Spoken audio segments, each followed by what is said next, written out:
Everybody who's still coming in, join us up here. This is a kind of typical Berlin. Everybody comes a little later in the morning, and then everybody wants to sit in the last rows.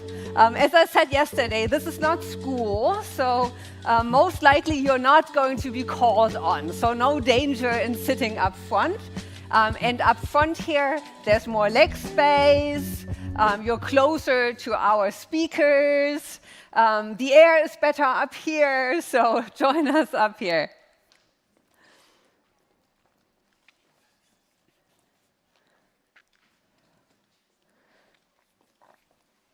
So for everybody who's joining us online this morning, I'm just going to wait a couple more minutes until everybody trickles in from our wonderful breakfast. And don't be shy, there's still some beautiful spots up here.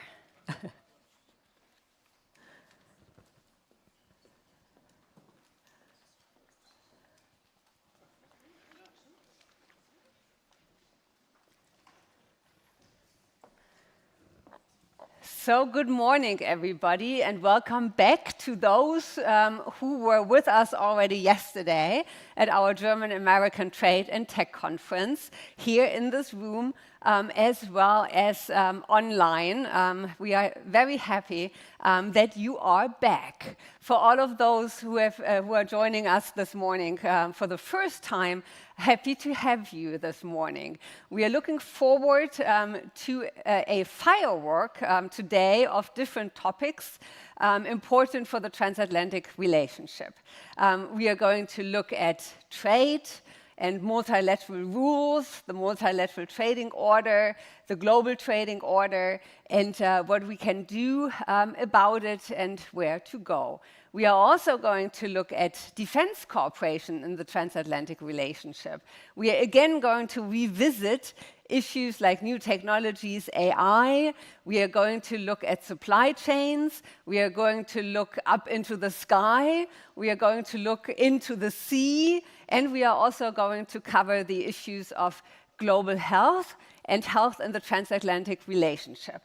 So there are lots of topics where we can cooperate, and also lots of topics where we are currently facing divergences and also conflicts. And why we are meeting today and yesterday, and why we do have the German-American Trade and Tech Conference, is because we believe that the transatlantic relationship is of utmost importance to us, Germany, the European Union, also to the United States. But if everything was going well, we probably wouldn't have to do this conference. So we also want to put those big elephants onto the table we need to talk about, to also talk about solutions. So as you will see, we are going to welcome today on our panels, diverse panels. You see they're also pretty big panels, because we want to put different opinions together. And it's not always going to be easy peasy and all we are just friends. So we are also going to hear some controversial and contracting opinions. And we like that at the Aspen Institute, because we like to build bridges and like to find also maybe new solutions. We are also going to have breakout sessions today, and my colleague Molly is going to say a little bit more later on how that is going to work, but you can choose where you're going to be according to your preferences. All this yesterday and today would not have been possible without our fantastic host, who I'm going to welcome to the stage just in a second. We love being here at the Landesvertretung. Wonderful tech partners, wonderful content partners, and also wonderful food and drink partners, I have to say. Today we are going to have Maultaschen. And for all of you who have not experienced Maultaschen before, who are coming from the United States, it's really a speciality and fantastic to look forward to. All of this would also not be possible without our fantastic partners from the business community and from the media community.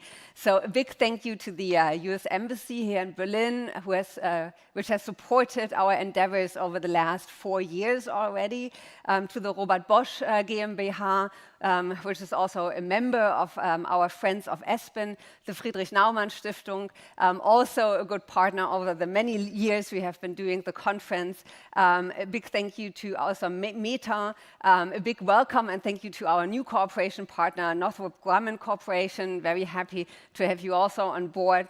Many thanks to SAP, to Google, UPS, all regulars in our partnerships, Carl Zeiss, Auma, Cisco for the first time. We are cooperating, so thank you so much for being here. Looking forward also to your input on the first panel. DEKRA, Friedrich Ebert Stiftung, with whom we are also doing the issue of labor markets and also unions. Siemens Health and NIAS, thank you so much to you as well. Without you, the health panel wouldn't be possible. And also Dean, we love talking about standards, right? So it's not just about tariffs, but we also like to talk about regulatory barriers. And a big thank you also to our media partners, Tagesspiegel and Politico. If you want to be updated, I mean, read Tagesspiegel and read Politico. And I'm also really happy that you are going to moderate our panel today. So, long opening words, but these things are very important, and I think all of our partners deserve a big applause.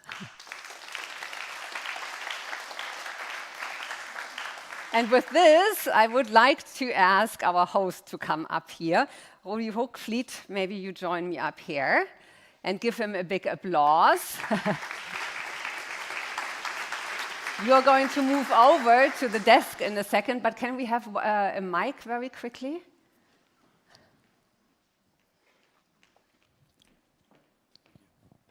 So you are you're the head of the representation, right? So because we always like to learn also something about our host. What does the head of a representation do? Well, a lot of greetings, like today, of course. Yeah. And I try to put the political interests of Baden-Württemberg here in the main city and in the federal politics. And we're trying to, we are a sort of podium for the interests and for the cultural and other specialities of Baden-Württemberg. So we have a lot of these and other events here. Cultural, political, economical, so about 600 events a year. Mm-hmm. It's a lot. It's an open house, and we love it. We love to be host. We love to invite people and discuss. That's the point. Yeah. Mm. And Baden-Württemberg, is it the best state in Germany? Yes, of course. Of course. And with this, I give you the and the most successful as well.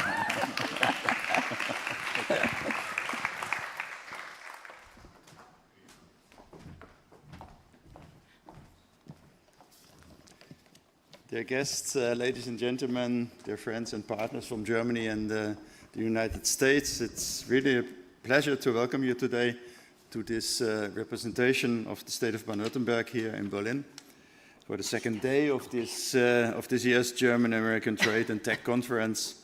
We are really, really delighted to host this important event again and to continue our great cooperation with the wonderful team of the Espen Institute. You're really very welcome here, dear Stormy. It's a real pleasure to cooperate with you. And this conference is proof that despite of all debates, all the uncertainties and all the turbulent headlines of recent months, the transatlantic partnership remains alive, dynamic, and deeply relevant. Baden-Württemberg exports more than 30 billion euros to the United States every year. That number is it's a daily vote of confidence in this partnership cast by engineers, entrepreneurs, and workers who cannot afford to be wrong. This conference matters enormously. This year's theme is navigating strategic rivalries, transatlantic trade and tech in an age of competition. I cannot imagine a timelier subject, though I promise not to open with a crisis report. That said, there is no doubt that the world around us has shifted. Russia's ongoing war and terror against Ukraine continues to challenge not only European security, but entire understanding of economic stability and resilience. Strategic competition between the United States and China increasingly shapes technology markets, supply chains, and investment decisions. And recent disruptions to global shipping routes near the Strait of Hormuz reminded us once again how interconnected and fragile international trade flows remain. A disruption in one corner of the world can ripple through energy prices and industrial production thousands of kilometers away, and for an industrial, export-oriented state like Baden-Württemberg, these are no abstract concerns. They are very, very real. Baden-Württemberg is Europe's innovation engine and one of the world's leading industrial regions. We are home to globally successful companies, highly specialized Mittelstand enterprises, outstanding universities, and a culture of entrepreneurship that has driven prosperity for generations. Automotive, machinery, medical technology, advanced manufacturing, these sectors are part of our identity, and our prosperity has always rested on one principle: openness. The free flow of ideas, people and products across borders has always been an economic essential for Baden-Württemberg. The United States illustrates this perfectly. Even with a decline of exports in 2025, the U.S. remained by far our most important trading partner, accounting for around 12.6% of all Baden-Württemberg exports last year. Our strongest sectors, automotive, machinery, and pharmaceuticals, continue to drive this relationship. But behind those statistics stand real decisions. Companies choosing where to invest. Engineers developing new technologies, workers building products, researchers creating solutions.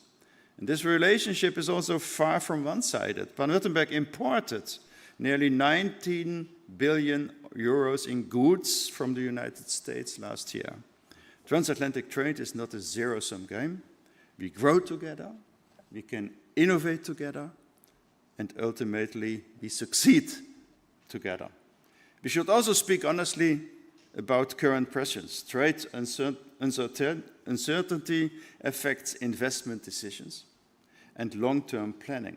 The recurrent debates around tariffs have created understandable concern among many companies in our states. Tariffs rarely create long-term winners. They tend to raise costs on both sides. What businesses need is not insulation from competition. They need predictability, reliability, and stable frameworks for investment. That doesn't mean ignoring concerns about economic security or strategic dependencies.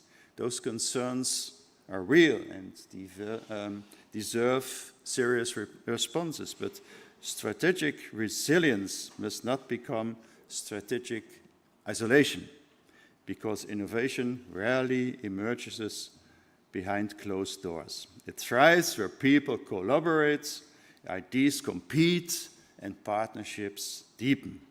And that's precisely why Baden-Württemberg continues to invest in transatlantic cooperation. Through our economic representation in California, our Innovation Scout in Silicon Valley, and through new initiatives in Florida covering aerospace, mobility, and life sciences. This transatlantic partnership isn't static. It evolves, it grows, and it continues to create opportunities. That gives us reason for confidence. Dear guests, history suggests that the most durable competitive advantages come from building trust and deepening collaboration precisely when it's hardest to do so. The future will not belong to those who build the highest walls. It will belong to those who will build the strongest partnerships and bridges, as the Aspen Institute does. Germany and the United States have demonstrated this repeatedly. I'm confident they can do it again. So over the course of today, I encourage all of us to discuss openly, challenge assumptions, and discover new areas for cooperation. With that, I wish you inspiring discussions, productive exchanges, and a successful second conference day here in the land. Thank you very much and have a nice day. Thank you so much for those fantastic opening words. Those of you who have the time, who have looked at the time, you saw that we started a little bit late, so it's going to go into your first coffee break, because we want to give everybody coming in the next panel and also our keynote the sufficient time they deserve. And with this, I'm asking our keynote speaker, Sergey, to come up here. Give Sergey a big applause.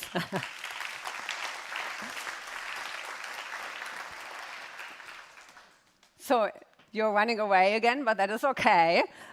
So I'm going to join. So you are with the European Parliament. Yes, I am. I don't know which micro Both work. And you have been doing this for quite a while, right? Since 2019, so it's my second term. Your second term. And you like Brussels? I love Brussels. I love Berlin. I love Baden-Württemberg. I guess I have to say this here now, after the keynote speech. No, seriously, it's a great place. And by the way, Baden-Württemberg in Brussels is also great. We have a great representation there, which we really enjoy being. And Sergey, you're a transatlanticist. And I am. I don't know whether this is already kind of a dying species, but yeah, I'm still a transatlanticist. Just spent the whole May in the United States with the interruption for Strasbourg and talked a lot about transatlantic relations. And with this, the floor is yours. Thank you so much. Thank you. It's great to be here, and I regret that I'm not here between you and your coffee break, but I am your coffee break. This is the way I understood. But the topics are too serious, maybe, to think about coffee. Let me start with a train.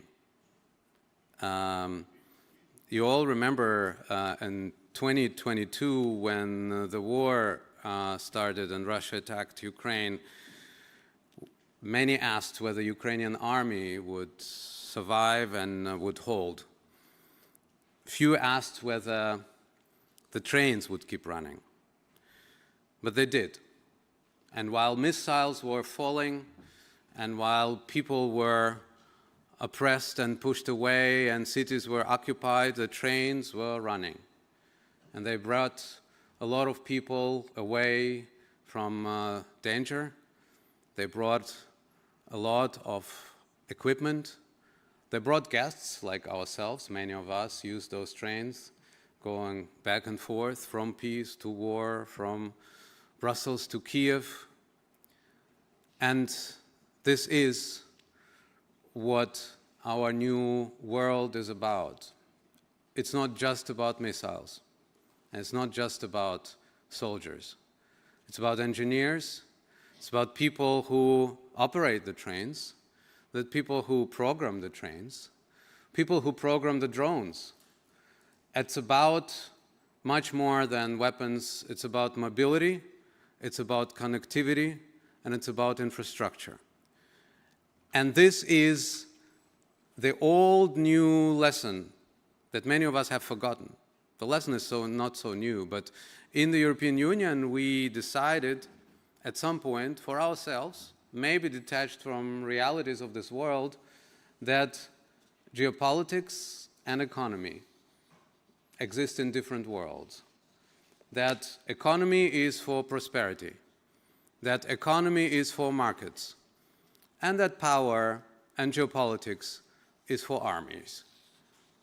Well, it's not just 2022 that brought us back into the reality where both not only coexists, but is intrinsically interdependent. And we have to design both the power of geopolitics and the power of geoeconomy, having both in mind. Because the world as we're seeing it today does not have this distinction. And what appears to be commerce has become strategy and weapons. What appears to be interdependence have become vulnerabilities, also in our transatlantic relations. What appears to have been savings and efficiency have become risks. And Europe, the powerful idea that we would be taming power by the power of market, has to evaluate this idea that it is about taming power. Markets are also about designing power. Dependencies can be weaponized, technologies can become instruments of coercion, and we must have interests and instruments of how to go against it. Europe must find itself, and Europe must overcome itself. As I said just recently during our conversation in Axel Springer, it must find itself because we need a clearer understanding of our role in the world. We still cannot imagine our role in the world. And we must overcome ourselves because many of our instincts and many of our structures belong to a world that no longer exists. And this brings me to one of the central points that we are discussing today, also in Brussels. What does it mean to be sovereign nowadays? How do we become sovereign? How do we keep sovereign? And how do we remain sovereign without being isolationist? In a world where isolation is a death penalty. The goal cannot be independence for everyone. The goal must be capacity to act. And in this, both is important, capacity and action. Ability to act, to make decisions, but at the same time, ability to have capacities to follow through on this and to deliver. So the task is to distinguish between unavoidable dependencies and dangerous vulnerabilities. And this is what we've been doing. We've been doing this in Brussels. We've been doing this in Berlin. The first challenge that we're facing is how to make decision-making easier and faster. And this is something that Brussels is facing. This is the biggest challenge of our days. It is a challenge for our ability to make fast and clear decisions in the area of defense, but it is also our ability to make fast and clear decisions in the area of innovation, because the Commission can present the pack on technology, independence and sovereignty, but they will have to follow through, and follow through very fast. We need new structures, and those structures will not be the reformed European Union treaties. For that, we don't have the majorities and the unanimities we need, but we need to start thinking outside of the box. And I know that Madam von der Leyen, or also some people in Berlin, I just heard about this from the Foreign Office yesterday, are skeptical about these new ways. Just yesterday someone said that the Security Council idea that I proposed and that Commissioner Kubilius is pushing for is something from outside of this world. Well, I'm not sure who is outside of this world and who is judging from outside of this world. We cannot be deciding about issues of our existence with 27 votes in unanimity. This is not going to fly. We will not be able to deliver military decisions, and we will not be able to deliver economic decisions if we are stuck in the Council with unanimity votes. And if we cannot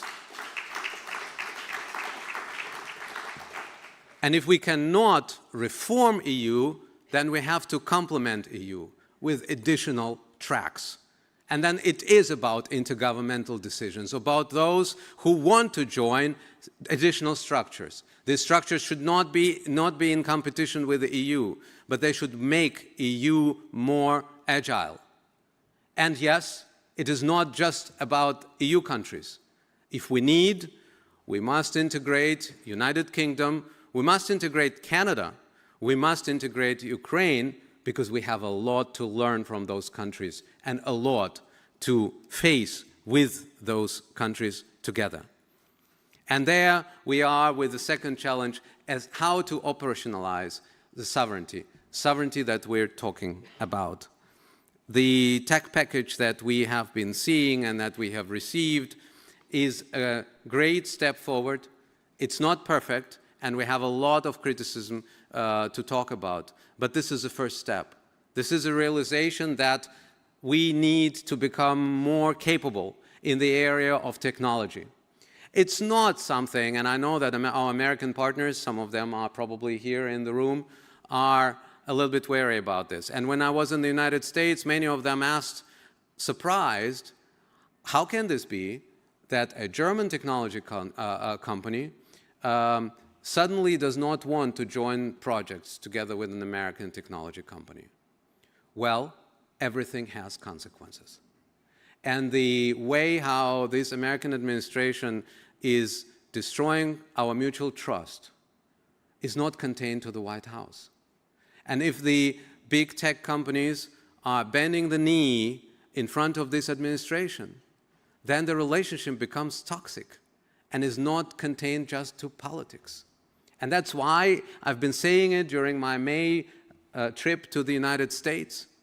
I've been saying it again and again, that erosion of trust that is being advanced by this administration is self-defeating. It's not in the interest of the United States, and it's not in the interest of Washington to continue down that path. And it's not in the interest of big tech and American big technological companies to join this trend, because we want to work with them. But we do not want interdependencies turn into vulnerabilities. We have seen enough. We want to be and to continue to be transatlanticists. And we need to continue to be transatlanticists. But this can only be based on mutual trust and reliability on both sides. And yes, we know exactly that times are over when we could not only rely, but over-depend on the military capacities of one superpower. The times are over when we thought that all the solutions in the world will be solved and delivered by the one global policeman, which is sitting in the White House. We got it. And I think it's clear that we're trying to do our best in order to take responsibilities into our hands. Who is paying for the military help for Ukraine now? Who have been able to organize the 90 billion credit and had to go through very difficult elections in order to secure that, but were ready to find other solutions if Hungary wouldn't have joined and wouldn't have supported. I think Europe has understood, and this lesson from the Trump administration was very clear. We are not on our own, but we must take our future into our own hands. But this future is our joint future. It's not just European future and Europe goes it alone. It's about American interests on this continent. It's about the ability of Americans to act and to use their bases in case they need them. It's about American interests in services, in digital services, with a huge market that we have, about their access to a lot of what we're doing, to our procurement. Well, they shouldn't be surprised that this is not going to be the case in the future if we feel vulnerable and we feel threatened by speeches at Munich security conferences. Whether soft or hard, we cannot be coerced into something that we, as a sovereign nation or a sovereign union, do not want to do in the future. And this is nothing confrontational. This is natural. And I say this to my American friends when I see them, and I will see them next week in Nicosia at our Transatlantic Legislators Dialogue, to the people from Senate and from Congress. You legislate on your territory, and this is your right. Well, our right is to legislate on our territory. We want to decide, and when I write my AI Act, which I negotiated, or when we negotiated DSA, we want to decide what is in the interest of our constituencies, just as you decide what is in the interest of your constituencies. This is not something that is an attack on you and your interests. This is something that is a given. It's a natural thing. But one thing I would like to caution when we talk about sovereignty. Sovereignty is about scale. The competition that we are in now, is about scale. It's about scale of compute. It's about scale of capital. You see this when you see the numbers that are invested by the Trump administration or by Saudis. You see this when we're talking about gigafactories and when you see how much the big tech is investing into compute. And there is a trend that I am worried about. Our scale is European Union. Our scale is not a competition of national sovereignties. And what I'm seeing now, and what I'm hearing from Berlin and from this government as well, but also from Italy, sometimes from France, is the solution is being sought in national capitals and not the synergy between ourselves. The future budget, as it is presented now, and we're negotiating it for 2020, starting from 2027, is a bundle of national budget programs. This is not scale. Gigafactories have become national trophies. Germany wants a gigafactory. France wants their own gigafactory. Every country, seven gigafactories, will be delivered as gifts to nations. Well, this is not how it should go. When I talked to one of the European hyperscalers and one of the European AI companies, it's easy to guess which one, we don't have that many, they said they would have preferred a gigafactory which would be French-German, a joint gigafactory. But neither France nor Germany want to share. And instead of joining forces and complementing what each nation can contribute best, we're having competitors squeezed into one gigafactories in one national factory. This is not scale. I'm negotiating the Space Act now.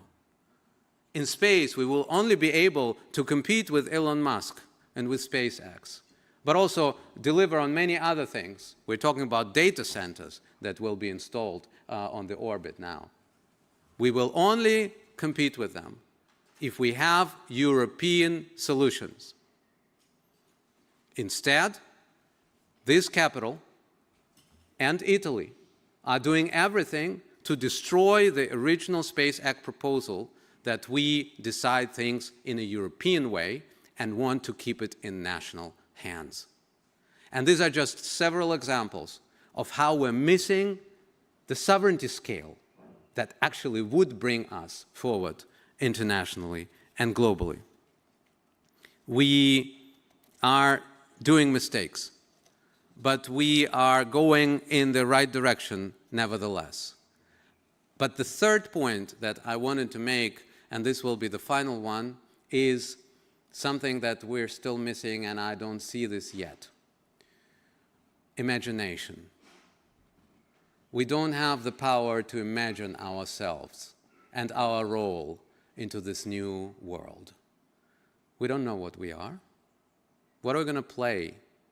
What game are we playing? And what kind of function do we play in this global game with the United States that doesn't love us anymore, and we want to be loved, with China, which is getting stronger than the United States, with Russia, which is self-conscious, and yes, they are maybe losing this war, but they are very self-confident in their ambitions on our continent, and with the global South, which have found their role, which is becoming self-confident, and with whom we don't have a language that we can speak except for Entwicklungshilfe. We haven't found our role yet. One thing I would like to caution: our role is not to be loved. Our role is not to be admired, to be liked, and to get majorities in General Assembly by all costs. I know how it hurt that we did not get what we wanted in the General Assembly. But I think that the discussions went in the wrong way. It's not about pleasing majorities in the General Assemblies by throwing out and throwing away our values and our history and what we are convinced for. It's not about apologizing. It's about finding our values and being true to themselves. And if the value is international law, then yes, we have to be very clear with many of our partners. But if the value is also staying true to the lessons of our history, then we are true to our lessons of our history, and we have nothing to apologize for the decisions that we make now. It is about finding our own compass and not always looking at whether Washington or Nairobi are loving us. So this imagination, I hope that these 2 days will contribute to looking and to finding it, also in our bilateral transatlantic relationship. It is about geopolitics. It is about geoeconomics. But it is also about how we in Europe can tailor our own way of being sovereign and geoeconomic. And two things And this will be the last. I would like to maybe leave before I run to mend my key in the door. I just locked my door at home. The two things that are important. This sovereignty should be sovereignty for common good, not for egoisms and not for big tech or big companies. It is about sovereignty that is based on trust, because European sovereignty will be based on the trust of consumers and trust of our people, who will know that we will not build data centers that will take away their water and their electricity bills that will skyrocket. And our American friends know what I'm talking about. The discussions in the United States are going into the direction of a backlash because too many data centers and too much transition is unchecked coming from AI. And number two, the sovereignty cannot be substituted by new dependencies. If we want to be less dependent, it means also being less dependent on things like fossil fuels. And we have already been taught a second lesson with the Iran war, that we should not be over-reliant on fossil fuels, that we should be looking for renewable solutions, and we should not wind up the solutions that we were talking about at the beginning of the war against Ukraine. So becoming sovereign must also mean becoming truly independent in our future decisions. Let's get sovereign, let's get successful, because only successful sovereignty will convince our voters, our consumers, our companies, our citizens. Sovereignty guided by values. This is the European answer to the new geoeconomics.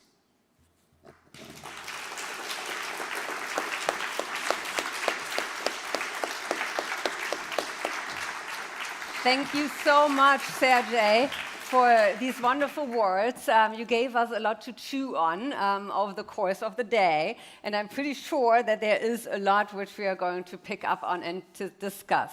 We don't have a lot of time left anymore for questions, so I will just take one. And I would like to, I should have mentioned that before, those who were here yesterday know that we do have a lot of young partners. And our young GATT leaders are right in the front there. And you always have the opportunity to ask the first question and get involved. So, any of you wants to hop in? Yeah, that was fast. Thank you also from my side for this thought-provoking statement. I have to say I got a little bit the impression that NATO might be dead, so I would be interested in your idea of an ESC and what you think this could do better than NATO or should do better than NATO, especially concerning military posture towards Russia and deterrence, and what you expect to when we construct such an institution, what would happen to NATO when we have double structures. Thank you. Thank you. ESC, for those who don't know, is not European Song Contest. It happens to be a European Security Council, the proposal that, thanks for being interested in that, the proposal that we're pushing for. I think one thing, and you mentioned Russia, one thing is important. I often have an impression that many in Brussels or in Berlin do not understand that they are watching us. And of course they see every time if we cannot make a decision, sometimes a quite simple decision, within one session of the Council in Brussels, because 26 agree and one disagrees.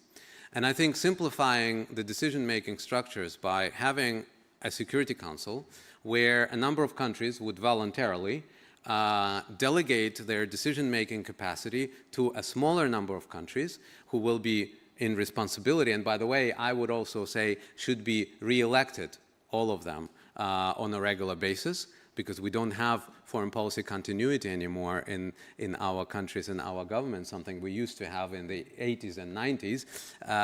This has to be corrected all the time. And this already will be a huge asset, that our adversaries will know that if a decision has to be made, this decision can be made fast, something that we cannot deliver now.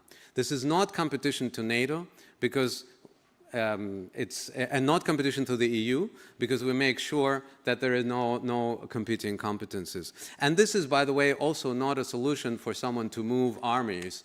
ESC will never make a decision whether everyone has to go to war, but it can make a decision that we have a case of war.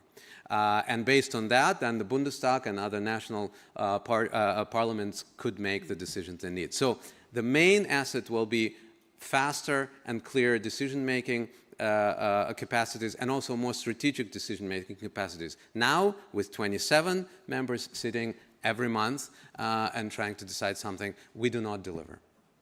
Well, thank you very, very much. You gave us so much to chew on. I think we need to continue the conversation with you. Can we all come to Brussels? Of course. I can only, I think, host. My chief of staff is sitting there. Maybe you can I don't know. up, What's so the limit? sees her? What's the limit of visitors group? I think 15 or something. At least 10, but 100 per year. 100 per year. I mean, this could be 1 year contingent. We should continue that. I'm happy to host, especially the young people. Always happy to see you in Brussels, but also in Berlin or elsewhere in Stuttgart as well. Yeah. Looking So, forward. Sergej, you didn't say earlier, where's your district? Well, I'm responsible for Berlin and Brandenburg, as you know, Europeans, and Uckermark. As you know, in the European Parliament, we don't have Wahlkreise, but we have responsibilities. So I'm responsible for Berlin, I'm from Pankow, and for Brandenburg. It's an interesting combination of very different constituencies, but it's exciting. So we can also see you here. I can host you here as well, or you can come to Uckermark when we will host you there. That's right. So give him a big applause. Thank you so much. much. And with this, we come to the next part in our conference, to one of my favorite topics, multilateralism and global trade rules, which I'm not going to moderate. So can I ask our moderator to come up here? Give Oliver a big applause from Politico. Hi, everybody. When I did my first internship during my PhD in Washington, I felt so cool because in the morning I would go to Dupont Circle, sit in a cafe, and read Politico. And I thought that made me so cool. So I'm so happy that you are with us. And for this, I'm going to put on my Politico hat. Oh, wow, that's really lovely. Not even I have such a hat. So Yeah, I'm almost oh. jealous. Do you want to wear it? No. Well, thank you so much for moderating. Yeah, I'm very happy that I'm able to moderate this event, because also happens to be one of my favorite topics. So we have that in common. So then I'm handing over to you immediately. Thank you very much. So, very happy to moderate this panel today on modernizing multilateralism. Can the trading system be saved? I think this is really like one of the very crucial questions that we are facing nowadays. And I think usually I start a moderation by explaining why a topic matters and why it's important. I think with this one, we can skip that part. I think we all know there's a rapture going through the international trading system, that the rules-based international order is, as Katharina Reiche, our economy minister here in Germany, said, the era of international rules-based order is over. So I think there's really like a lot to discuss, and I'm very happy that here today we have perspective from both sides of the great pond. So I think you're not here to listen to me, so I will actually welcome our panelists, who are very high-ranking and very interesting, in my opinion. So first, Beth Balzan, Deputy Director of the Coalition for New Trade. Welcome, Beth. Then we have John Hancock, Head of Policy Development at the World Trade Organization. Thanks a lot, John. I'm also very happy that we have Carmen Heidecke here, the German ambassador to the World Trade Organization. Welcome on stage. Hello. And we have Matthew Houlihan, Vice President, Government Affairs Europe at Cisco, and our only industry representative, also very interesting to see like the practical implications. And last but not least, Chantal Kopf, member of the German Bundestag and spokesperson on European affairs for the Greens.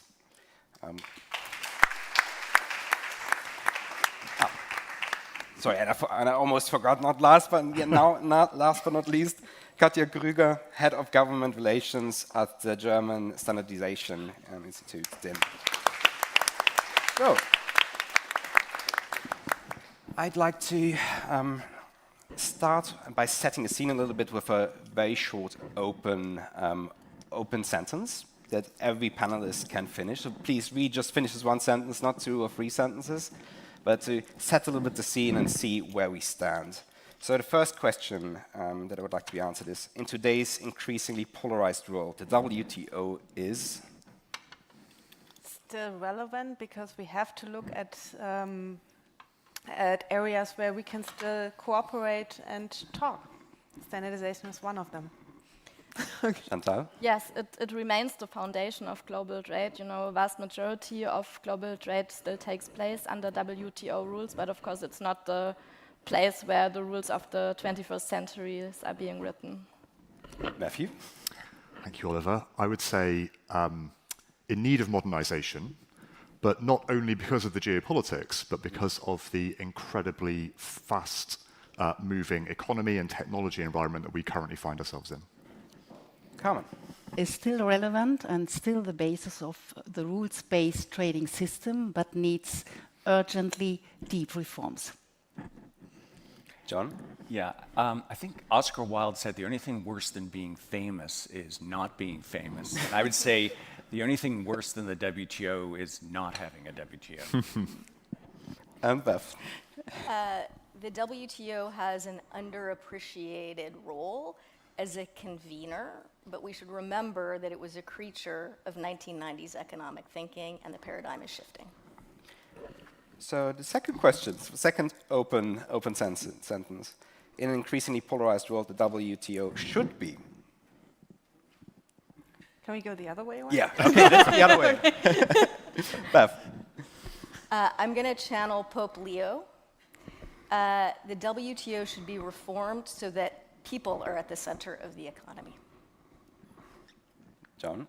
Yeah, I think the WTO should be recognized for what it is. The WTO is its member governments, and too often we talk about the WTO as if it's some mystical beast that exists separate from its members, but in reality, it's both a reflection and an outcome of members. So I would first subscribe what my colleagues here said.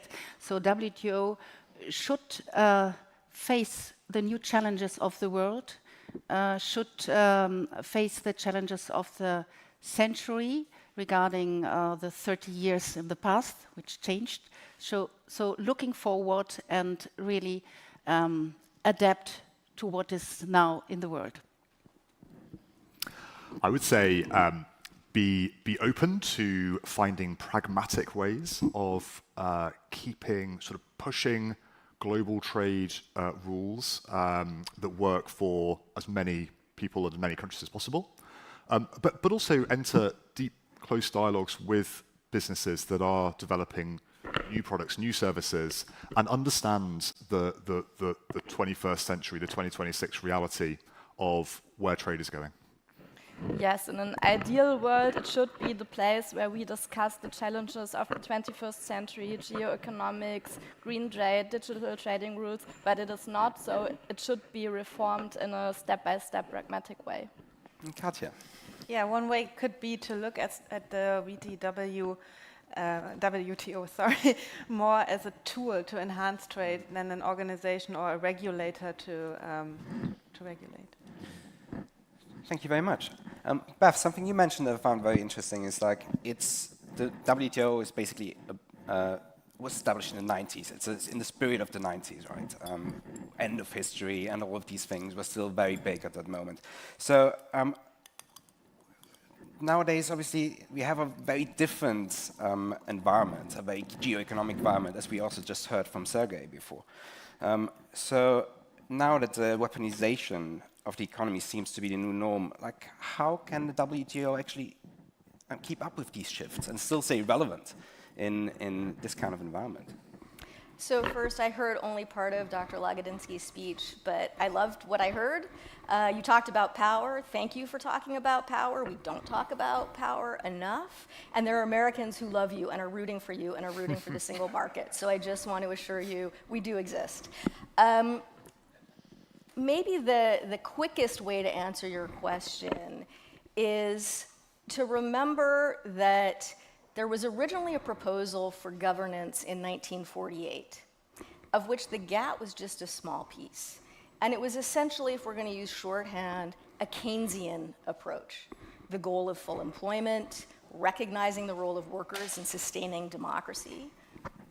Over time, Keynes falls out, Milton Friedman comes in, and that's Reaganomics and Thatcherism.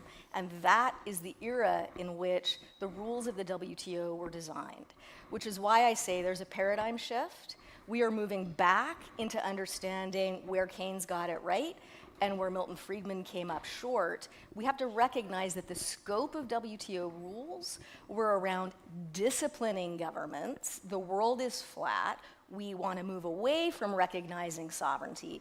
The truth is, you can't. Sovereignty is a thing that exists. So that, to me, is the best way to think about how we move forward.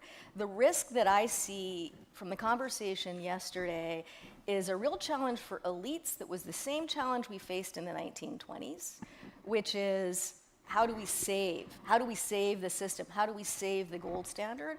We are in Berlin, so I'm going to say the gold standard contributed to the demise of the Weimar Republic. We cannot continue to try to save old things that are no longer fit for purpose in the modern era.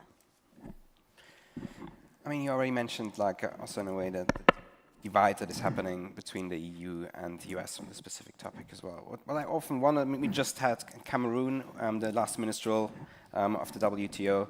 So maybe a question for you, John. We've heard a lot about where the divides are in the media and everywhere, but is there actually a sort of common ground between the EU and the US where we can really lay the foundation of a new system? Look, that's a great question. I think that the keynote speech we just heard, I think was really quite brilliant in a way, and shining a spotlight on how things have changed. People talk about, is the world becoming more protectionist? And are we losing support for free trade? Is it becoming more deglobalized or fragmented? I think what's really going on, if I had to say what I've seen over the last 20 years, is we've shifted from a world that was about cooperative interdependence to competitive interdependence in a very profound way. And we've also seen a shift from the idea that the world trading system and freer trade would result in convergence, growing trust, growing harmony, peace, the kind of peace through trade thesis, more in almost the opposite direction, that interdependence, at least at this point in time, is leading to divergence and rivalry and competition. And I think, so, and one implication of that is people say, well, that's it for the WTO, or the WTO rules-based system doesn't work. Actually, I think it's the opposite. Rules are even more important in an age of competitive interdependence, where states are both competing intensely with each other, and private sector value chains are competing intensely with each other, and at the same time are highly dependent on each other. Rules in a world of high trust, everyone converging, everyone agrees, are less important than rules that are needed to constrain this kind of competition from spinning out of control. And I think that's kind of why we see this schizophrenia about the WTO. People say, oh, the WTO didn't deliver, WTO's not moving forward, WTO is not grappling with new issues. There's truth to that. But equally, it's not going backwards either. 3/4 of world trade is still conducted on MFN WTO rules. Almost every bilateral and regional free trade agreement is based on the architecture of the WTO. You have a ministerial conference where we did not have agreements multilaterally, but we did have agreements plurilaterally. And I think this notion that somehow competition, divergence means rules are not important. Actually, we're seeing that the rules are important. Even the most antagonistic, and I'm not going to mention country names here, players, the major powers that are dissatisfied with the existing bargain or the existing rules-based system.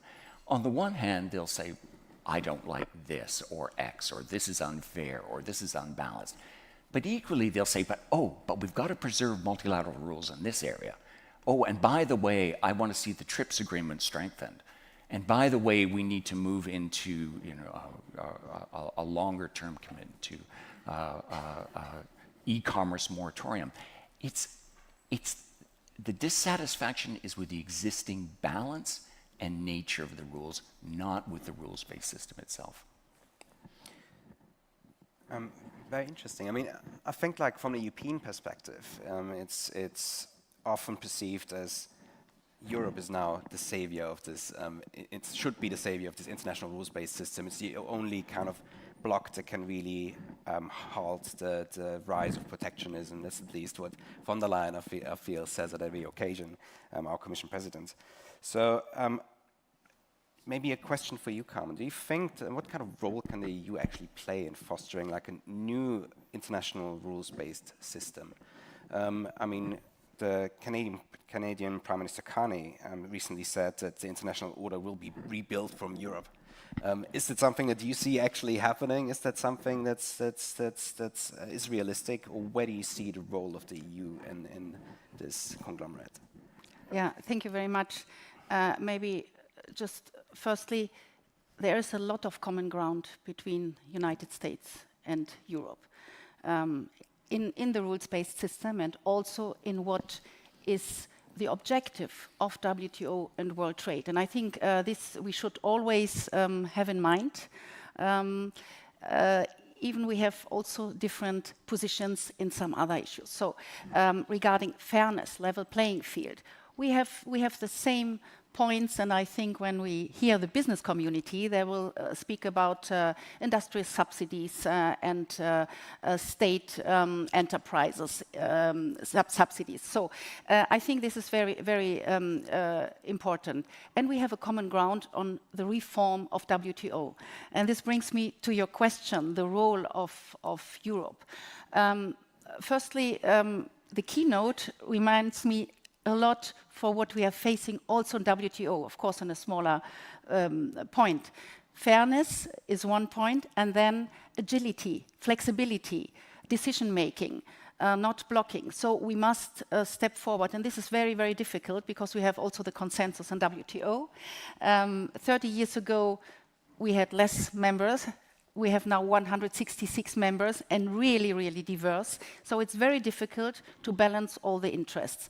And the EU should play the role they played until now. So very powerful in the economic power.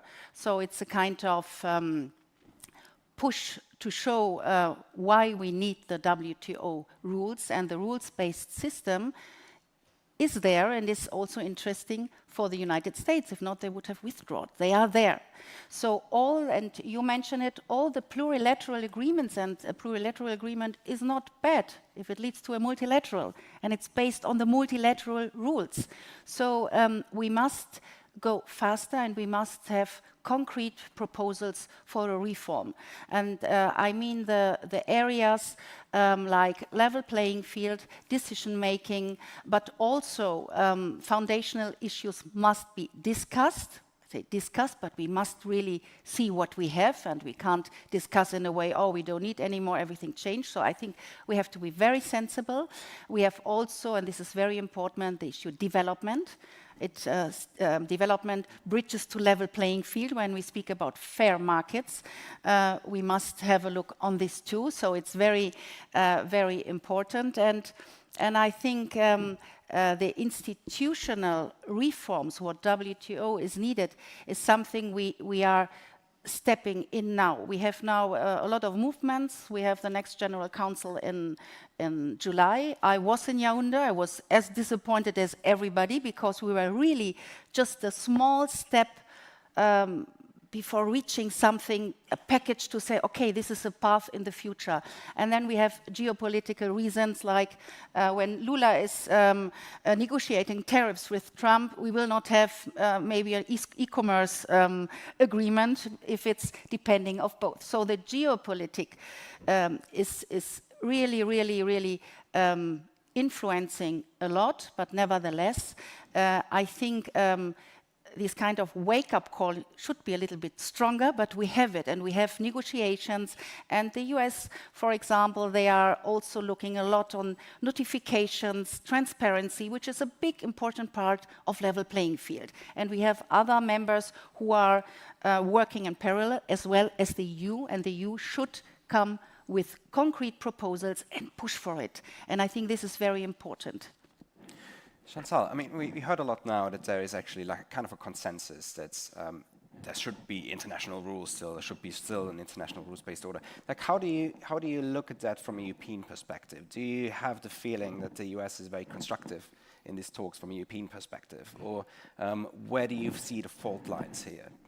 First of all, I would agree that maybe Europe is not like this innocent guardian angel of the multilateral order. If we look at the cuts that are also being made in Germany for development aid, etc. So not everything's perfect here, I would agree, but actually Europe has an interest in a rules-based order, and I think we can observe that other partners don't share the same interests and maybe have more like short-term interests when we look at tariffs, and that this is not a level playing field. Also the tariff deal between the US and Europe. And we can see that trade policy is being used as a coercive political tool, and Europe is trying to find answers towards that, not only regarding the US, of course also regarding China. I think we have to be careful that China will not succeed in presenting itself as like this stable partner in a chaotic world. I think we are too naive when it comes to China, and that's also something that concerns our American friends. I understand that. But overall, Europe has to make concrete proposals to reform the multilateral system and the WTO, and there are some concrete priorities for the European Union, like reforming the playbook when it comes to trade and climate, and also like digital rules. And we have seen that Europe is a key actor in going forward within coalitions of the willing. You know, we have this interim appellate body and things like that. I think that is a good thing. As Sergej Lagodinsky talked about coalitions of the willing within Europe, but they are also taking place within the multilateral system, like within the WTO. And I think that's a good idea for Europe to go forward and look for partners, also new bilateral and plurilateral trade agreements. I think they are building blocks for the multilateral system, but we also need to work on our own economic strength, our own competitiveness, because only from a position of confidence and own economic and also military strength will we be able to actually contribute to the rules-based order. Thank you very much. Matthew, maybe to build on that a little bit. So something I hear a lot when I talk to, because you're the only person who is actually coming from, not from government, but sure, from company, from economy. So one question that I'm hearing a lot when I'm talking to representatives of the industry is, this last year under Trump is really like defined by one word, which is uncertainty. You can't really plan for anything. Everything is changing really rapidly. I mean, and the WTO in that kind of system was always perceived as kind of a tamer of power, as also Sergej said before, in a way, which also guarantees that there is some sort of predictability, right, in the international trading system. So, from a company perspective, like, how do you look at the practical implications of the WTO being defunct in a lot of ways? Yeah, look, I think we have to remember, as John said, that a lot of trade still does run on WTO rules, and I think from a business perspective, and you hinted at this, predictability, transparency, certainty are what helps drive investment. It's what drives confidence in our customers and confidence in our ability to operate as globally as possible. I think you've rightly said that the past, not only year, but I would argue 10 plus years have been characterized by quite deep geopolitical complexity and uncertainty, driven by a number of things, frankly, that have contributed to a much more challenging environment for companies to operate in. And yes, part of our role as a very global company is to try and navigate that and do our best for our customers in that environment. I'd also argue, though, that this goes beyond the impact on companies in terms of trade goes well beyond what's discussed at the WTO. It also depends on how each country or bloc like the EU thinks about regulation of these very fast-moving technologies. I think the other trend that we're seeing is a huge swathe of regulation around the world, whether that's in the EU, obviously, but also right around the world, that impacts the way that companies operate around the world. And again, it's something that we need to navigate in these very uncertain times. But the point I'd like to finish on is, one, sort of picking up on some of the conversations that have happened, just how important trust is now to our customers and to customers around the world. And I think when we think about topics like sovereignty, for me, there's lots of themes in there. It's about trying to support local industry and build capacity. It's about looking at risks of dependence, but it's also about the trust in the technology, the trust in the control, the security around that. And I think that's something that we really need to lean into from a global trade point of view as well. How do we think through the WTO? How do we think through national trade rules to support global trade, open trade as much as possible, yet support the trust and security of trusted supply chains, of AI security, of cybersecurity that we really need when we're moving quite rapidly into this very AI and digital-rich economy around the world. Thank you very much. We heard a lot. We heard a lot now about that there is still willingness to cooperate internationally to some degree. The question is more like where and how. I think, Katja, as you work for the standardization body, standardization is really something where it's still working to some degree, at least as far as I can tell. Yeah. So what are your kind of takeaways from that maybe could also apply then to like a reform of the WTO? Yeah.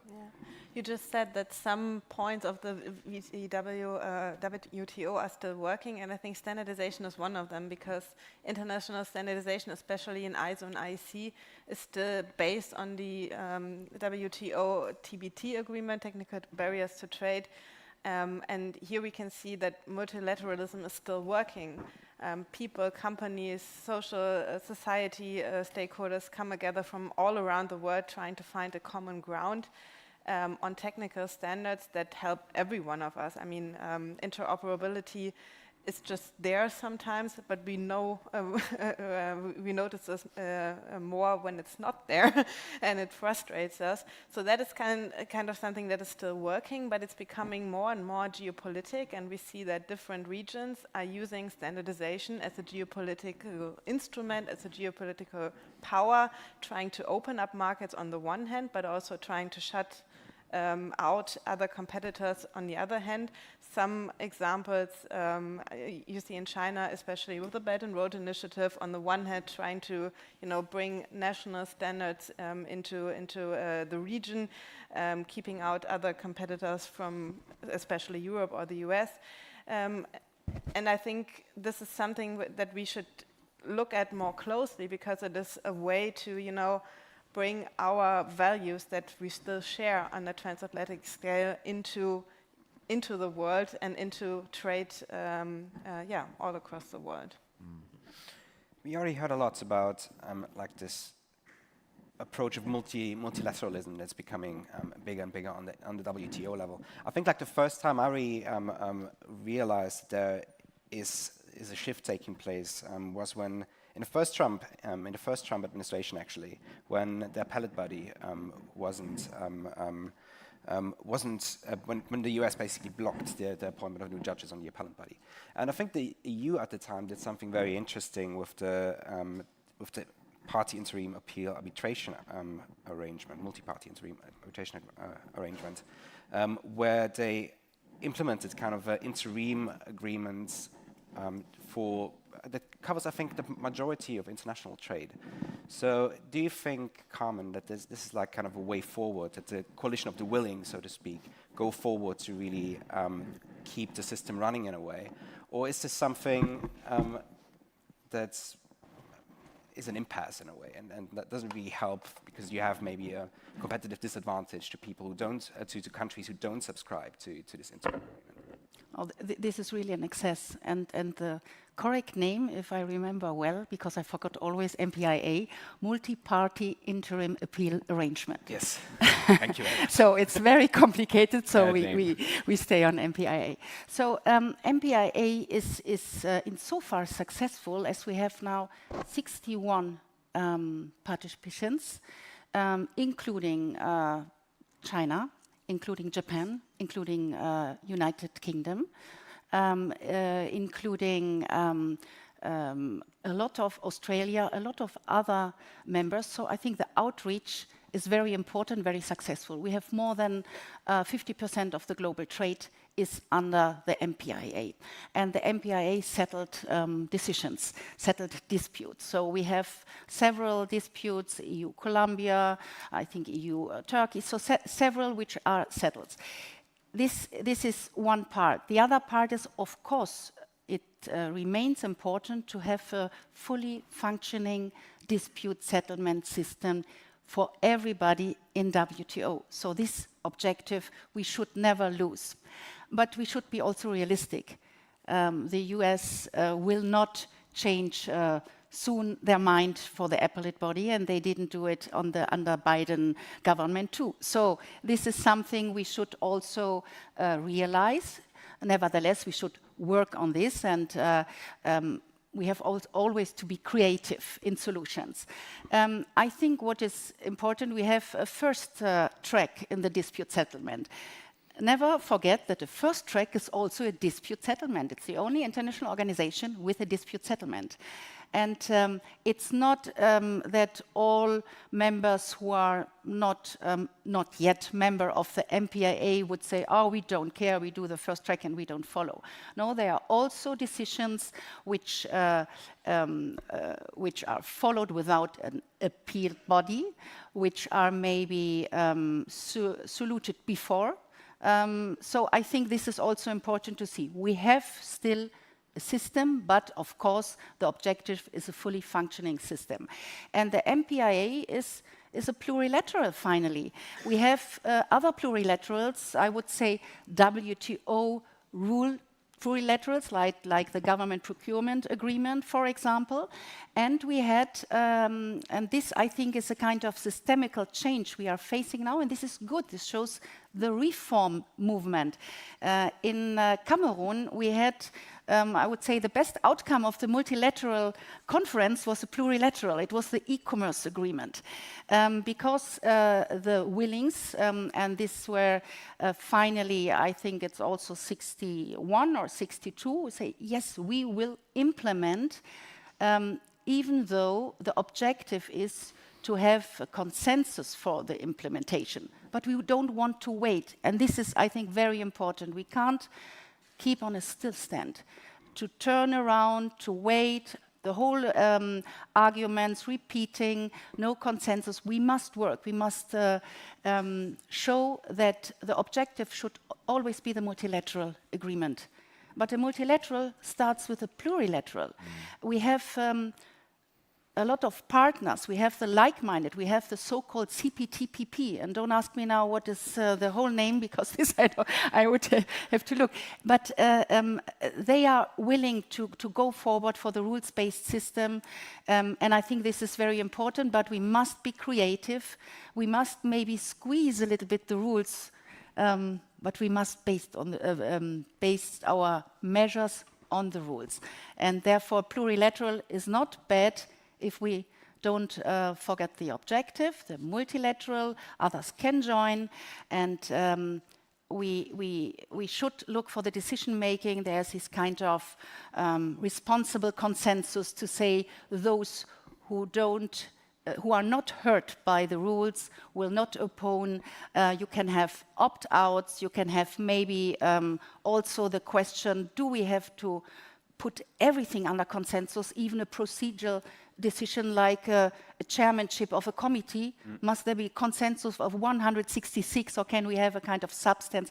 These are all discussions which are very important and hopefully are leading to more operational decision-making and more operational systematical procedure in the WTO. Beth, you were counselor at the trade representative under the Biden administration. So you were directly involved in a way in why the Biden administration also didn't continue to block the appointment of the appellate body. So I suspect that you have a little bit different opinion on this body compared to how my European peers see it. So maybe you could elaborate a little bit on what your opinion is, why, if this body is still fit for purpose from the US perspective. So I was a WTO litigator in the 2000s, as was President Biden's US trade representative, as was our general counsel, both of our general counsels. So we all had litigated disputes at the appellate body. Just curious, how many people have done that? I know Dan Mulaney's here, but yeah, okay, there we go. So some of us were in the room, and that was very informative of our views. I guess I just want to react a little bit to just what we've heard on this panel, which is the system is mostly still working, which is exactly what we predicted would happen. I predicted it when the appellate body was frozen. Most people actually try to comply with the rules. Right. That's why the GATT lasted 50 years. WTO started struggling after 25. We've also all acknowledged that there's something with the rules that isn't working that needs to be reformed.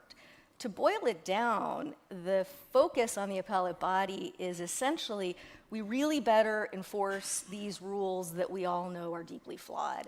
And that strikes me as fundamentally illogical. I also want to point out something that people don't recognize because we get caught up in this elite conversation. It is so like the conversation in the 20s and 30s, and we know what happened, so let's not make those mistakes again. The gold standard was a system that limited sovereignty, limited policy space, rewarded capital, and hurt workers. And that's why it was so hard to restore it after World War I, because workers had more power. If we look at the consequences of the system we designed in the 90s in the image of Milton Friedman and Ronald Reagan and Margaret Thatcher, we look at the labor share of income in the United States. It's declining. It's driving some of the instability we're seeing. When the US is unstable, we see it's unstable for everyone else. Same dynamic in China. Labor share of income is declining. Same dynamic in Germany. That is really dangerous. If your top priority is democracy, we should all be very worried about the fruit that we bore as a result of the system we designed in the 1990s. So I don't think reinstituting dispute settlement at the moment should be the top priority. I think we better figure out what's going wrong and fix it. So Chantal, you already mentioned that Europe has been too dovish on China. I mean, the topic was just raised. So how do you see that a reform? How do you see a reform of the WTO regarding China? Like, how do we fix that system so that subsidies are being kind of tackled? Wow, that's a really tough question. I think looking forward on what you've said, I think what we are trying to find out is like what are the possible scenarios for the US in the future and where we can find common ground, because I think also I was at the Munich Security Conference, and I think that Democrats are still trying to find their strategy on foreign policy, on how to deal with China, how they are looking at Europe, and what ideas there are for the multilateral system. So I think if this is the scenario that maybe partners in the US will change in the future, we should really find out where we can find common ground there and maybe push forward reforms together. I think that would be a good approach looking forward. But how to deal with China, that's really the big question. I wish I had a solution. I think when it comes to what Europe should do concerning China, I think we, especially Germany, actually is the problem. Brussels wants to do much more to create a level playing field for the European economy and business community. And yes, I really hope the German government will face this reality. You know, we have lost since 2019, we have lost more than 300,000 industrial jobs in Germany, and that's not only because of national politics, that's also because China is manipulating its currency because of overcapacities, and that's something we have to face. And I wish the WTO would be the answer to this and to geoeconomics and everything which we are seeing, but at the moment it's not, clearly. So how do you see that, John? So what's the reason that the WTO can't be approach that? I just want to start by saying I very much agree with what Carmen said in this notion. And I thought it was interesting how it parallels the debate in the EU itself. Because I mean, the EU, in the end, is another international system. We're just a lot broader about the importance of the plurilateral approaches. Recognizing that it can't be the solution to everything, because some of our problems, like my point about you have rules not because you agree, but because you disagree. You know, the biggest problems are the ones that probably aren't going to be in the plurilateral. You still need to solve those problems. And I very much agree with this point that there is a danger. There's that talking head song called "Burning Down the House," you know. And someone actually had an article on this with that title with the appellate body. You know, you find certain things that don't work in a system in the WTO, and you say the whole system doesn't work. We've got to burn down the house. And in fact, you know, the 99% is working, but the 1% isn't, and we extrapolate from that to say it's not working. So that's one point. Don't burn down the house because certain things aren't working. Fix those things. But my bigger point is, you know, again, a parallel with the EU. I think we wait far too much on the WTO. And I think the WTO is in many ways a victim of its success. And I could go through the history, but I mean, it is a victim of its success. You go from an organization that starts with 23 members, you have 166. A Cold War instrument, mainly of like-minded countries. Now China's in, Russia's in, India's in, all the major trading powers are in. You deepen the rules, suddenly they're more complex because you have to deal with environment, you have to deal with finance, you have to deal with food safety standards. You integrate a world economy, inevitably there's going to be more tension and more friction, especially as different systems collide. And finally, it's multipolar now. I mean, it's harder to make a decision. We're never going to go back to a unipolar trading system. My point is, you know, I think a lot of the problems that get projected on the trade system are exactly what you were describing. K-shaped recoveries, failure to ensure that large swathes of populations are benefiting from economic change. The global imbalances debate that we touched on yesterday is massive. How much of these trade flows are being driven by macroeconomics? You know, on the one hand, over-saving in China, under-saving in the United States. And finally, just technology itself. This is where the WTO is most the victim of its success. There's that famous Voltaire line that, you know, the Holy Roman Empire was neither holy nor Roman nor an empire. The liberal international order, it was neither liberal nor fully international, and it certainly wasn't an order. It was constantly changing, constantly evolving. And we in the WTO have kind of watched this utter transformation of the world economy. The kind of AI debate we had last night is just the sharpest and most extreme edge of this. And yes, you need a rules-based system to manage it, but that in itself is not going to be able to solve your environmental problems, your macroeconomic problems, how you manage the returns to capital, returns to labor. These are other big issues. WTO's central part of that answer, but it's by no means the whole answer. Maybe one last question before we hand over to the audience, so you can already think about a question that you would like to pose, because we have 10 more minutes. But one question maybe for you, Matthew, that I think that I would still like to pose, which is from like an industry perspective. What would be the most pressing things that the WTO should solve right now to actually make your life easier? Look, maybe just to build on what John was saying there, I think from a technology company point of view, we're optimists, I guess, about the technology. I didn't hear the AI debate last night, so apologies. But I guess it's in our interest to see the opportunities of these fantastic new technologies being spread as widely as possible and as inclusively as possible around the world. And I think trade rules play a huge role in that, in terms of how those technologies are diffused, how they are adopted, how the impact of them can be picked up and people can be creative around using them. But they can only do that if they can have, people can have access to the best technologies, can be confident in how the data is being used and the security around that, can be confident in the secure supply chains and trusted supply chains and those which are often global. And trade rules underpin the vast majority of that, and the environmental impact, as you rightly pointed out. And so I think we do need to look through this lens of how do we maximize the benefits of not only trade but also digital technologies, which is where a lot of growth is coming from at the moment. But how do we maximize the benefits for as many people as possible? And having a conversation and a dialogue around that, I think, is critical. So it is those areas, I think, that we need to try and get right. There are very specific areas where I think you can see lots of progress potentially on things like security of AI systems, on things like trusted supply chains, on things like cybersecurity, where there's an urgency to act. And I think there's lots of potential for the US, Germany, and other EU countries to get on the same page on that sort of thing.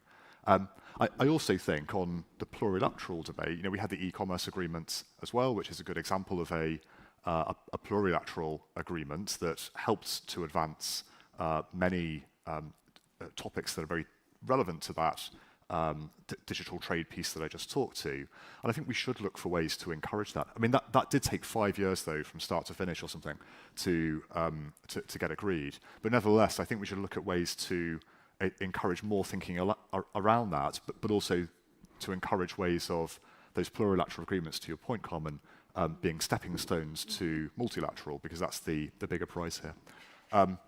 But yeah, lots of areas, sort of, but I think there's, we should focus on those two big challenges at the moment, global trade, but also global technology, and how we can bring them together to maximize those benefits.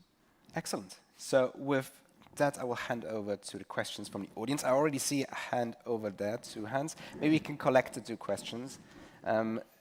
Please keep yourself short, no statements. And if you could name the panelists that you would like to pose the question to, that would be very helpful.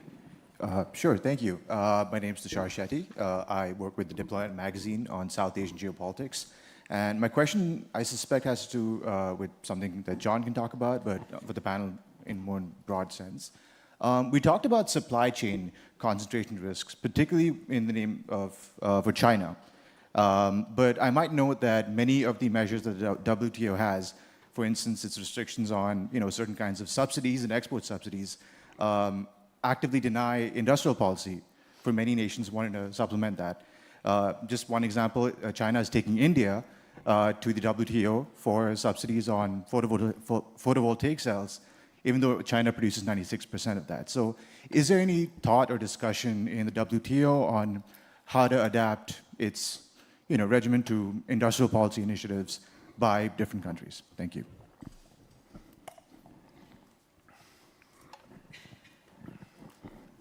Dario Vimucilli, a master student from Italy, actually. And I have a question which is primarily for Ambassador Heidecke and also for John Hancock, but I also would like, but you choose, of course, I just express my wishes, to hear a US perspective from a former attorney US trade representative. Mr. Hancock said, don't burn the house because the 1% is not working. At the end of a Brussels European Council meeting of 27th June 2025, Ursula von der Leyen, Friedrich Merz, reportedly spoke about an EU alternative to the WTO with an alternative organization to the WTO. Is that burning the house because the 1% is not working? Thank you. Very good question. I think, should we start with that one maybe? I think it was directed to Carmen. I think it was directed to you. I start with the last one because you saw I had to smile a little bit. Because when this happened, I immediately received a WhatsApp of the Director General of the WTO telling me, oh, what's happening, Carmen? what did the Chancellor say? Yeah, what is Europe doing? So, and this was exactly in the surrounding of the CPTPP negotiations, and so nobody wants to burn down WTO and build up something completely new. This is not possible if you see the time, what is needed to build a rules-based system. So what is behind is that the WTO in the basis, and I would say in the body, is stable, should be there, but we must build on this body, and we must be creative, and we must reform. So this is quite quickly in the media. You have a headline, and behind the discussion, if you would ask the Chancellor or the Commissioner, do you want really to burn down the WTO and start something completely new? I would say, no, but what the basis, what we have the rules.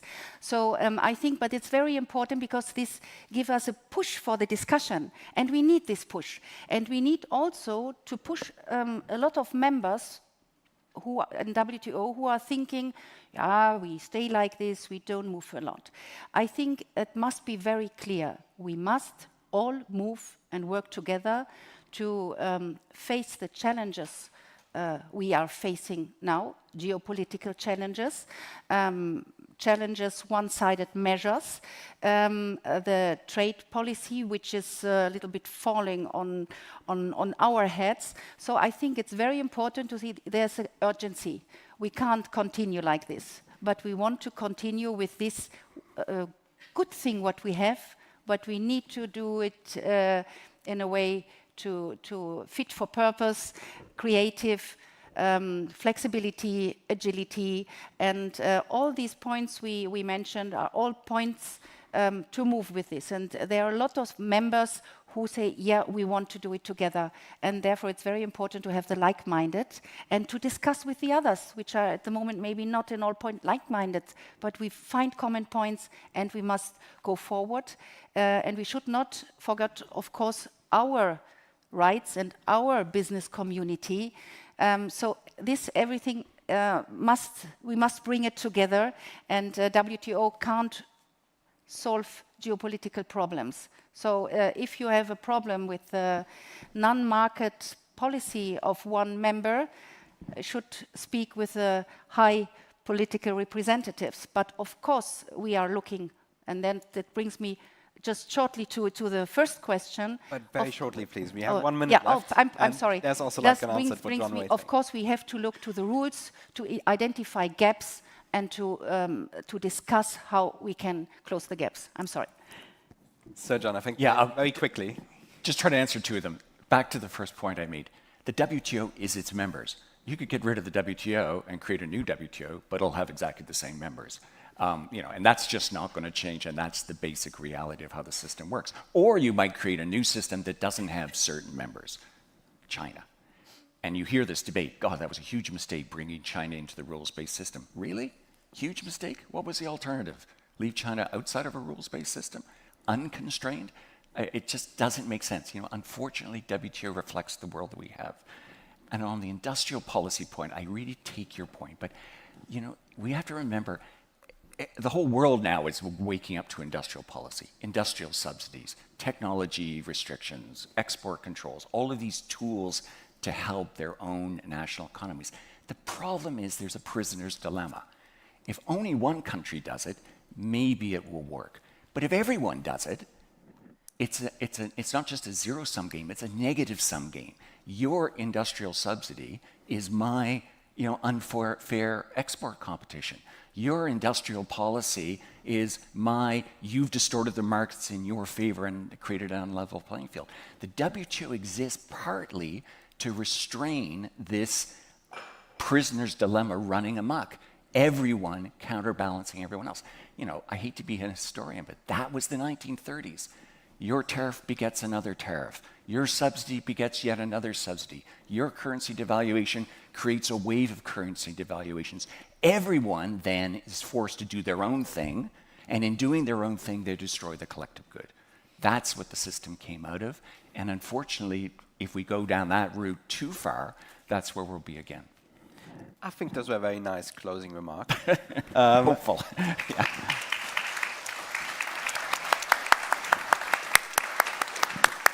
Thanks a lot to all the panelists. I think it was a very lively debate. I, for once, would have like a ton of other questions that I'm not able to pose, obviously. But yeah, I think there will be time maybe at a coffee break to still talk about one or two things.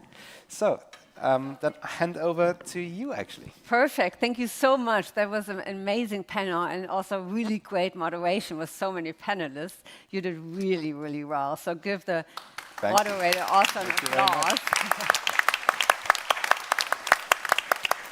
So we are now going to move into the coffee break. You get 5 minutes more, but then we would love to see you in the breakout sessions. And we do have fantastic breakout sessions. So session 1 is from Tools to Agents, AI and the Future of Work in Europe and the United States. And it is moderated by Nicola Brandt, who is the head of the OECD here in Berlin. It's going to be a fantastic breakout session, but so is the other one. Session 2 is Curing the Risk, the Future of Transatlantic Health Cooperation, also going to be moderated by one of your colleagues, Louis Westendorp from Politico. And the third session is just as exciting, From Space to Sea, Securing Critical Infrastructure in an Age of Strategic Competition, and is going to be moderated by a colleague of mine from the DGAP, Claudia Schmucker. I don't know if she's here already, but she's also a stout supporter of the WTO. Yeah. So we'll see you at a little past half past in the and you will be directed to the different working rooms. Katja, could you remind us which one is where? I know that Claudia's is going to be here. From Space to Sea is here. Yes, exactly. So the breakout 3 is in this room. Breakout 1, which is AI and the Future of Work, is in the room to your right. And breakout 2, Transatlantic Health, is in the room right over here. Yeah, and for our online viewers, unfortunately, we do not have a hybrid in every session. It's just going to be in this one. So you just have to bear with us and get back to us if you're interested in health or labor and AI, and then we can tell you all about those sessions afterwards. So have fun in the coffee break.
Everybody who's sitting like way back here, there are fantastic seats up there as well.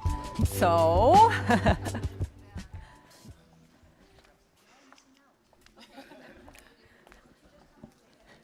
so it's always hard to get everybody back after the coffee break. And happy to see so many of you. And I'm very delighted that my good friend and colleague Claudia Schmucker is going to moderate this panel. Give her a big applause. Claudia, could you stand up for? Oh, absolutely. for a second. You're a trade nerd, right? Yes. You like the WTO? Very much so, together with you, Stormy. I know we are both trade nerds. Sorry for that. And you're working for the DGATT-D. Yes. And you do have two fantastic study groups, globalization and the world economy, which Stormy and I also work together on, because we try to talk about the WTO as much as possible, because we fear that this topic doesn't have that much priority as it should be. So we work on that together on trade issues. So if you're interested, just let us know. And you're the head of the geoeconomics, geopolitics department, and you work a lot on economic security, and this is why you're moderating this panel. Yes, I'm very excited to have this excellent panel today. So all of the speakers know a lot more about the topic than I do. So use the opportunity to ask them. I will introduce them shortly before their inputs. But I'm not the expert, these are the experts, and I'm very excited to moderate today. And with this, the floor is yours. So thank you, first of all, for Aspen for inviting me and for letting me moderate this panel. I'm very excited to have these excellent speakers here to talk about From Space to Sea, Securing Critical Infrastructure in the Age of Strategic Competition. As Stormy said, my name is Claudia Schmucker, and I'm head of the Center for Geopolitics, Geoeconomics and Technology at the DGATT. And I'm very excited that Aspen invited me to be the moderator today. And we love to work with Aspen on a lot of topics, as I said, on trade, on tech, on geoeconomics. So Stormy and I collaborate a lot, which makes me very happy to be part of this conference today. So our topic is very relevant. You can see that from the high-level speakers that we have. You can see that also from the interest of the audience, and you can see that because we have the larger room, which means this is the priority topic that we have right now. I'm very sorry, I do not want to enter the competition, but I do. So the topic that we have is very relevant because space and sea have become central areas of strategic competition.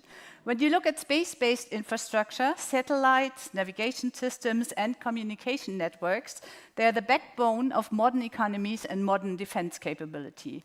When you go below the sea, subsea infrastructure, fiber optic cables, energy pipelines, and offshore installations support the physical flows that are necessary for trade, for digital communication, and for energy security.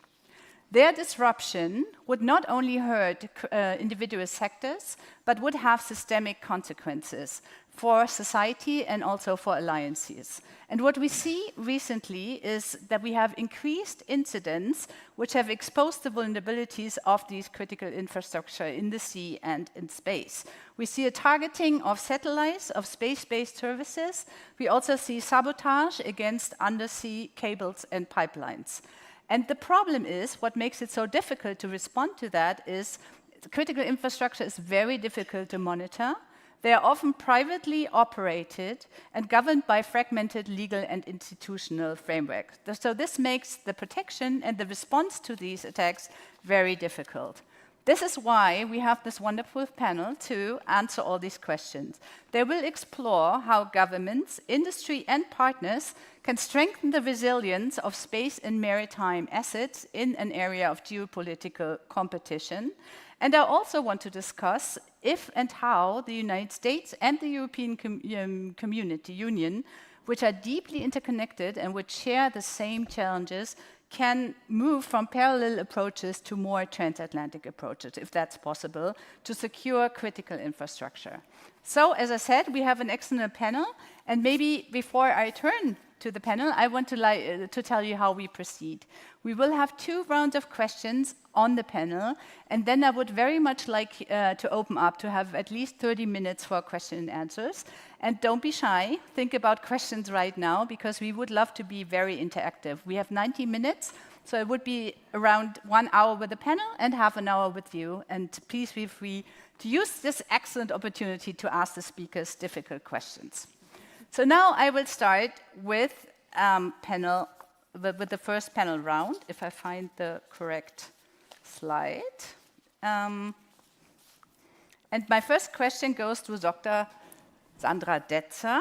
She is a member of the German Bundestag and spokesperson for economic policy for the Green Party's parliamentary group in the Bundestag. Thank you very much for joining us today. In recent years, Germany has become much more aware of vulnerabilities in the critical infrastructure. This relates to energy dependency, cyber risk, or subsea infrastructure. What have been the most important lessons learned, and what are the greatest risks that we still see today? First of all, hello everyone. Thank you so much for inviting me, and thank you for choosing this very important subject. Just came back from Japan to learn more about their economic security strategy, and really discover over and over again that we have to learn a lot when I look at the German debate when it comes to economic security. So it's great to be here. Thank you so much. What have we learned, you asked? Well, first of all, that being dependent on Russian gas is not the best idea that we ever had. That was in 2022, and a lot of our allies told us so a couple of years ago, but we didn't listen because it was very convenient having very cheap gas for our energy-intensive industries. They obviously suffer right now from not having this gas. Where are we now? I would say, well, we improved a little bit, but not there yet. We saw a lot of European legislation when it comes to CER, when it comes to NIS, and that is very important for Germans because we lag so much behind. That is good that Europeans are pushing us. But when we, for example, try to really put our finger on the critical infrastructures, we're still struggling to find out what this really is and what are the different components that we really want to look on. Example, communication. There was a huge debate about Huawei Chinese components in our infrastructure. We now know we don't want them there, but what do we put there instead? This is still an open question, my point of view. Next point, energy infrastructure. We try to reduce the dependencies on fossil fuels, but now we discover we need the raw materials to have a climate neutral future. Discovering China has a lot of the fingers on the critical raw material supply. So we are, for example, and you ask also where we can align with the US, I would say this is a very specific topic where there could be some alignment within the transatlantic partnership, secure raw material supply, and this is an ongoing debate. I would go so far, in Germany, we want more resilience. but it's not sure who pays for it. Companies, customers, state. So we're trying to figure out who bears the costs. Well, this is, I would say, the state of the debate that we have right now. Thank you so much. I just have one follow-up question, because you said you just came back from Japan.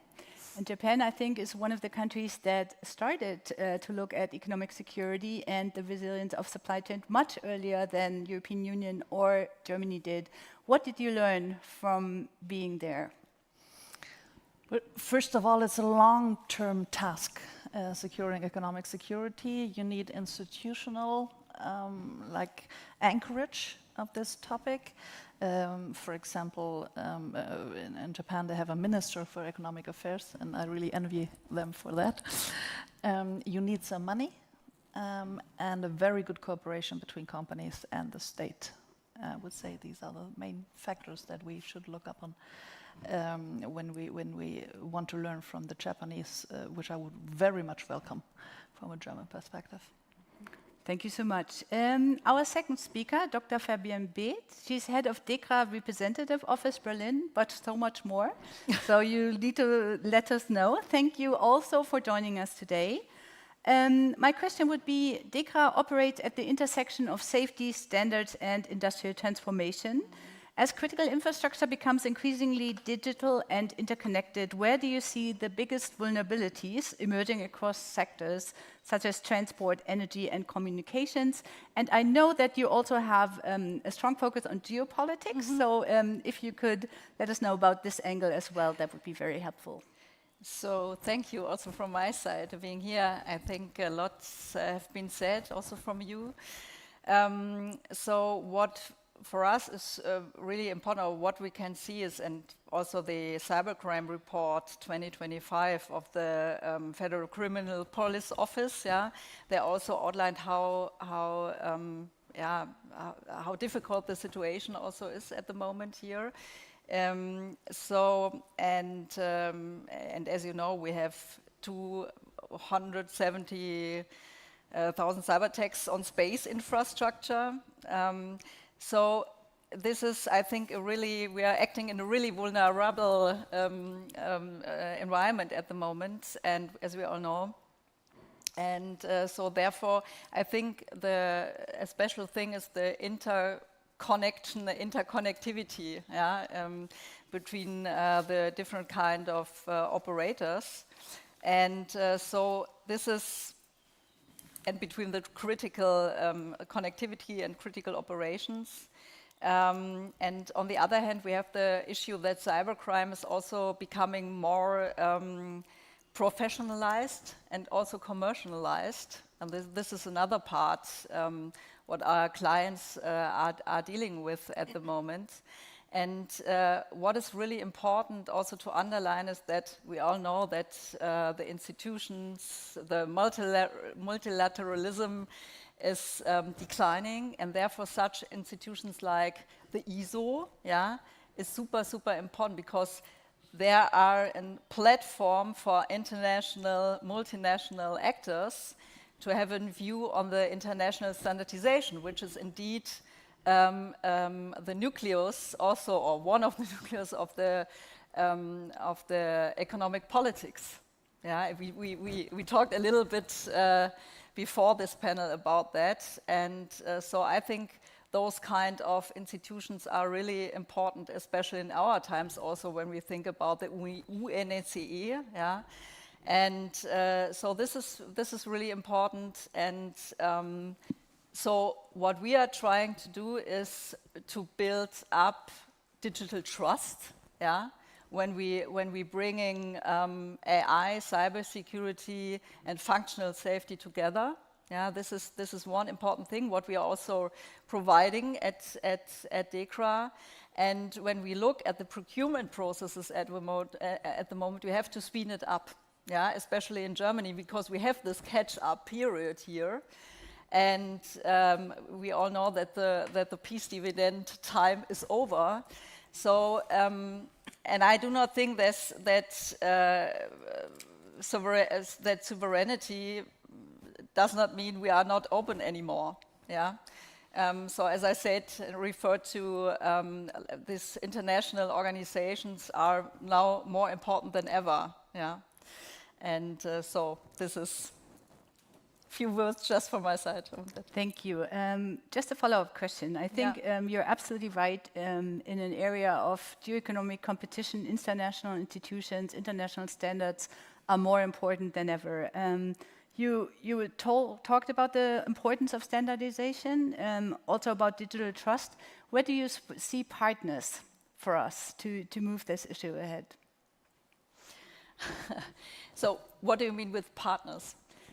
To align. I mean, we are here to not only talk about German strategy or European, but maybe see, especially when we talk about trusted partners also in supply chains.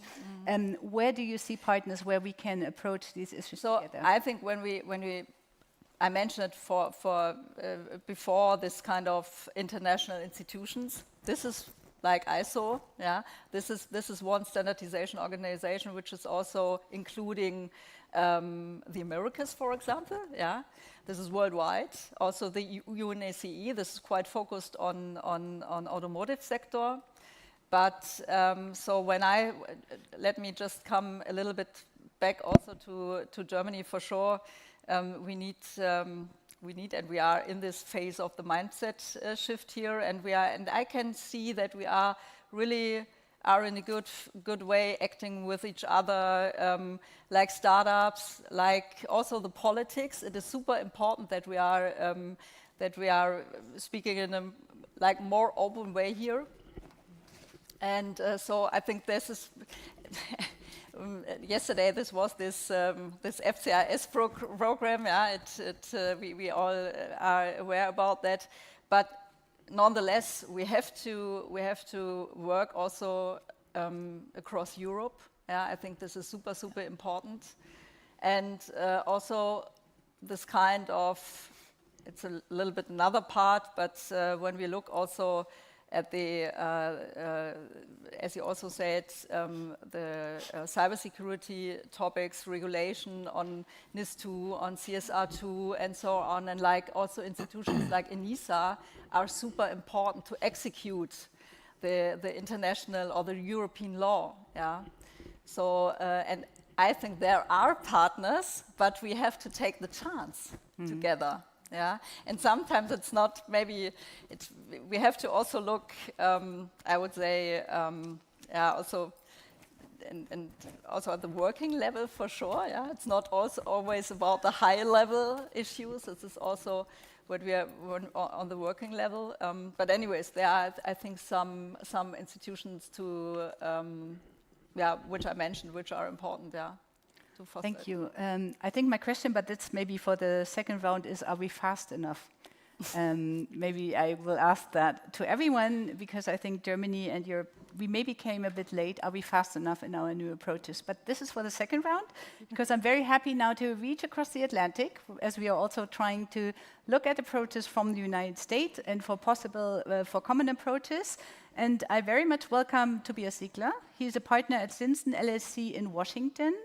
And if I read that correctly, provides legal representation to startup companies, particularly in the software and space tech industries. Welcome, and thank you for joining us. You work at the intersection of law, investment, and emerging technologies, including the space sector. From an investor perspective, how do geopolitical tensions and growing security concerns change the calculus around space infrastructure and space startups?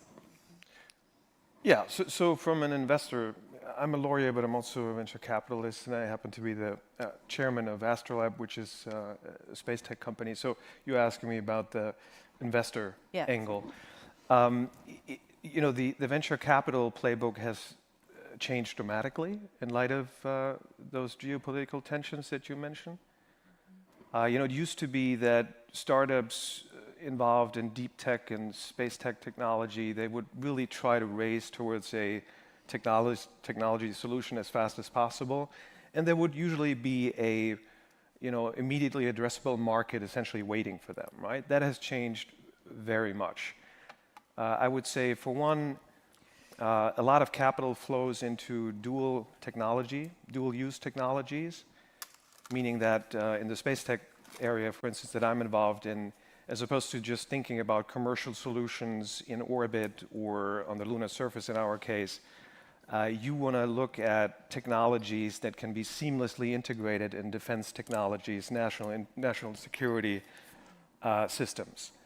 That has the pleasant side effect, is essentially a hedge to your bed, that the public demand is somewhat more predictable. So to the extent that the government is giving you a contract, and in the meantime, the macroeconomic picture deteriorates or even collapses, which is a possibility, you still have that.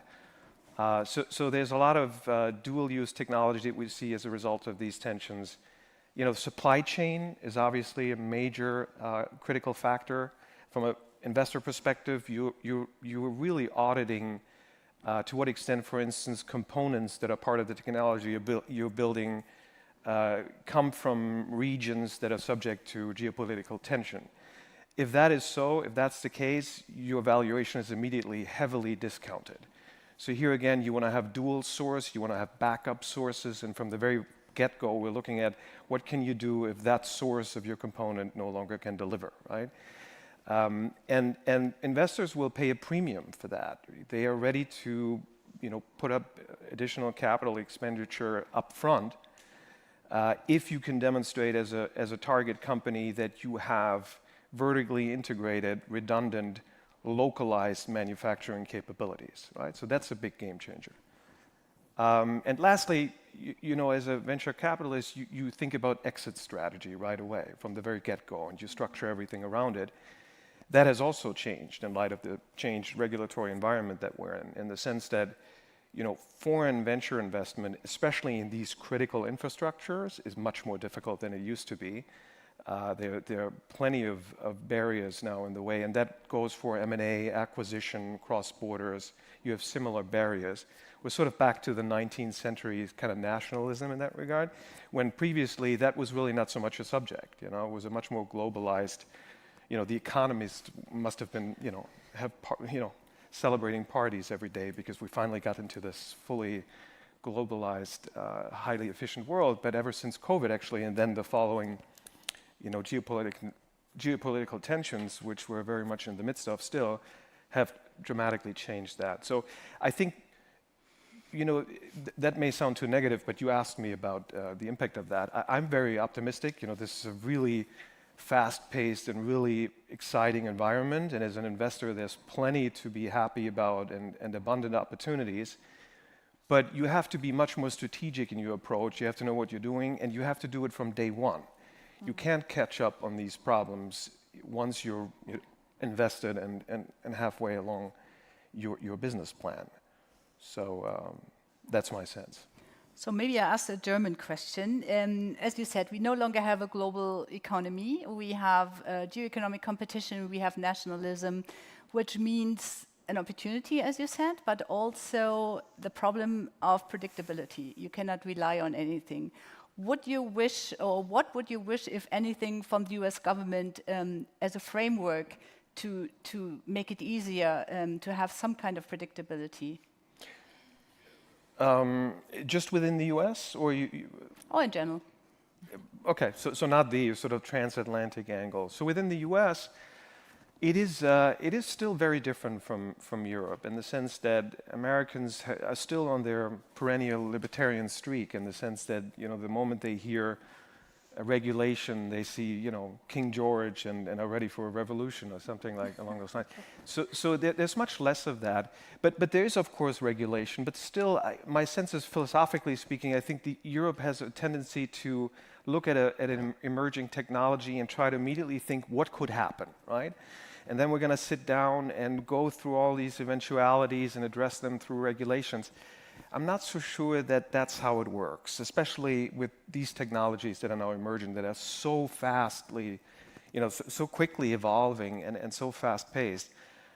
So the U.S. has more of a tendency to set certain baselines and then give, private companies a great amount of latitude to sort of operate within that. That sometimes goes wrong, of course, and there's lots to improve.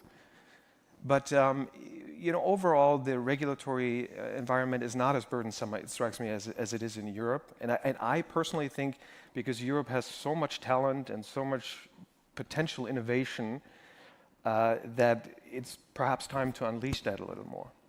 That's definitely a discussion that we have right now in Germany and Europe. Dr. Detter, would you like to respond to that immediately? Absolutely, you read my thoughts. Yeah, because it's an interesting question. We went to, for example, Silicon Valley a couple of weeks ago with our Committee for Economic Affairs, and we met with autonomous driving guys, and they said, well, we have basically a pretty strict regulation. Once it comes to an accident, we have to show all the data, otherwise we're just, pulled out of the market.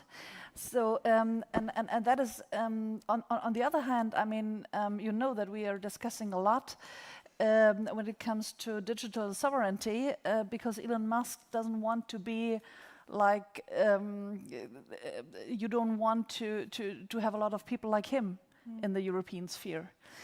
And as far as I know, they do not earn that much money when it comes to AI and stuff. And you can, well, basically finance all the AI like hyper movement that is happening right now with revenues that you earn from, I would say, an oligopolic structure that means that you have some billionaires that finance that. And I'm not really sure if this is like a kind of the example that we should follow, like one-to-one within Europe. And as far as I heard, when it comes to data security, for example, I heard a lot of American friends that said the Digital Service Act that you have in all the data security stuff, that is a thing that we want to have basically in the US as well. So I'm not ready to talk about regulation only as an obstacle to innovation. No, neither do I. But I totally agree with you that we are overdoing it. That we need more.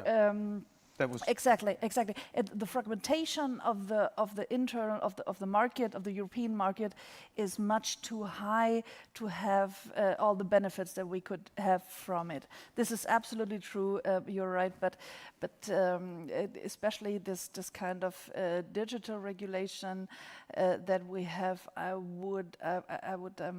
mean, obviously, U.S. government is trying to get rid of it a little bit. At least we see some efforts to weaken digital regulation in Europe. And I would advise European policymakers not to follow this path. So coming back also, thank you, to transatlantic approaches. I'm very happy that we have Lauren Williams as a speaker. She's Deputy Director of the Strategic Technologies Program at the Center for Strategic and International Studies, CSIS, in Washington. Thank you so much for joining us. You helped lead work on the first minimum cybersecurity requirements for the federal space system in the United States. What lessons from that process could be applied more broadly across the transatlantic space sector? Well, first, Claudia, thank you so much for having all of us and curating this conversation. I'm already excited to be sitting between the two of you, because I think my experience in the White House was kind of a middle path that I'll describe in terms of engaging primarily with space industry executives and experts, while also trying to navigate developing common baseline cybersecurity requirements that, just to preview the bottom line, industry really wanted and needed, because the space domain is a domain that has been around for a long time, but it is one that, at least from a United States perspective, we have seen as kind of the wild, wild west. There's not a lot of law, policy, and regulation, especially over the last several decades, and we've also seen the growth of the commercial space economy. You've mentioned SpaceX already, which of course dominates that. So all of these dynamics kind of shaped my interactions, both at the federal level and with space industry. And just by way of going backward to talk about that experience, I've spent time in the Pentagon working on space policy issues there, kind of the most bureaucratic institution that we have in the United States. And then was at the White House working on cybersecurity issues, national cybersecurity strategy, but I was tasked specifically with kind of wrapping my arms around the challenges that are unique to the space domain and just commercial space as well as government space systems. And then now I am at a national security think tank in Washington, D.C., where I get to think big picture about these issues as well as lots of other kind of intersecting dynamics. So to kind of bridge the conversations that we've just had, as I mentioned, and as you mentioned, the United States has taken, I'll maybe scope it to the cybersecurity policy domain, has taken a more or less kind of fragmented, sector-specific, as well as more or less kind of voluntary guideline-based approach when it comes to cybersecurity.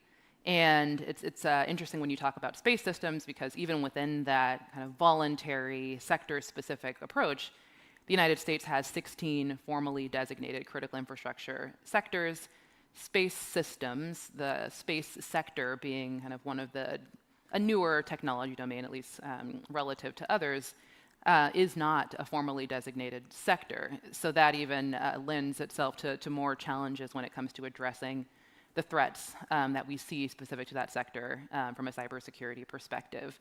And I'm sure we'll talk about throughout this panel the threats to the cyber threats, not only to space systems, but definitely to space systems, have been increasing over the last many years, not least in the context of the Russia-Ukraine conflict. We saw the first kind of formally out loud stated declarations by the Russian government that it would target commercial space systems in conflict. We saw a company targeted at the outset of that conflict, all kind of pointing to the conclusion that Russia has that the United States and our partners, and that this had an impact here in Germany as well, are dependent on space systems, both for our kind of everyday communications as well as for our government and military activities, as you noted earlier. So that was just one instance. And then even more recently, brought more broadly to the communications sector, as well as energy and healthcare and others, and water. We've seen the People's Republic of China, we've seen China target and deeply penetrate U.S. critical infrastructure that are operated by local governments and smaller companies, as well as by the federal government. So this is kind of the broad threat environment that we're facing, and unique to space systems, as I'm sure you can speak to best, with a lunar rover being the product that your company works on. There are really unique challenges. Once you, just to broadly state, once you build a space system, it's kind of built with the, at least traditionally in the past, it's kind of built with the cybersecurity the cybersecurity features that you build it with at that time. And once it's launched into orbit, there's kind of no going back. You're not getting that system back. Kind of in the modern era, companies are developing novel ways of being able to update their software, not so much update their hardware because it's kind of lost at that point in time. But just historically, it's been a challenge for companies to be able to kind of build in cybersecurity features given the kind of limited size, weight, and power constraints in the space environment. So that's a real challenge. And so the companies that I engaged with when I was at the White House, generally speaking, this is U.S. companies entirely, were looking to the federal government. They were looking to me and my colleagues to help them understand the threats that are sometimes only being discussed in government classified spaces and being communicated out kind of a piecemeal way to the industry. So we kind of had the monopoly on information around threats. And they were looking for us to identify common actions that they should take based on those threats that we were seeing, based on the threats that they were seeing, to be able to raise the common baseline security, cybersecurity across the space ecosystem. So a unique experience that I had, and I think it is unique to that domain because it's a newer sector. There is a plurality of activity kind of happening in the commercial space sector as opposed to in the federal government.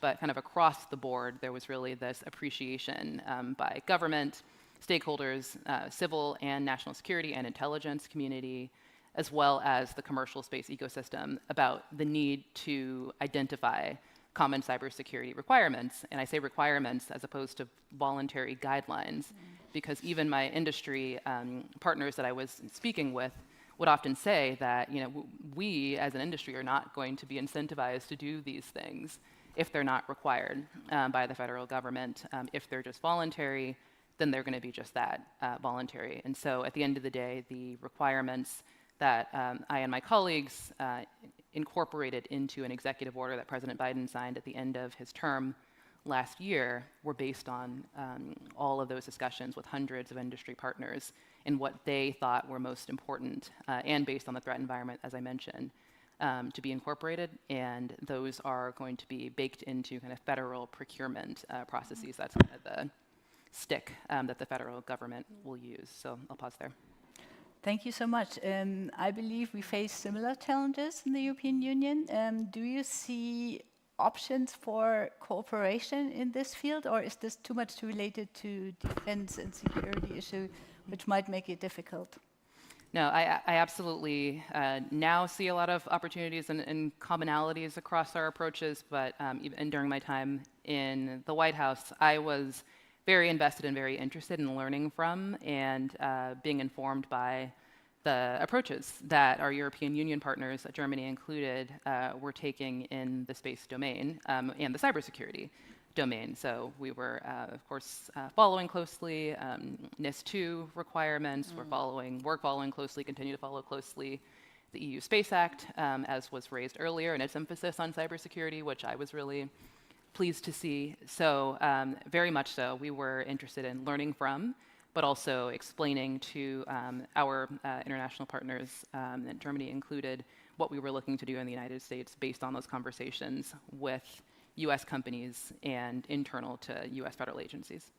Thank you so much. So I'm very happy to introduce Andrea Rotter. We have known each other for a long time, and I'm very happy to be on the panel with you again. She's head of division Foreign and Security Policy at the Hans Seidel Foundation. So welcome and thank you. Good to see you again.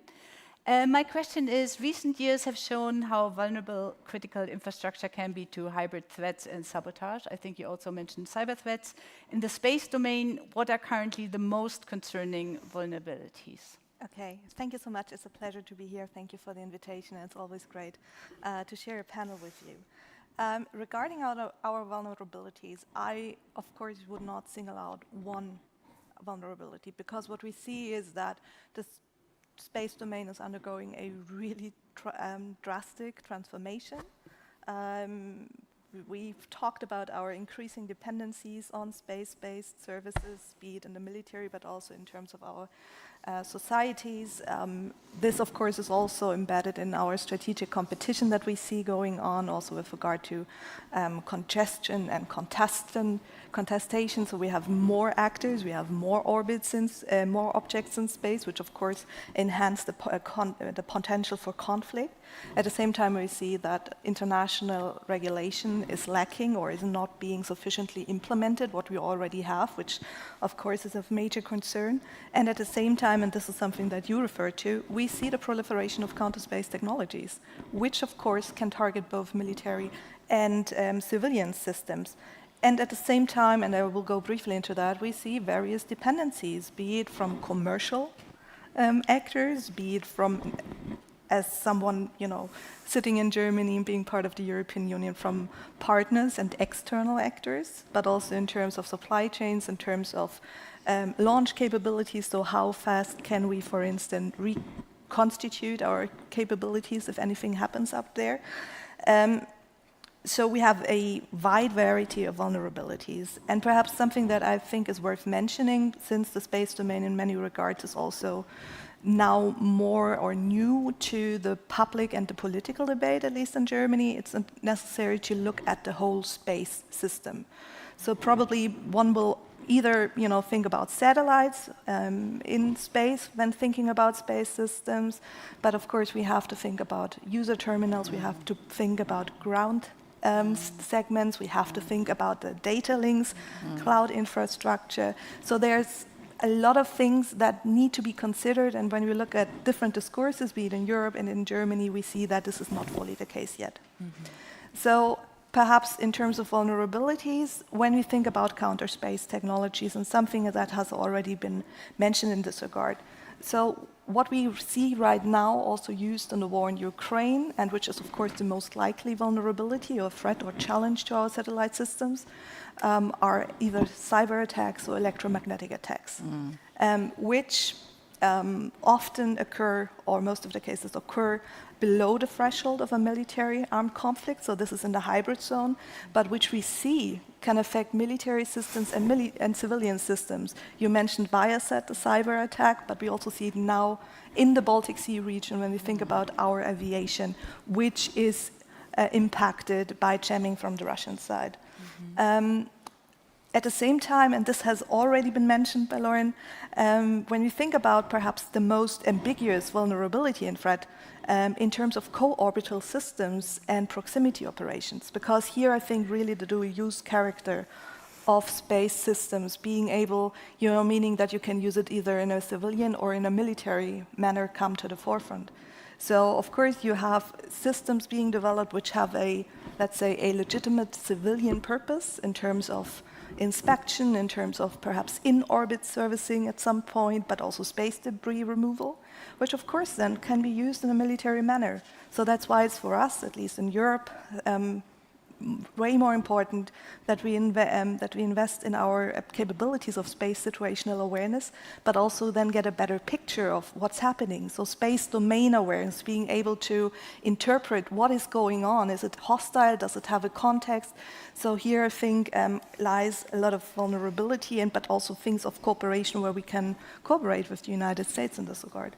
And of course you have the spectacular counter-space threats in terms of kinetic missile attacks, direct ascent, anti-satellite weapon tests, which are spectacular, but which, thank God, are not used in current conflicts. So what we see right now in conflicts, a certain kind of shared understanding that we all are depending on space technology, on our space infrastructure, and there's a certain restraint. But of course, when you look at reported Russian developments of nuclear-capable co-orbital systems, which might be like an overkill to all of our space infrastructure, right? We see that perhaps this kind of restraint can have boundaries. And lastly, I want to mention 2 points. So the one thing, when we've talked about that, are of course dependencies, and especially from a European point of view, and with our and Ukraine's dependence on Starlink, we see how our dependencies are really also of economic, but especially security concern in this regard. But we also have to think about the broadest picture, and this has been mentioned when we talk about supply chains, when we talk about launching capabilities. So the space domain is so much more than just satellite systems in this regard. And of course, when we talk about the integration of commercial actors into our national security, so the war in Ukraine is more or less considered the first commercial space war, since the commercial actors are playing such an integral part for Ukraine, but also for security. But here, this has already been mentioned, they of course then become legitimate targets in conflict, meaning they can become also parts of our resilience ecosystems, of our deterrence and our defense capabilities. And the last point I want to make is coordination. So when you look at space systems, it's really a cross-cutting issue. It takes a whole of society, a whole of state approach.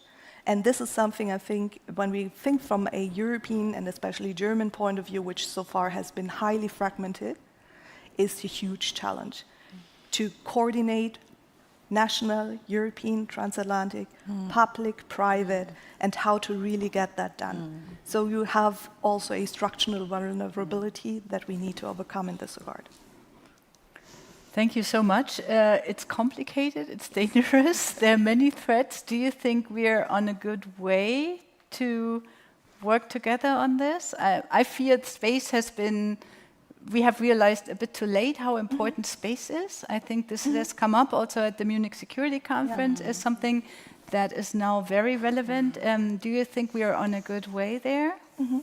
So when you look at different, and speaking from a European and German perspective, when you look at different strategy documents, the funding that is being invested in space capabilities, I think we're on a good way. it might be often too little too late, but at least I think, and here's the great alignment with the United States and how we regard space as a strategic domain and not just as a civilian or an economic area of opportunity. I think there has been a significant shift in how we in Europe and in Germany perceive space.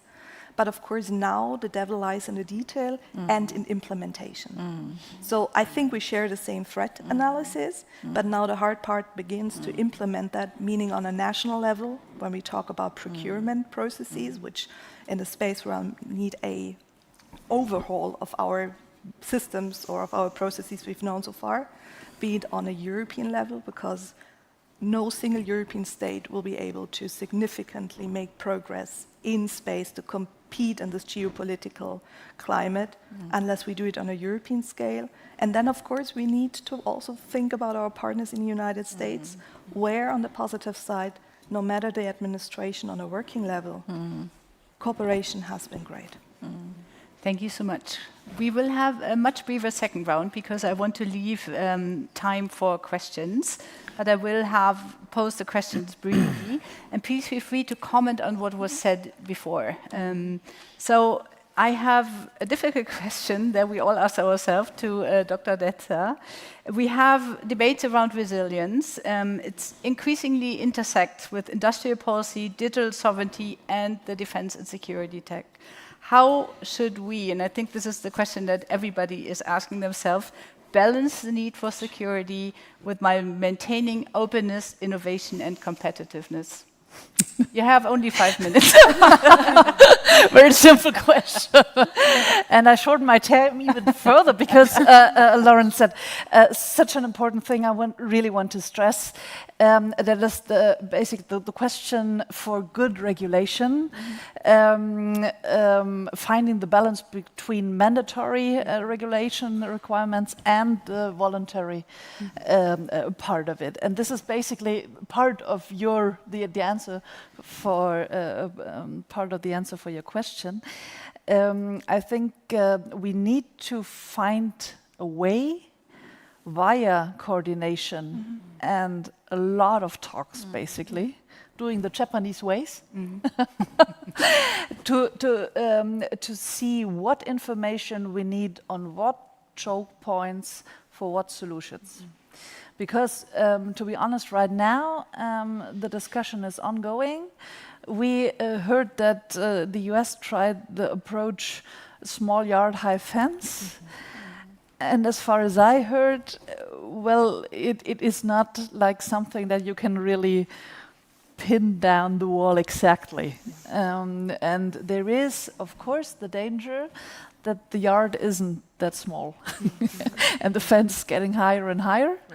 Because obviously, also especially in Germany, where we have a lot of transformation going on, there are companies that want to, just ease the pressure using public procurement, using stricter export regulation to avoid transformation pressure.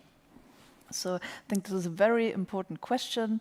What information do we need to have then the right regulation? And from my point of view right now, I would separate the really core of the critical infrastructure. That is, for example, sensors in a windmill that we can basically right now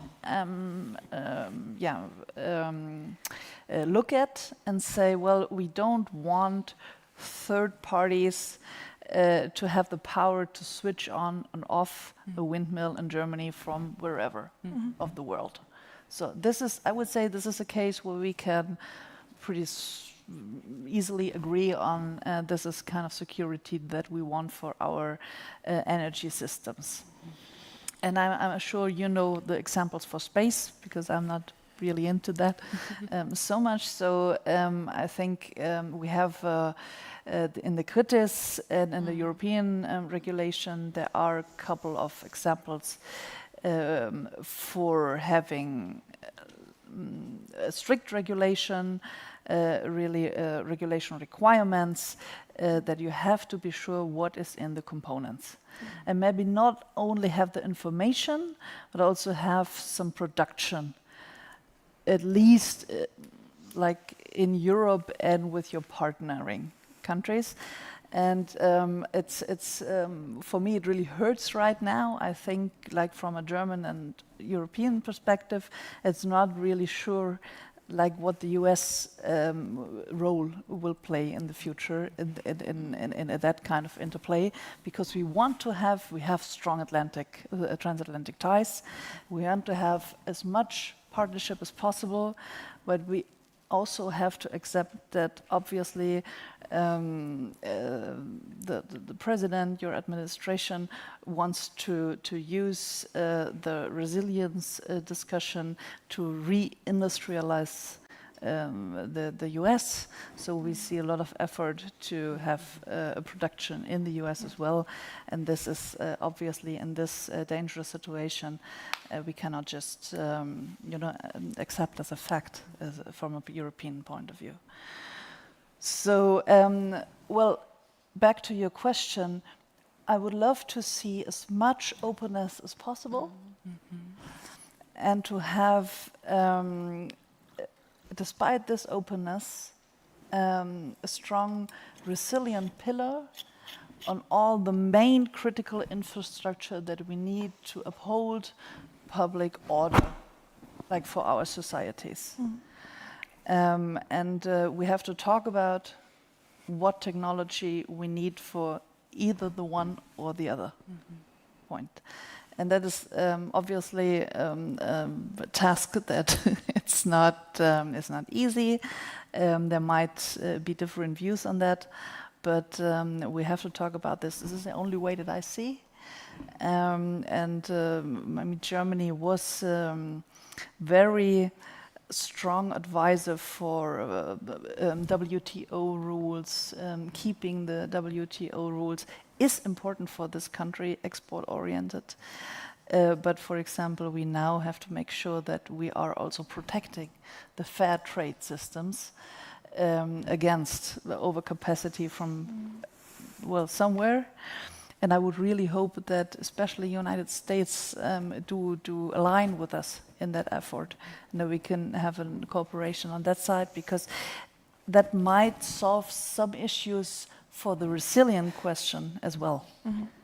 Because once we keep some production in Europe, in the United States, then I think we will have the possibility to make resilience much cheaper.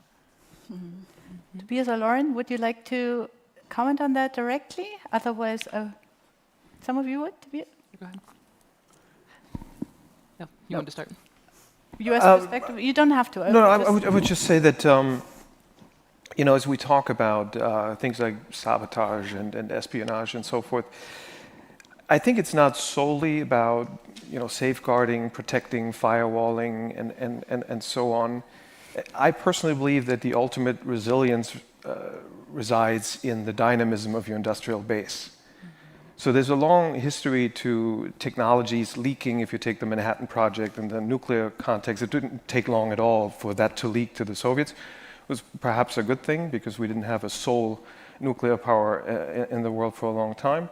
But you can't really prevent that. That doesn't mean that we shouldn't be focusing on cybersecurity and all of these things. They're very important, but it's not the sole subject. Especially in Germany, that has a great tradition of a dynamic industrial base that is very innovative. That is your ultimate resilience, I think. If you can distribute your innovative powers, and when you always have a challenger to the current incumbent, I think that's the ultimate version of really long-term resilience. And I would just add to your earlier point, it's a little easy to so to speak name drop Elon Musk, and then most people, at least in a European audience, will roll their eyes, and then on the back of that talk about regulation. I mean, if you want to have innovation, then you have to accept outcomes that are perhaps not optimal in terms of the characters that are involved, or even the size of the market that they at least temporarily hold. You can still, on the back end, regulate that, and Europe has always been happy to do that, and the US probably should currently in terms of antitrust laws and so forth. But perhaps let's allow a little bit of innovation in the first place and not sort of call full stop because there's a character involved somewhere that we don't like, or who has an over-concentration in a particular industry temporarily. Because I can tell you that to the extent that SpaceX is currently sort of the new Standard Oil in terms of its monopoly position, it has inspired countless entrepreneurs, including in Europe, ESAR and so forth, who are building rockets now, and they will, over time, if you allow them to, very much challenge that position. So it kind of takes care of itself, but in the meantime, feel free to have antitrust lawyers go after these people. But that should not be standing in the way of the innovation in the first place, I believe. Yeah. Yeah, I'll just make two very quick points that I think could come across as contradictory, which is one that to be able to kind of, as you noted, to strengthen or keep our industrial bases strong, we need to make sure from a policymaker perspective that we are engaging very actively in collaboration, as we've already talked about, from a public-private partnership perspective, and that we, formerly myself, in government, are asking the private sector what they need to, on the flip side, be able to identify the right policies, the right regulations, the right guidance to secure those very products that our private sector is looking to put out on the market. So I think when it comes to some of these threats that the government, for example, has more of a monopoly from an information perspective on, and we're talking about space threats, we're talking about cyber threats, electronic warfare. Some of these threats, as I noted earlier, the preponderance of the information is in the government's hands, and so being able to inform and shape and ask our private sector partners what they need to be more secure from those threats that they're not able necessarily to visualize themselves, but also have an impact on their bottom line. For example, if your information is compromised through a cyber attack, or if the satellite links are being jammed and your systems are not able to operate in the way that they are supposed to. These are some of the challenges that industry needs assistance from government in addressing. So just as I think government shouldn't be legislating, creating requirements in a silo, and should be engaging very much so with the private sector, I think the private sector also sees that there is need for addressing some of these sorts of existential threats with tools that only the government has. This is a great transition to my next question. I would like to bring Fabienne in. Much of the infrastructure from ports and logistics is privately operated. So where do you see, or how can effective public-private cooperation actually look like in practice when preparing for hybrid threats and disruptions? I think that that you, Andrea, had a super good point, and you described it in a wonderful way, to have this holistic approach, to bring the public and the private sector together. We see it in the case of the NIS2 negotiations, for example. And for sure, it isn't really, I would say, it isn't sensitive questions. Where are you most vulnerable? Yeah, when we talk about the companies who are affected. But anyways, we have to support those kind of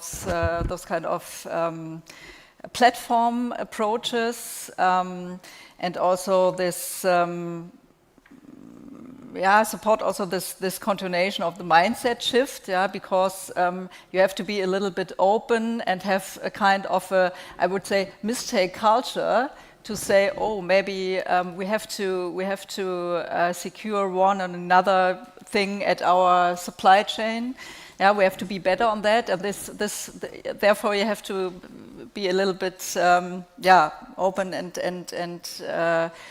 have the capability to talk about that. Maybe we do not talk about here in this auditorium about it, but it doesn't matter. Yeah, you have to make sure that you have room with other stakeholders, public, private, to talk and to be aware of this.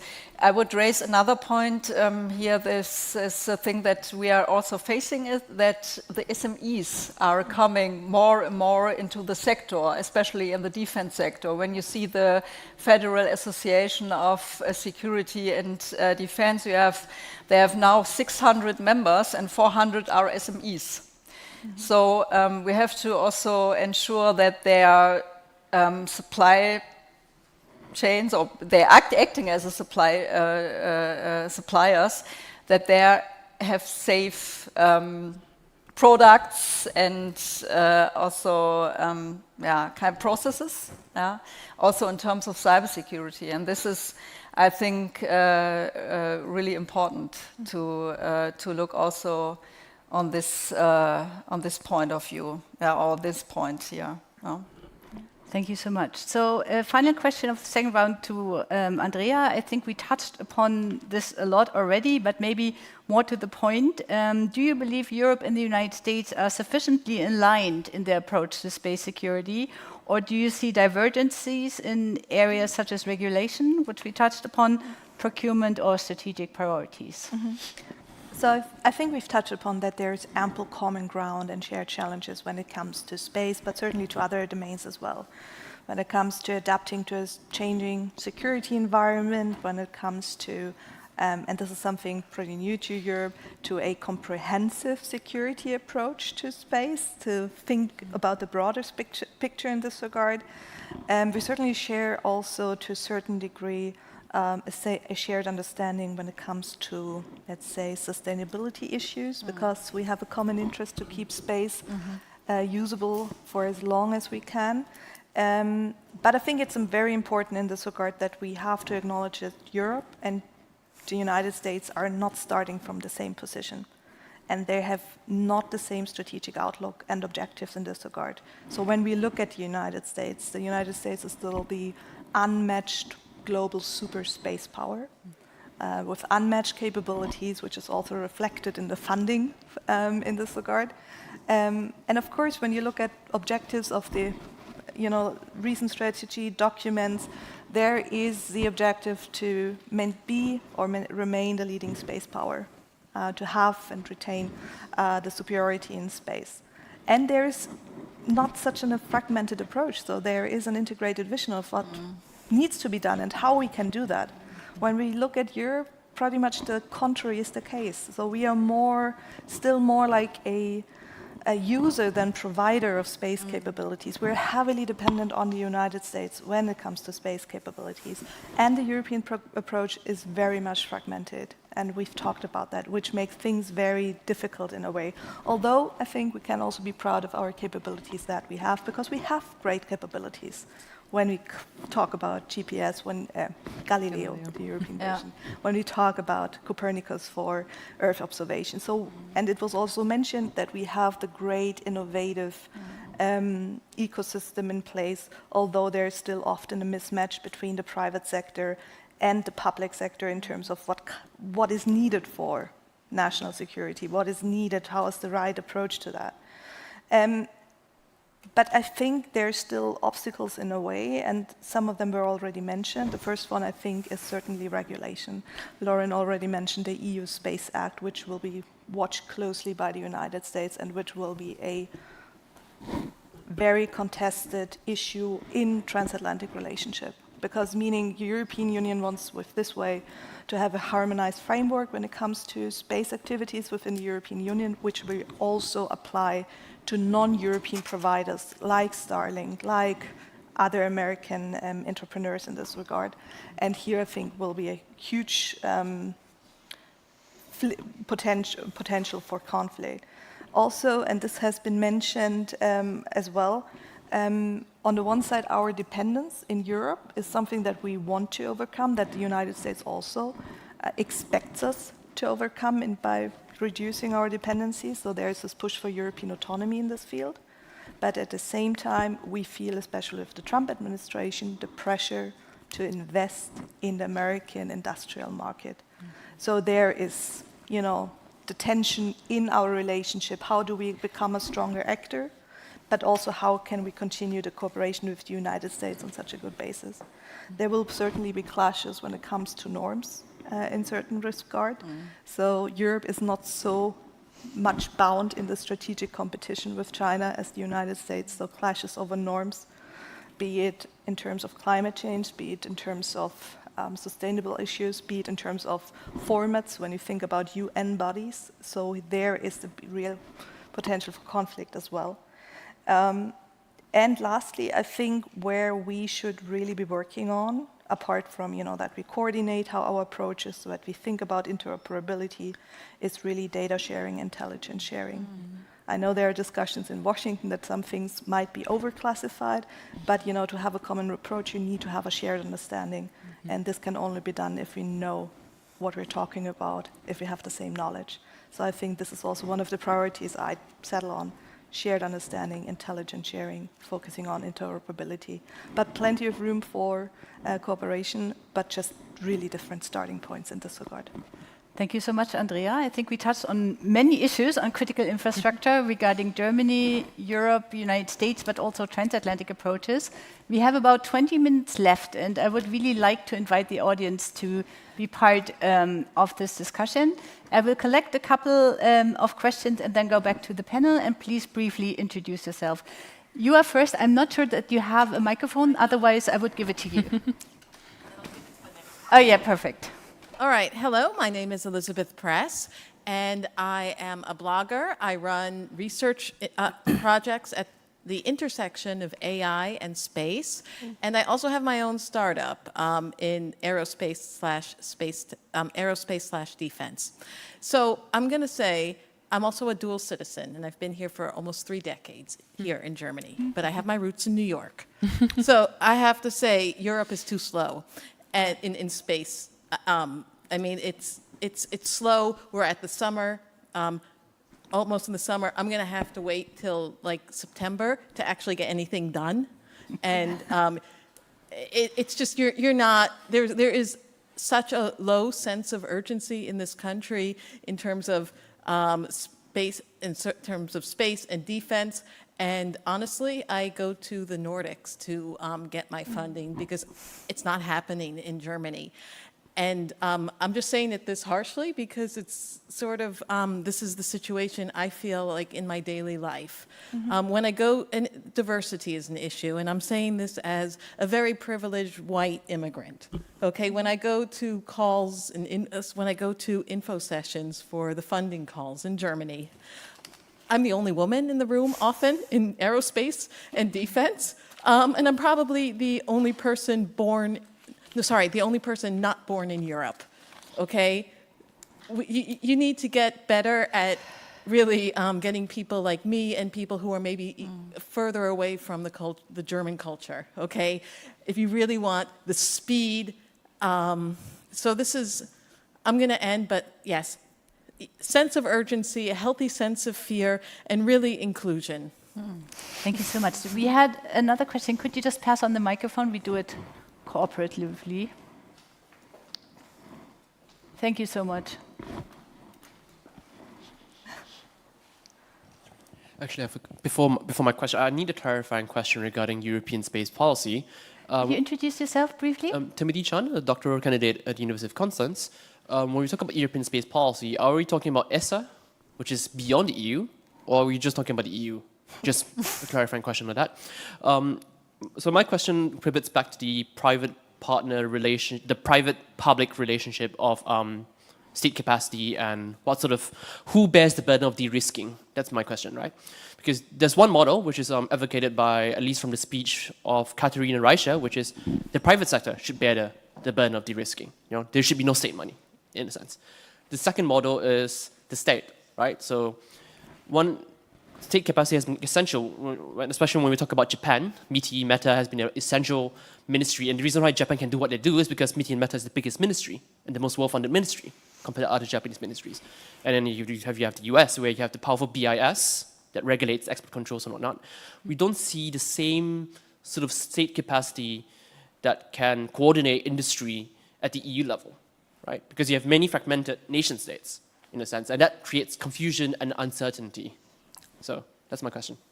Thank you. We had one more question over there. Thank you for helping us with the microphone. And then thank you. My name is Leander Holweg. I am an economist and I observe space activities for quite a long time. And my question is directed to Mr. Ziegler.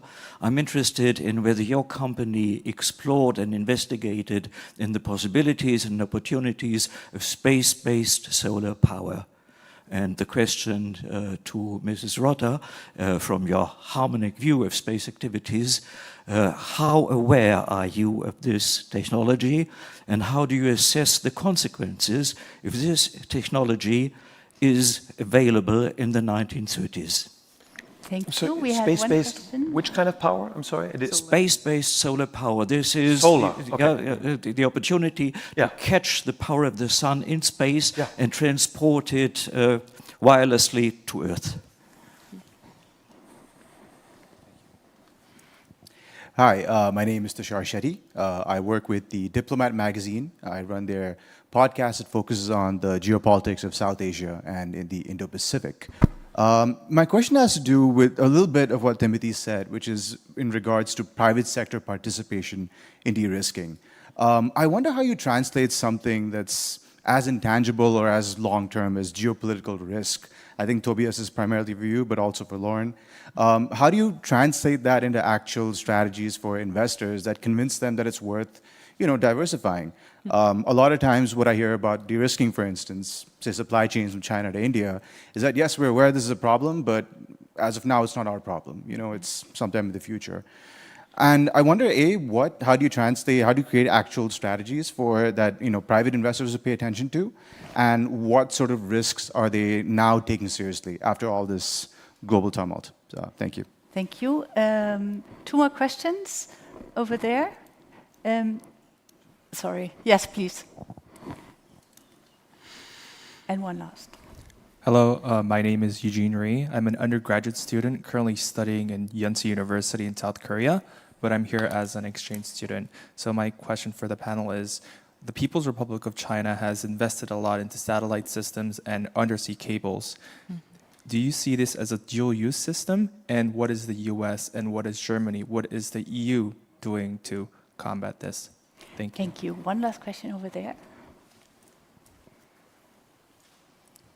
Hi, I'm Tim Jones, consultant at Ambassador Partnership, but also a resident of Berlin-Lichterfelde, which prompts me to actually say, may not mean everything to all members of the panel, because what I wanted to say is the discussion essentially, and for obvious reasons, is concentrated on preventive security, i.e. preventing people doing nasty things to the infrastructure. I wondered if, and in fact, Mr. Ziegler already mentioned in some ways, how, what do we need to do to be better able to cope once something has happened to the infrastructure? And obviously, knowing in advance how you would diversify is important. Thanks very much. Thank you. I don't see any other question. Then I would go back to the panel. Just leave it over there. I would take this round. Andrea, you go first. Okay, I was just collecting my thoughts. Okay, regarding your comments about the procurement, I absolutely agree with you. That's what I meant with too little, too late. At least we got the strategic shift in that when it comes to space. But at the same time, we have to transform our procurement process, which has been installed in peacetime, and which is not adapted to really act, in the speed of relevance that is needed.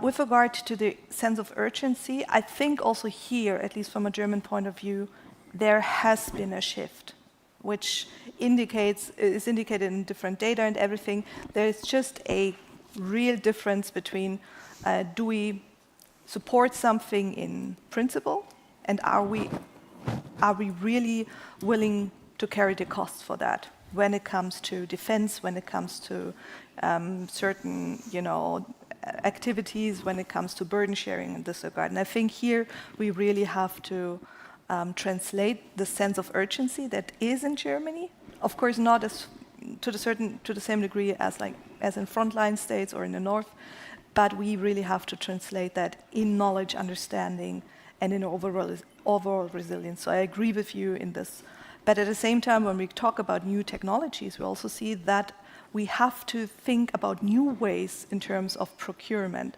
So our procurement often is very much focused on certain products, on a tank, on a fighter jet.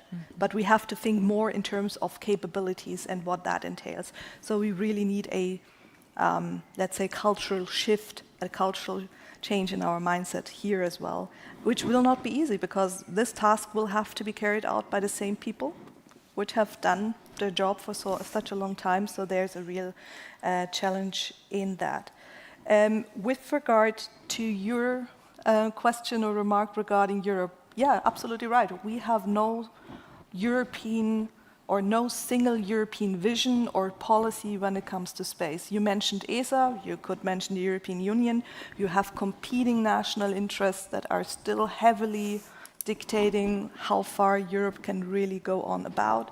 You have private sectors, so there is no single policy in this regard.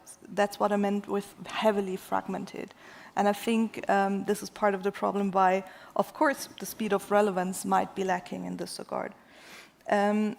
With regard to bearing the costs, I think I leave that question to the other panelists, bearing the costs of de-risking. But at the same time, when we think about how we integrate commercial actors in our national security as part of our deterrence, this also raises a very important question.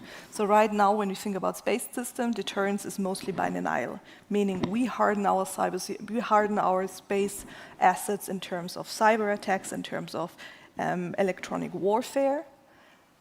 But who actually then has, to carry the burden? Who can control, in terms of are really standards being met with the private sector? So here I think we really have to do a better job of integrating them into our national security and what it actually entails in this. And lastly, perhaps with regard to your question, so what can we do when the damage is done, more or less? This is also a very important shift, or where you see on the one side a shift in Germany and in Europe when you talk about active defense, so not just deterrence by denial, but deterrence by punishment. When you think about should we be able to respond to such attacks, to such measures or not? So there has been a really clear shift in our language and in how we deal with that. But especially when it comes to space security, I think here Europe is really lacking behind when it comes to responsive space capabilities, being able to reconstitute capabilities fast enough. So this is certainly one priority where we should do a better job. But I'm absolutely with you. Once the damage is done, it's hard. But at the same time, you can also prevent that in terms of constellations on how you divide different functions in the constellation to make sure that the risk of really disrupting your constellations is minimal. But at the same time, of course, once the damage is done, it's hard to undo the damage. Thank you, Fabienne. So I thought a little bit about the current situation when the companies, I would say, in defense sector, I would say the old, well-known system houses are cooperating really pretty fast with some startups. And I think this is a good sign to go, which is going in the right direction. Yeah. Also, when we talk about the procurement process, I think this is really important. And this is for sure also the Ukrainian war is the technology driver. Yeah. So this is one thing, and I think we need for sure in Europe a new decision-making process, as we all know when we're talking about the gemeinsame Außen- und Sicherheitspolitik. Yeah. So, and I think just these two thoughts on that. Yeah. Thank you, Tobias. Yeah, so just responding to the gentleman over here who asked the question about solar power. So the first question was whether our company, Astrolab, is involved in this, and the answer is very much yes. not only is just as a reminder, we're focused on surface operations. We're not in the satellite business. We're sort of the last mile delivery system. We call it the Uber and the UPS of the moon. Whatever comes out of, let's say, Starship, we want to be the ones to transport and deploy it. And among those items are solar panels. That's one of our main items that we're currently working on. It's called Loomis, where we are deploying solar panels that not only power our device, so that's the first answer, we are solar powered, but we're enabling the whole surface operation that is intended for the moon with that same power. So we're doing it for ourselves and for the other participants up there. Beyond that, you may be aware that SpaceX intends to use Starlink satellites to capture solar energy in space, which is advantageous because you don't have seasons, you don't have a night, you always turn towards the sun, and you have the cooling system that you need for a power plant that you no longer have to have on Earth. You have it around you because you're in space, and it's utterly cold.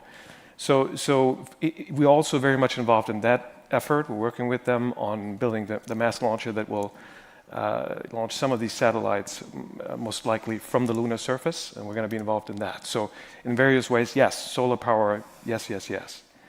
The gentleman over here asked me about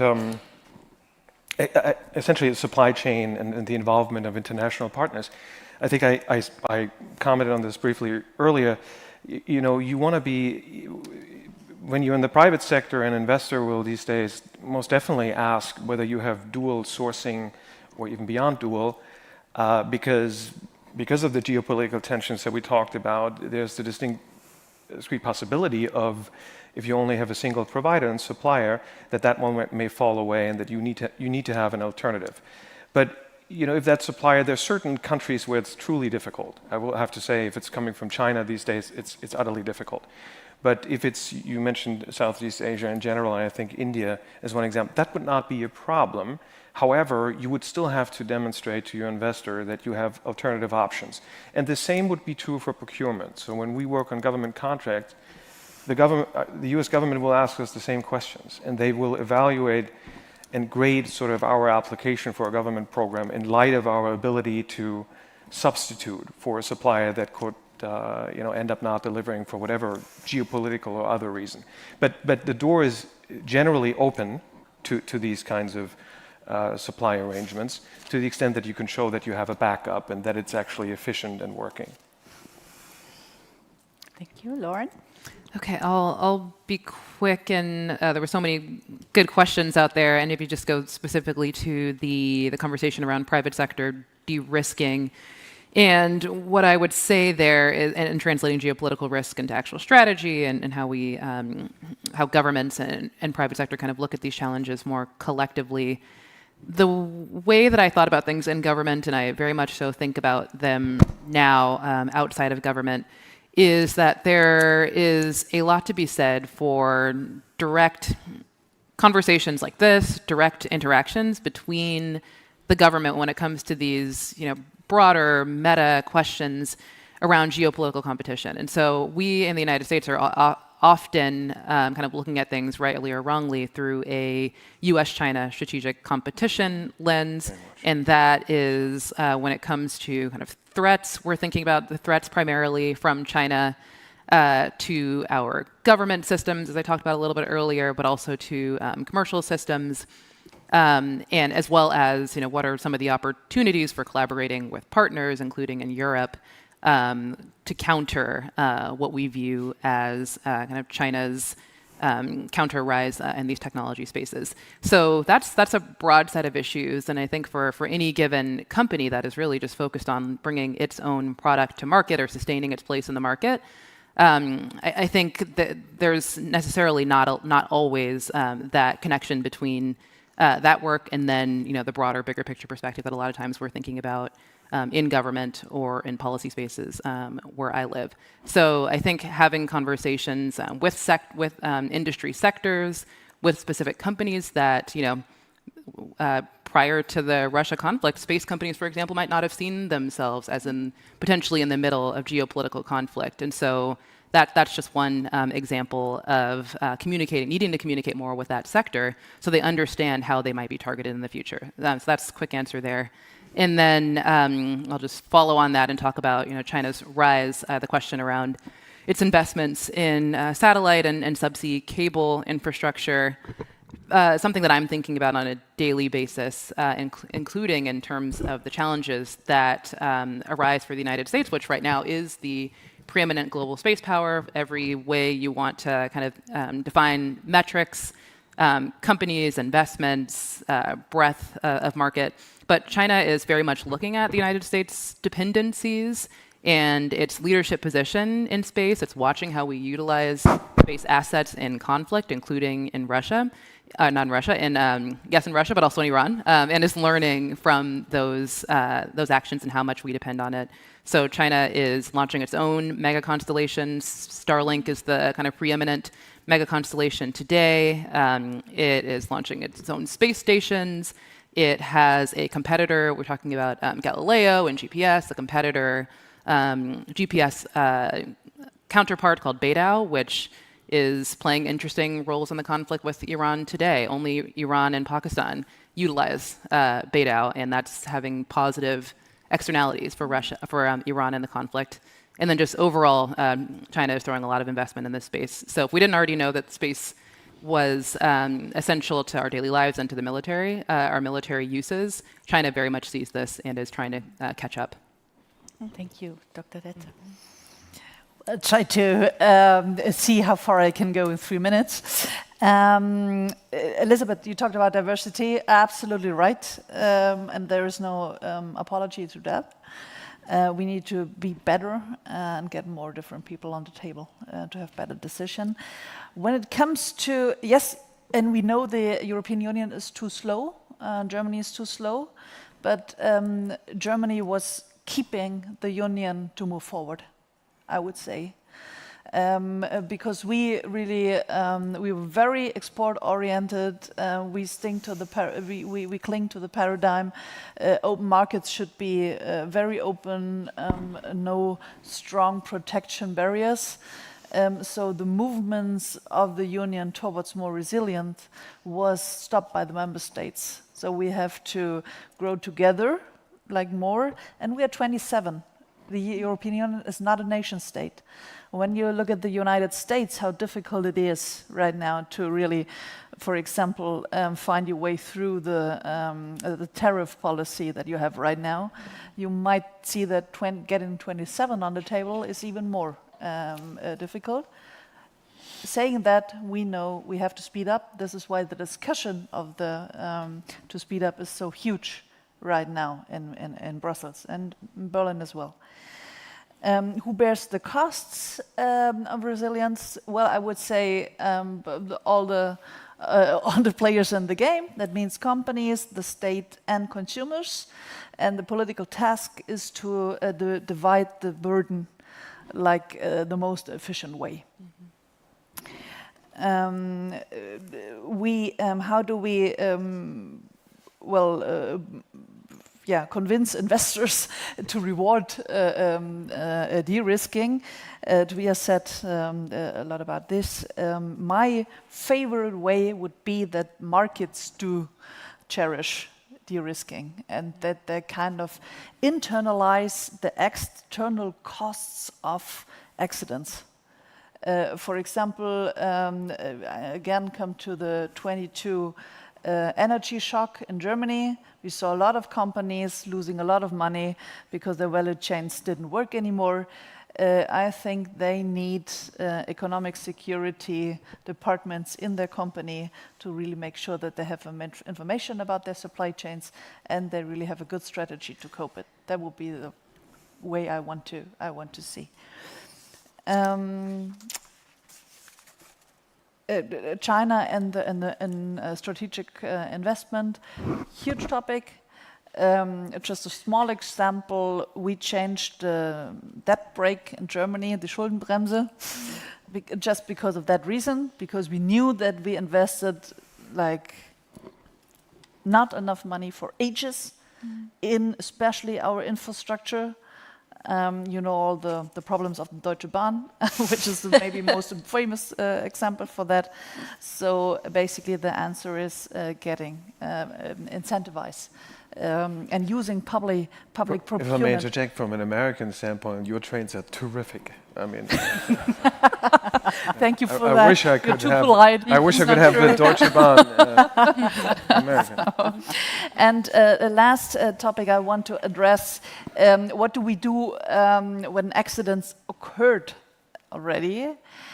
Well, again, the example of the German energy crisis in 22, it cost us at least, like from a public side, over 200 billion to avoid like the strongest effects of consumers and economy. And I really want to see more prevention and more preparedness. I really want to, like from a regulator's point of view, I want to see that we put more effort in avoiding these accidents. So basically, this is an important question that you posed, but from my perspective, I would love to see more effort on the preparation side. So thank you. Thank you so much. I think we covered a lot of issues in the past 90 minutes. Critical infrastructure, space, subsea, threat perceptions, common approaches, differences, and Deutsche Bahn. In the beginning, I thought, okay, 90 minutes, that's really long. Now I'm completely wrong. I could add another 90 minutes. This is not possible, unfortunately. So I want to thank and have a big applause for the great panelists here in the room, and also a big applause for you as an audience. Thank you so much. And thank you so much also to Claudia. I was getting closer and closer. Because if you would have taken 5 more minutes, then there are no Maultaschen left. So you better get at it. But first we do a family picture as well of you. I like that.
Thank you. Okay. Thank you so much. Vielen Dank nochmal dir. Thank you.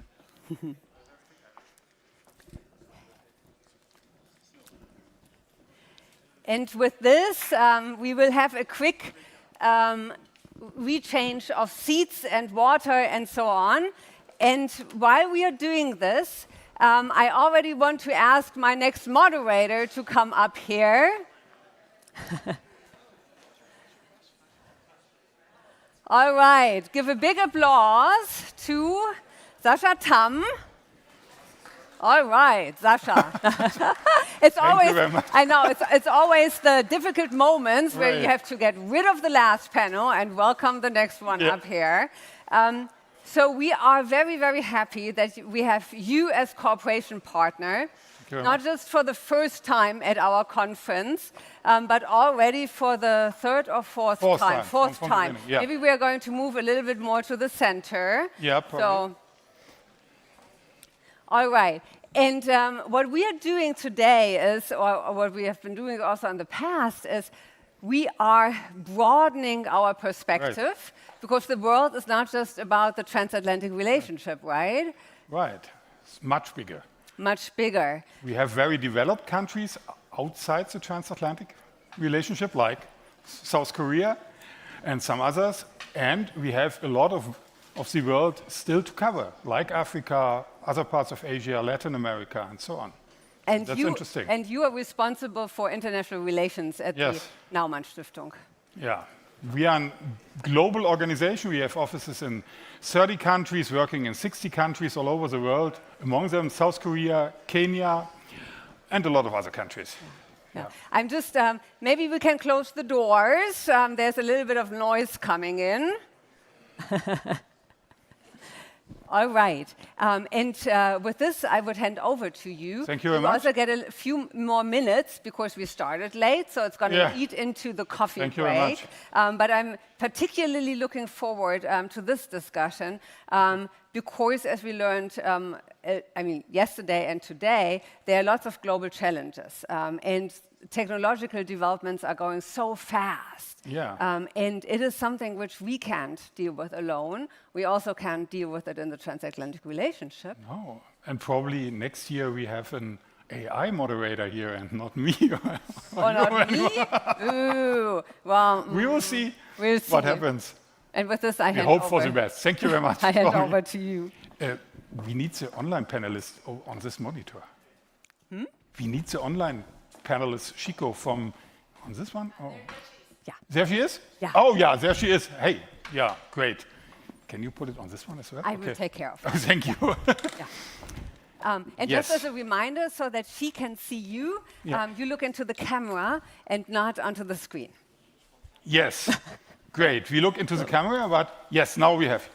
Okay, great. Let me introduce first our online panelist.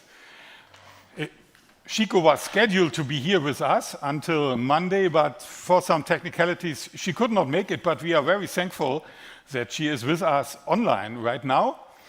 Welcome, Dr. Chico Gitau. She is CEO of Kuala, Kenya. She leads think tanks, companies, and she's very much involved in public life, in the tech community, and everywhere in Kenya and in the whole of Africa. We are glad to have you with us. Thank you. So. Great. Then I would like to welcome Marco Alexander Bright. He's our guy from politics. Please take a seat wherever you want. Still free choice. From the German Federal Ministry of Digital Transformation and Government in Government Modernization. Welcome. We will discuss how fast and how much we are able as Germans to modernize and to keep in step. Next one, Rebecca Weiss, Head of Regulatory Policy from Microsoft, Senior Manager Government Affairs, meaning you are a little bit a lobbyist and a little bit more than a lobbyist, right? Welcome. We're happy to have you with us. And then probably our guest with the longest trip to do, more than 10,000 kilometers, I think it's from Seoul, from University from Sang Kyung-Wan University. Quite okay, right? Thank you very much. And he is also, to some extent, from big tech, because this university is completely owned by Samsung. But he deals there with government affairs, public policy, and around. Please. Then I will go to this seat because I can better see here. So welcome everyone. We will discuss AI regulation, further developments in AI. It's about government, it's a little bit about ethics, and it is about the global order. And the global order is not only a transatlantic order, and it's also not only a Chinese order or something, but everyone is somehow included. And therefore, I would like to start with Shiko from Kenya. Please give us some short view, your view on how AI is used in your country, in government and in the public space and in business, and probably a little bit also about Africa. I suspect that you are much more advanced in many sectors in this regard than we are in Germany. Please give us your ideas. Thank you very much. Can you hear me? Thumbs up? Yeah, we can hear you, but there's some issue. Try it again. You can hear me? We can hear you, but there's some noise above it. Okay, let me close a window here. Just a minute. Yeah. No. I should. You can hear us further on. Okay. Then we. Sorry for that, everyone. Yeah. Okay. Then we will start with a country even further away. I can hear you. I was starting. Yeah. We. So what I would suggest is yes, and we will move on. And yeah. Okay. Thank you very much. Probably. Yeah. Yeah. Okay. Professor Nam, what's the situation in Korea regarding AI? Yeah, let me start to begin. Actually, I'm not presenting Korea, actually. And Korea has so many different viewpoints. I'm from the Sungkyunkwan University, and I'm studying public administration. So I'm a little bit different from business administration scholars. So this is one of the views, so you can understand that, yeah. Okay, Korea is now, this administration, this current administration, seeks for number 3 ranks in AI industry. Number 3 means United States and China, and then Korea. That is our Korean administration now is seek for. So many citizens think, why number 3? Why we should number 1 and 2 actually? But as a scholar, number 3 itself is very ambitious goal, very ambitious. Number 3 means we don't want to lose market share anymore. Actually, LLM model, the language model, is already dominated by United States, and also some portion is China. But what about physical AI? There are so many opportunities, but citizens think they use only ChatGPT and Gemini. That's the only world actually they experiencing. But actually much more than that. Physical AI, robots, and there are so many things. But citizens cannot experience yet. So government now needs to open. We have more opportunities to use AI. That's the one mission of the government. And I think the Korean government has, how can I say, the pride and prejudice. The novel says, yeah. You know what the pride means? The e-government age, United Nations survey, that's the ranking system, index. So Korea was number 1, number 2, number 3, number 4. It's surrounding there, top 5. It's kind of Olympic game. But the AI generation, it's quite different. United States, China, and then what else? Korea is one of them, what else? So this is a huge difference. So now the Korean government is, they are shocked, very embarrassed. So we are losing the way. So this is a couple of years ago. But now we found a way. So now, the last week, NVIDIA CEO Jensen Huang visited Korea, and he met LG Electronics CEO, Samsung CEO, Hyundai Motor CEO, and 4 CEOs. The CEO level, it means that summit is our cooperation and collaboration will be sustainable to support and import and export infrastructure. But actually, that is only for big tech groups. So what about the citizens? What about other services, public services? So this kind of thing is a kind of alienation, I think. So big tech has big contribution, I know. But what kind of big contribution? We don't know. So that is how Korean government is now working for. So this is a kind of inclusion issue too, the digital inclusion. So this panel session is about global AI governance, but actually my area expertise is focused on domestic area of AI governance. Textbook says governance means governing without government. That's the what governance means. But in the international level, what is the government? The governing without government, okay, without government. United Nations can be a government for the global society? I don't think so. So the governance model, textbook says there are 3 ways. One is hierarchy, authority-based system, that's the government. The second thing is market-based system. And third one is a network-based system. So currently, AI governance depends on only market system. The market-based now not include all companies, but only big tech groups, such as Jensen Huang meets LG CEO and Samsung CEO. So there is no role of government now in Korea. And only big tech groups, they operate this kind of system. And there is no autonomous building network system, very weak. So this is now how the Korean government is now does. So this is problematic. But Korean government is now, we have the way to fix this one. So how to include more people to this system, that's the first one. And who are alienated, we need to find that, that's the second thing. And the third one is how we connect each other. So how we found the needs of the people and how we connect these kind of needs to the big tech groups' new innovative ways. That's the now Korean government does. I don't know, this is kind of thing, what I meant here is connected to the AI governance over the globe. But, and another thing, okay, EU and US and the BRICS countries and China, these 4 blocks of economy and industry is the Korean main target, export and import, and communication and interaction, the huge partner, actually. But our traditional way of interaction is we are respecting European Union's regulatory strategy. That's the one.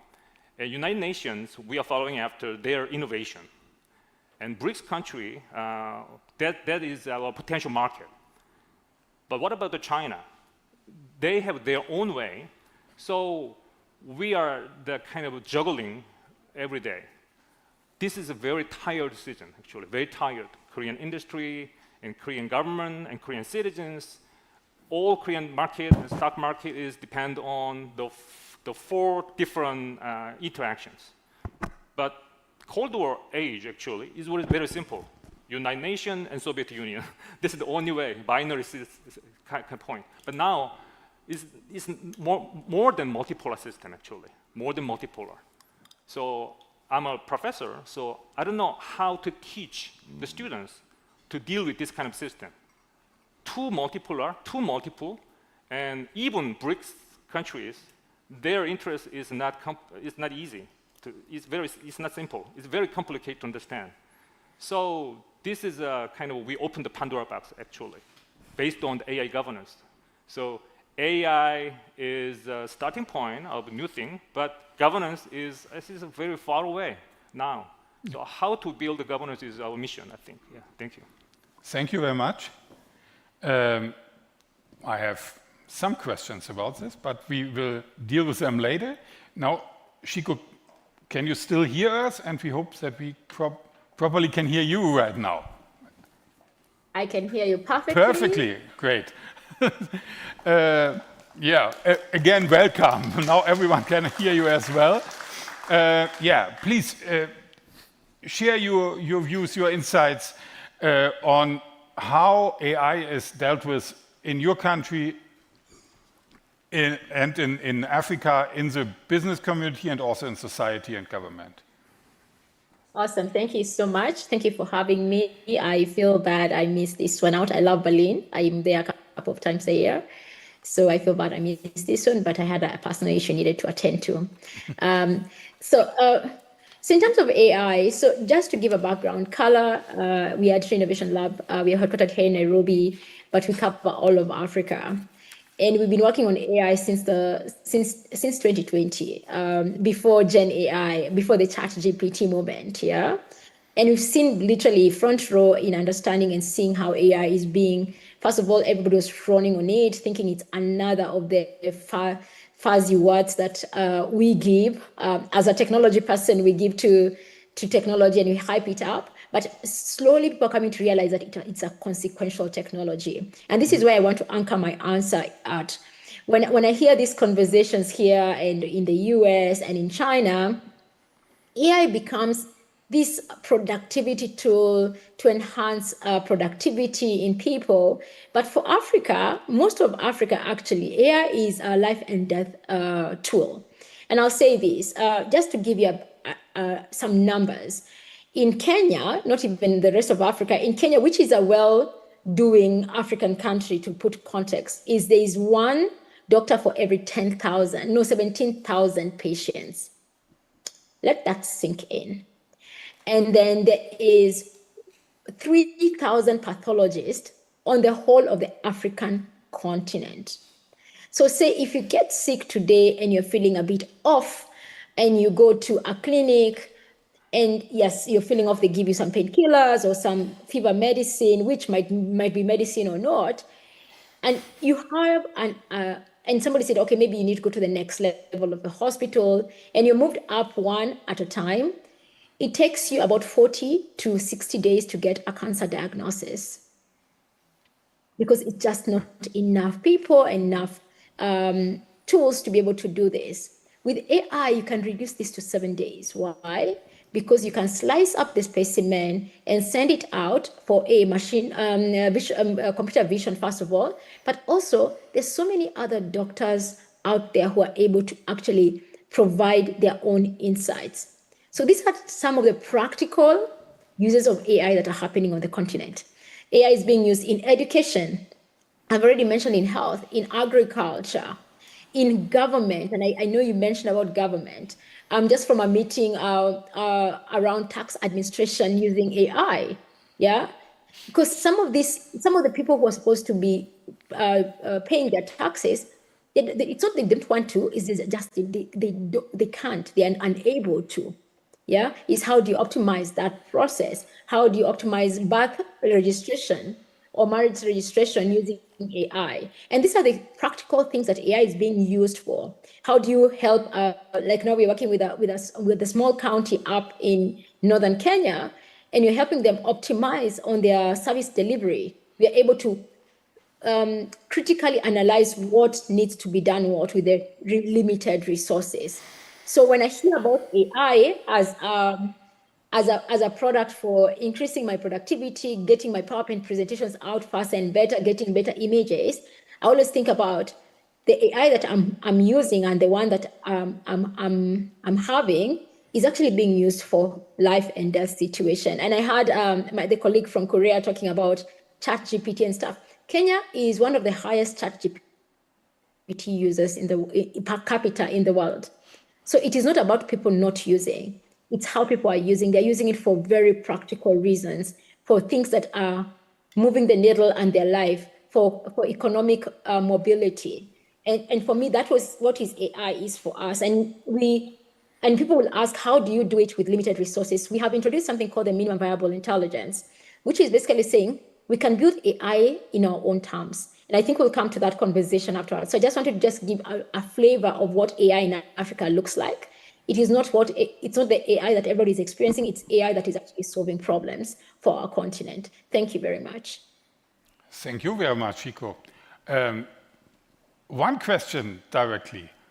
You are very optimistic about AI and explain what can be done with AI. Do we need regulation of AI at all if everything works so fine?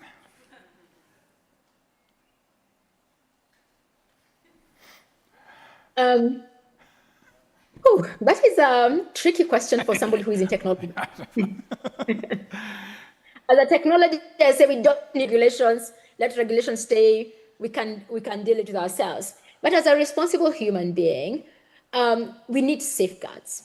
We need a sort of safeguard around how AI can be utilized. We have seen, even as much I can see AI being used for the good of our continent, it's still being used for some really horrible situations, right?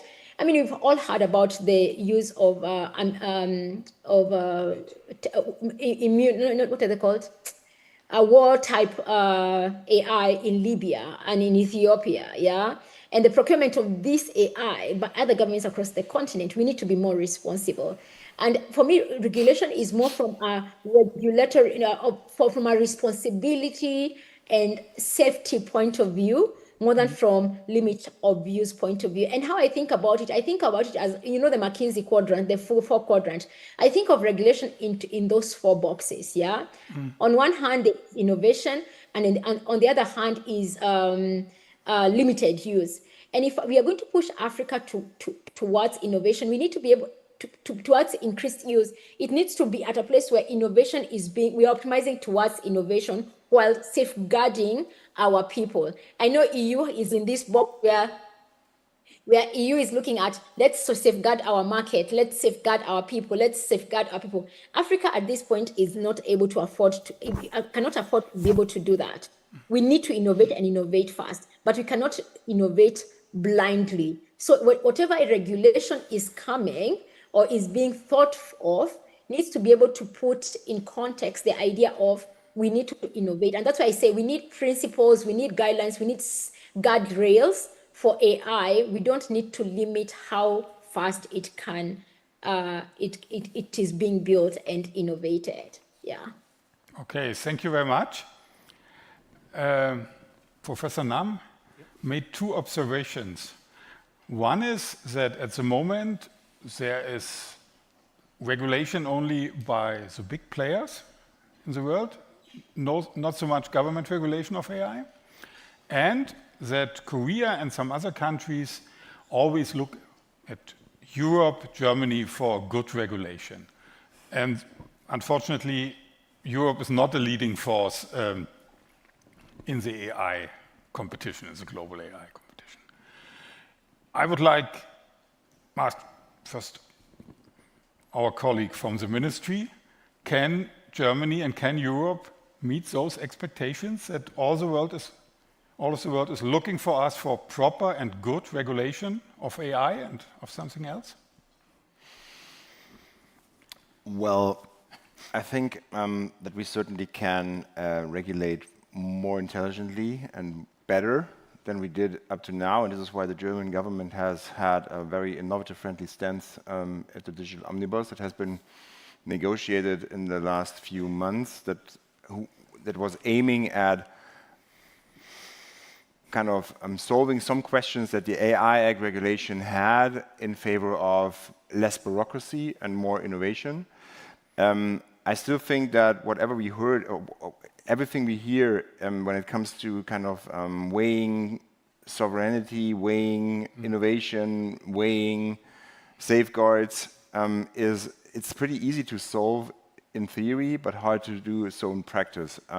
Not only because there is obviously a different history of how to address these questions regulatory-wise, but it depends on where you're actually sitting in the larger scale of things.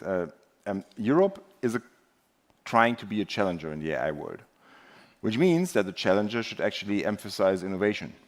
When you're talking about safeguards, we're actually safeguarding us against the guys that are no longer challengers, but they are there already, the leaders, right? So basically, if you try to safeguard against leaders to kind of protect your people, your data, your markets, safety, I'm not talking about sovereignty here, I'm talking about safety and security, then the rules that you set up need to be so intelligent that you are not impeding your own progress when it comes to small and medium enterprises, startups, scale-ups, and whatever you have in Europe, because you're impeding their progress too at the same time. So actually, it's hard to do both things at the same time. That's what I just wanted to emphasize. Nevertheless, the AI Act is now in better shape than it has been a few months ago, I think. And this is absolutely, it has been our goal of the German government. And we pushed hard for this narrative in Brussels, and we pushed hard for some things in Brussels. And you will see us pushing hard for more innovation in the digital omnibus too, where we have just been proposing a new regulation on how to get the GDPR and training for AI better aligned, which is absolutely helpful if you'd want to train actual AI systems and models in Europe, which basically right now does not happen. Thank you very much. But one additional question. Isn't it particularly regarding AI, but also other digital industries, digital innovation space, to some extent an illusion to regulate them regionally, nationally, and so on? It depends on how big the region is. Europe is the world's biggest internal market. So basically, if we regulate Europe, I'm not defending the regulation itself, just to think behind it. If you regulate the European Union and you want access with your product, and you are a company and want access to the European internal market, then you should better comply, right? So that works, but it would not work for the extraterritorial effects that AI has. And this is something that we discussed yesterday night extensively, but it is an interesting thought, because if AI has extraterritorial effects, territorial regulation will not work. Right. Which means that if you want to safeguard against these extraterritorial effects, you should ask for global governance. Because I think, again, regional governments like the US and Europe are aligning on these things. It's not enough. I think there should be in a very slim way, global governance. But again, this is something that especially the countries that have the leaders might have a different point of view on, because they are somewhere else in the value and the food chain. Yeah, thank you. Okay, a lot of stuff to think about. But Rebecca Weiss from Microsoft, you are from a real global player. You are everywhere. You are probably strong in Kenya, in Korea, and everywhere else. Whom do you want to regulate you? Well, let me start with this. When it comes to AI, we did regulate ourselves before anybody else was starting to see that AI needs regulation and safeguards and a framework. Because first and foremost, we are absolutely convinced that this technology is not only groundbreaking, but it's very powerful, and it can be a tool and a weapon, which makes it absolutely essential to launch any product in a responsible way, and this needs frameworks. So we've been doing this to ourselves, basically, for a long time.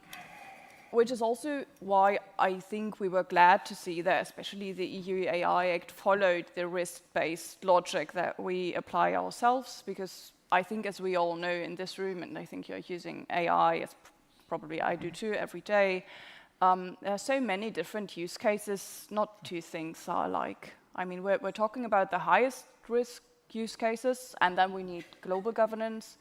But in the day-to-day stuff that we all do, I don't think we truly need a uniform AI governance or a uniform AI role. So this risk-based view is, in our view and in our experience, the absolutely right approach.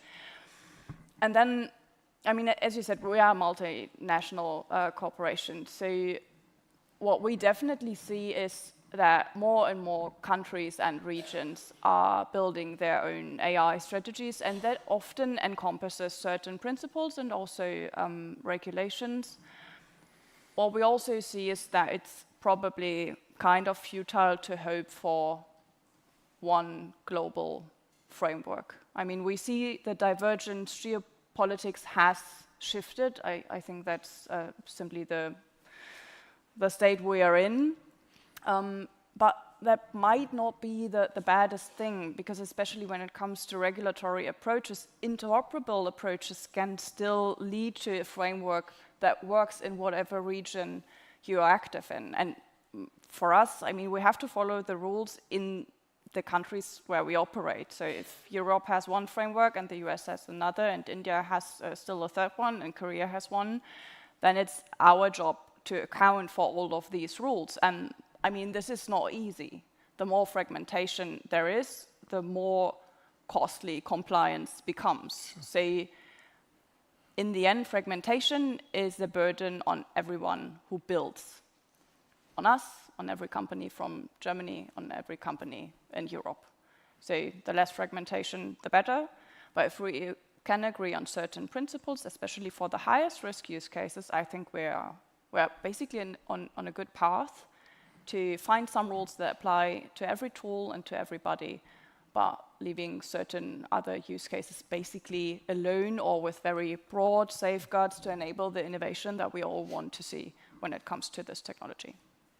Thank you, Marco. You want to directly? That's basically the dilemma of regulation, because the more complicated regulation is and the more fragmented the regulation is on the globe, the less small and medium enterprises, startups and scale-ups can actually afford to comply, which means that the incumbents are again enforced by regulation that actually should be there to safeguard a lot of people against security risks that might be coming with the product. Yeah, that's one of the fears of competition theory. In competition theory, that there might be some incentives for incumbents, for big players, to favor regulation, which is not very forthcoming to new entries into the market. And now everything you said and has been said here at the panel is being weighed against the European Union's push by some in the European Union's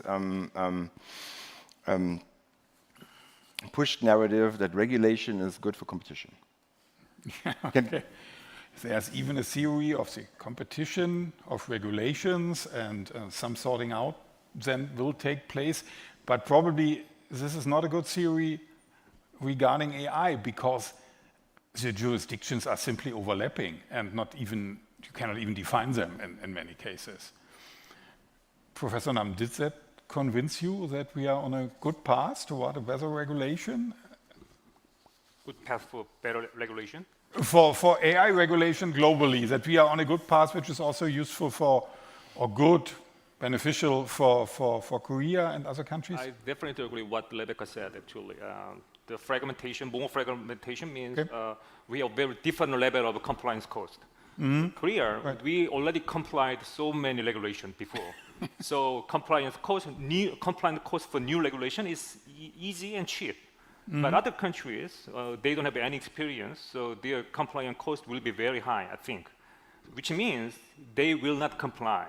They showing off, they pretend to comply, but actually they don't comply. So that's the problem. I think it's a very different situation between the information system age, 2000, and now 2026, AI generation. Why? Because AI looks invisible. I don't know. So I don't know the inside. But the 20 years ago, information systems at that era, actually, that was very obvious. We built system integration in Nigeria, and then we monitor that, and we can know the information. But now, everyone can use AI. Which is LLM or others, but I don't know which is the inside the black box. So we cannot monitor. So which means there is some linguistic bias and cultural bias, and most of them are English-based actually. So when I'm using the Korean language and English language and sometimes Japanese language, answer is different. For example, the Tokdo is the island of the kind of conflict between Korea and Japan. Actually, in Korean, I'm asking the question: this Tokdo island, whose island? Which one? What country has this territory? When I'm asking the Korean, they say this is a Korean island, but in Japanese, so which means LLM is now smarter than ever. So they are diplomatic view. In Japanese question, they answer in Japanese, this is a Japanese island. But in Korean language, they say this is a Korean So this is 2 years ago, we didn't expect actually. But now we cannot predict 2 years later. So how can we, the regulation as of now, regulation should be the prediction, trajectory view of some years later. But we are actually feeding into the current situation. So the regulation is always lagging behind. Sure, but that's necessary. That's I know, unavoidable. Yeah. That this takes place this way. I think ethical issue is necessary. Okay. But other issues, I don't know. I'm not so sure. Chico, when you hear all those debates about regulation, from your perspective, more Western regulation in any sense, whatever. When we talk about Korea, it's to some extent also a Western country, although it's Eastern. What do you think? Will those discussions and all the processes regarding AI regulation, will it help to even make more of the potential of AI, which you described, or will it not help and more stop innovation? So I feel like, can you hear me? No, we can hear you. Everything's fine. Okay. I think it's not even slowing down because many of the people who are building AI are ignoring the whole regulation conversation. And why is this? Because there's so much debate on regulation, and the people who are doing that debate are not involved, actually in the build. And the people who are building are not interested in the regulation point of view. So unless you force hand, and in a country where you can force hand of builders to our regulations and put them in a box, many of the builders will continue doing what the US is doing. Run and build more and more, right? And unfortunately, and this is the unfortunate, unfortunately I'm speaking to a European audience, Europe has been held back from building fast, building fast, because everybody's afraid of breaking one thing or the other in the GDPR or some other data engaged policy. So and we can see, as I said, there are four quadrants. The other quadrant that we are seeing is the Chinese one, and where China is like a horse with a harness. Is like, let's run, but we are holding the horse in terms of regulation until we are able to stop.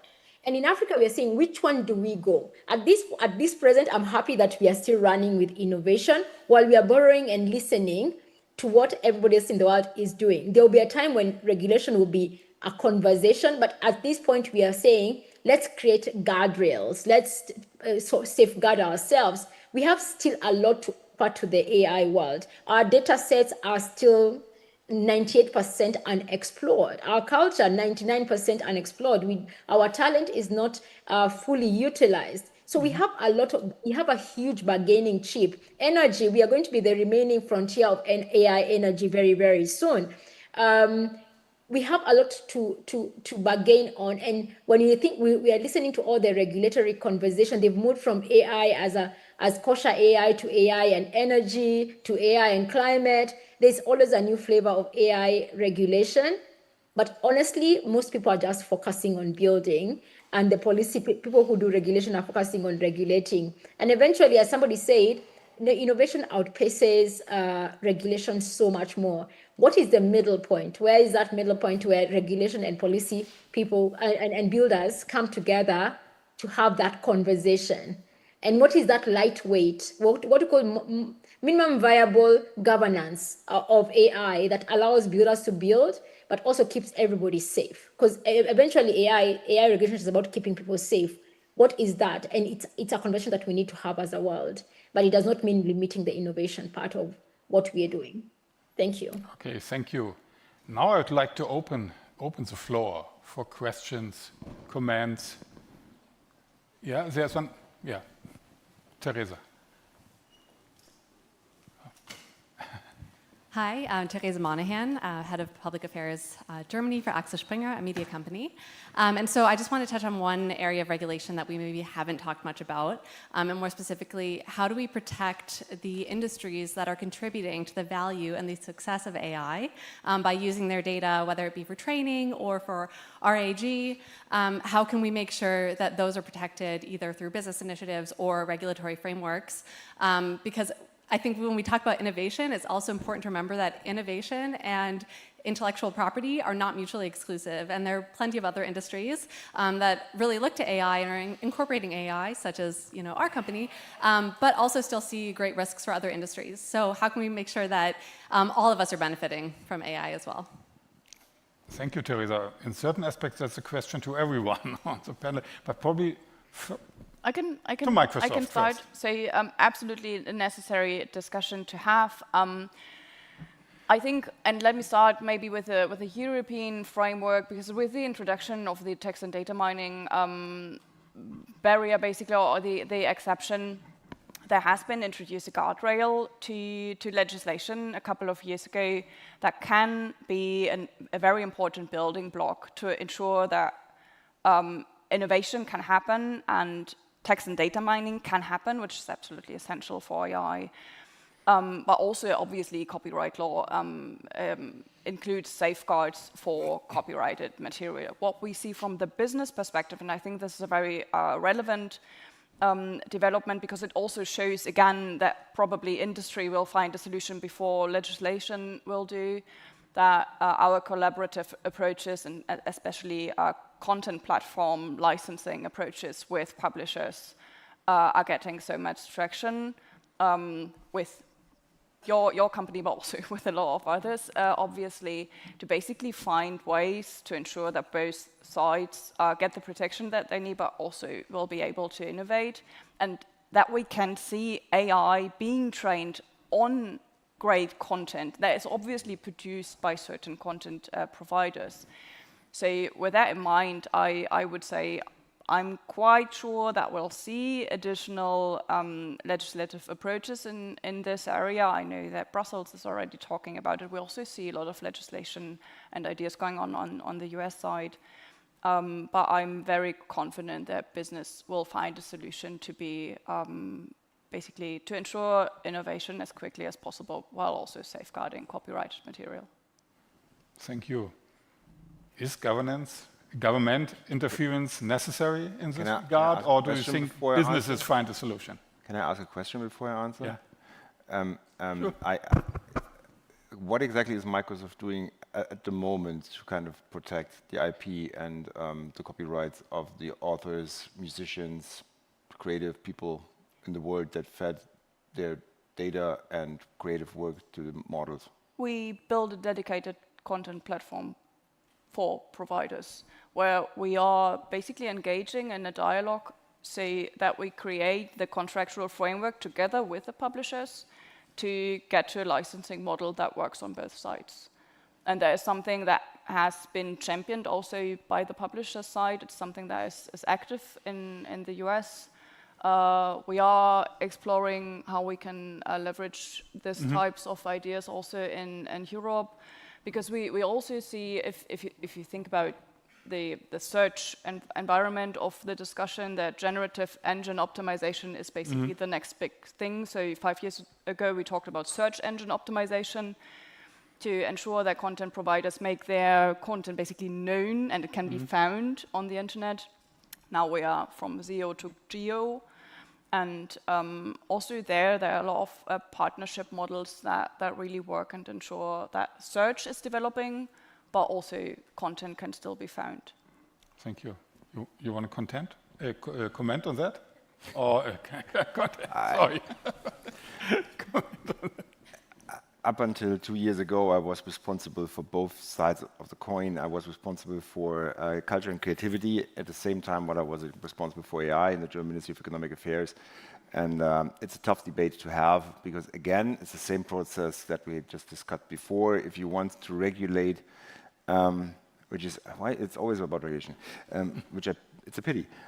If you want to regulate AI companies in a way that makes sure that they actually their property rights are respected while building the model and not later.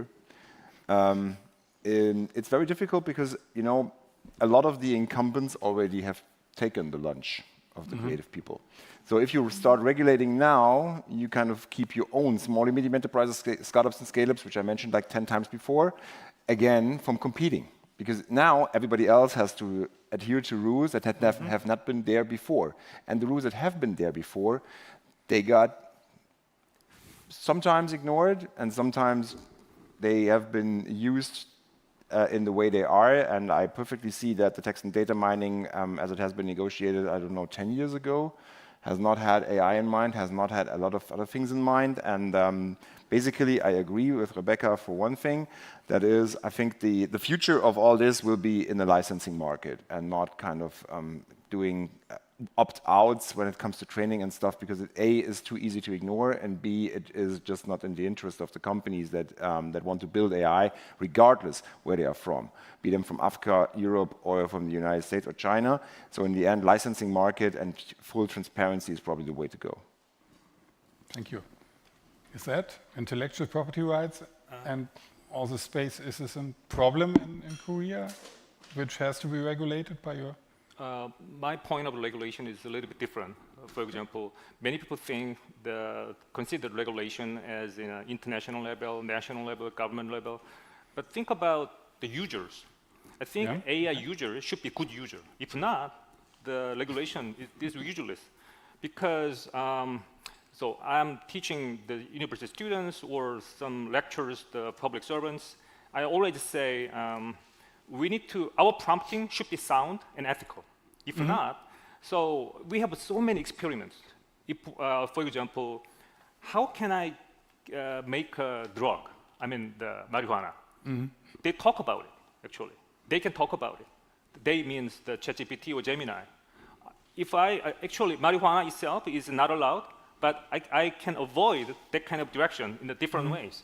So prompting always should be ethical. If not, the regulation is kind of superficial. So as of, my point is, my bottom line is, users are very important, citizen level or agency level. So our point should be very ethical. That is reflected on the regulation. We cannot monitor everything, but their kind of training AI is very important, but training people, capacity building is very important too. So everything depends on the user's ability, capability. Yeah, okay. That's my point. Comment on that directly? I would politely disagree. Please. For various reasons. First, the human condition is not working that way. And to take an example, a knife can be a tool and a weapon, but putting a knife into everybody's hand and think like, yeah, but you need to behave ethically is probably a recipe for disaster. So what you actually do is you will not regulate the people, you will not regulate people's minds, and I think it's highly illiberal to do that. But on the other hand, it will probably be the best if you are regulating who is going to sell knives to whom. And this is pretty much like the weapon regulation works on the whole planet, even in countries that are very far away from each other when it comes to liberation of how easy it is to get a weapon. Nevertheless, it is regulated at the moment of selling, which is by the same thinking behind internal market regulation in the European Union. We think we should regulate the product when it comes on the European market and should not regulate the users. I think that honestly it's not going to work, and I think it's not ethical to try that. Okay, thank you. Chico, what do you think this regulation, particularly on property rights and so on, is that an issue for Africa, for your country? Is this a threat or a chance for creators in your country? You have a lot of creators of all kinds of content. Yeah, yes. So regulation. Oh. Now we have an. Probably this problem can be solved, but we go to the next question then. Second row here, please. We have, and it's also the final question when I'm looking at the. I do have a detailed question. Oh. I'm Kay Puschi, Professor of Information Systems. I do have a detailed question to my colleague Tayu Nam. You had one of the interesting examples with that island between Japan and Korea. Do we know whether this is due to different LLMs, or is it due to hard-coded rules in the model, or is it even both and a kind of soft regulation, which is the basis for saying particularly what the government of the specific countries want to hear? I asked the question 2 years ago and 2 weeks ago. Then I used the same, the LLM, ChatGPT and Gemini. I didn't use the GenSpark or Claude thing, but whatever else. And I have some Chinese students too. Actually, they don't use Gemini. Actually, they are using Gemini in Korea, but they cannot use in Gemini in Beijing. So this is a kind of their regulation. Yeah, they do not use the American-based the LLM model, but they can use when the foreign countries they use. So I asked them to use the same question, okay? The Chinese LLM model and Korean not Korean LLM model, the ChatGPT and. But the answer is evolving, which means it's different from 2 years ago and now.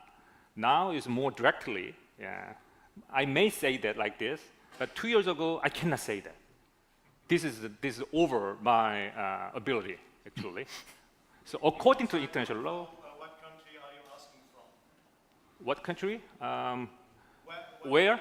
Tell me where you originated, and then I can answer the question. Actually, okay.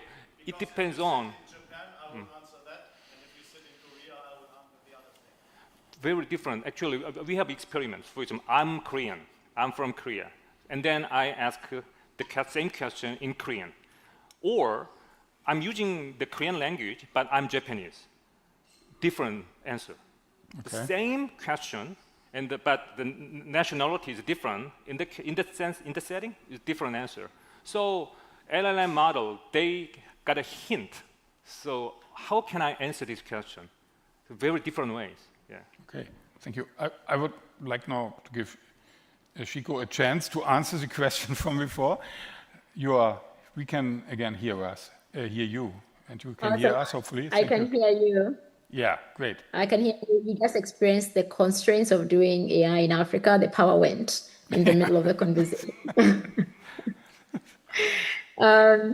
So I was saying, so IP and copyright is a big conversation at the moment. And I was saying, I'm surprised the idea of sovereignty has not popped into this conversation, because the biggest pushes for regulation are people who are pushing for more for regulation that support for sovereignty of data and infrastructure and AI models. So the conversation that has been happening here have been, how do we protect our data that is highly underutilized yet? Mm-hmm. So as I mentioned, only 2% of African data is currently being used for Gen AI. There's 98% of data that has not been utilized. It's locked in somebody's hard disk somewhere. And how do we then ensure that it's not going to be used as somebody mentioned, utilized to train this model without giving back to the community? Or like now we are doing aggressively recording data around languages, because we have 2,000 languages that are not on the not on the big frontier models, but we need representation in there. How do you protect communities that are actually collecting this data? So as somebody mentioned, licensing is the way to go. Yeah, you license for pay in some cases is where you're licensing, and I'm saying I'm going to give you in perpetuity X amount of money for using your voice, for using your sound, and for using your data. And that's what's happening a lot. So licensing is happening, but also this year and half of last year, we've seen a lot of conversation around sovereignty. Is if you want to train on my data, come and give me the outputs of that data. Let me also win and get the upward, the upward outcomes of the training of that model. Because right now, getting some of this frontier model usage is $100. No one is using $100 to access these models. Yeah. So how do we then balance? And for us as Africa, we have a huge bargaining chip at this point. Hopefully we can sustain it by bargaining better usage of these models, and also being able to influence how these models are used for, as I mentioned at the very beginning, for things that actually we care about, yeah, beyond productivity. Thank you very much. Thank you. And we have 2 minutes or something to go. And therefore, now a final question to everyone on the panel. It's only a question for an estimate. What do you think 5 years from now? Looking in the future is dangerous. Probably AI can do that better.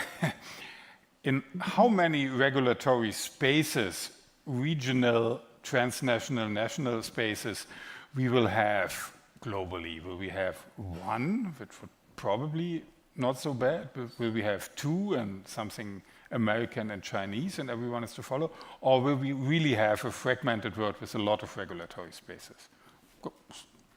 Starting from you. I would assume that we have like 2.5 two closely aligned ones, and half in the rest of the world that is pretty much based on soft law. Okay, thank you. Rebecca? It's a very interesting question. I think we're headed towards more than 2.5, given the AI will probably be regulated also use case related way. So I can imagine that we'll see some kind of global regulation when it comes to certain use cases in military and defense. Then we will probably see the 2.5, 3.5, 4, basically larger area spanning regulation. But we might also see things that we don't expect right now, because I think the most honest answer I can give is we don't know. We are building these tools and we don't know. It's definitely a journey that we'll have to take together. Thank you, Professor Nam. How many years from now? 5, I said. But I think the perceived perception will be better, I think. Okay. But reality, I don't know. Yeah. Okay, and Chico. So for me, I think there will be 2 tiers of regulation. And why? Because I'm operating primarily from Africa, and I've seen this working out, like AFCTA and other consolidated regulations that we have seen. So there's going to be a fragmented layer. Each country, each organization will have their own, each use case will have their own type of regulation. And then there's going to be a more cooperative, coordinated layer where everybody will agree in terms of principle. And we've seen UNESCO having their principles on safety. We've seen the UN with their global dialogue and scientific, they're called scientific panel, I think that's what they're called. We have seen all these things. And I'll give an example of Africa. Africa, everybody is putting all together their AI strategy. Everybody is putting together an AI policy.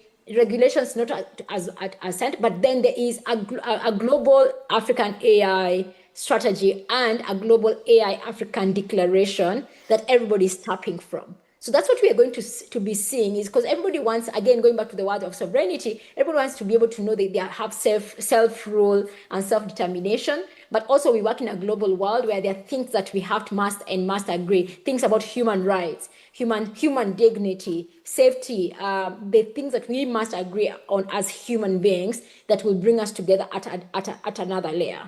Thank you. Thank you very much. You have the most optimistic view of everyone in this space. Thank you for that. And thank you, dear panelists. Thank you, dear audience. Thank you. So, I will hand to you. Thank you very much. So, as always, we would love to have a family picture up here. There is now a coffee break, but we do have one more fantastic panel coming up on defense cooperation, and all security issues we are currently dealing with.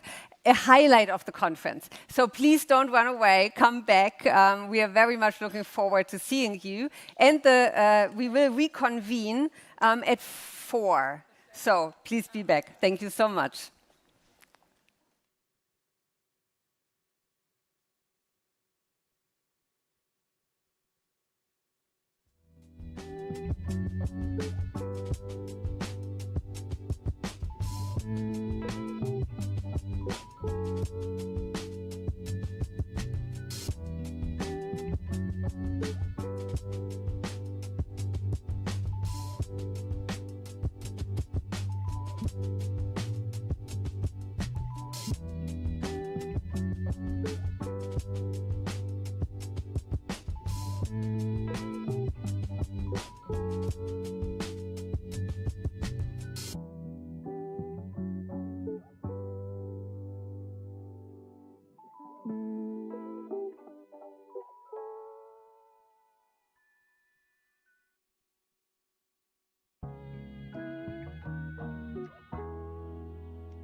With this, now I'm going to call all of you individually up the stage so that all of you get, again, the limelight which you deserve.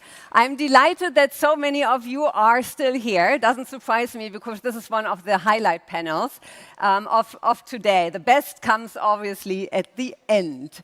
And I also have some good news. Our host just asked us if they can serve us a little bit of a goodbye drink before you all leave. And I said, oh yeah, certainly. We would like to do some networking before we send you off home. So there's also some opportunity to continue the networking and chatting after this last panel.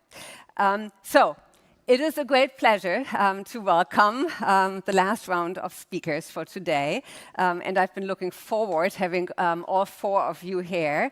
Unfortunately, Norbert Röttgen can't join us. They had to, or he had to cancel last minute because they do have a hearing in the Bundestag, which wasn't planned, on the UN Security Council, so that all security and foreign policy politicians have to be in the Bundestag and can't be with us today. But he sends his best regards, and he's going, and his team, to watch the live stream, the recorded live stream afterwards. So, first of all, Catherine, please join us. Give Catherine Klüver-Eschbruck a big applause. Tell me where I'm going. Yes. Not yet. Okay. Oh, not yet. Not yet. Okay. Catherine, you're a regular at our conferences. I am. I'm so sorry I couldn't be here yesterday. It's always the highlight of every June is the debate at the GATT conference. So. the Oxford style debate, which we did yesterday, which was fantastic. You moderated it last year, and we very, very much enjoyed it. We also know that Catherine is a true transatlantic plant, being home on both sides of the Atlantic. You work a lot on economic issues. Yes. You also work a lot on security issues. Has your life become easier over the last 1.5 years? No. I find I have small children, and I could easily blame my lack of sleep on the small children, but that unfortunately would be a flat lie. So it's more the political situation that keeps me up at night. Yeah. And you do a lot of explaining on both sides of the Atlantic. Yes. Yeah. What do you need to explain? Mostly what animates both sides in their now increasingly entrenched views of the world. And because they're so entrenched is why the chasm in the Atlantic is getting deeper sort of by the minute.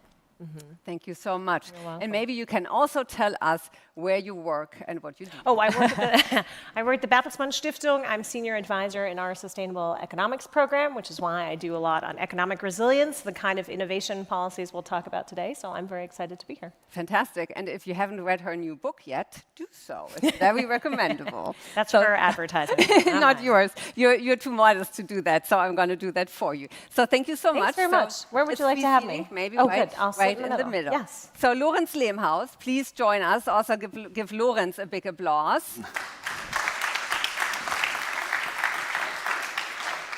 You've also been here before. You participated in one of our Oxford-style debates. 2, actually. 2 already. Yeah. So a regular. Seems. You're just so great that we have to have you every time we're doing this conference. I feel honored. Helping to contribute. So, Lorenz, what do you do? I work a lot. So in the main time of my day, I work as an associate partner at IBM.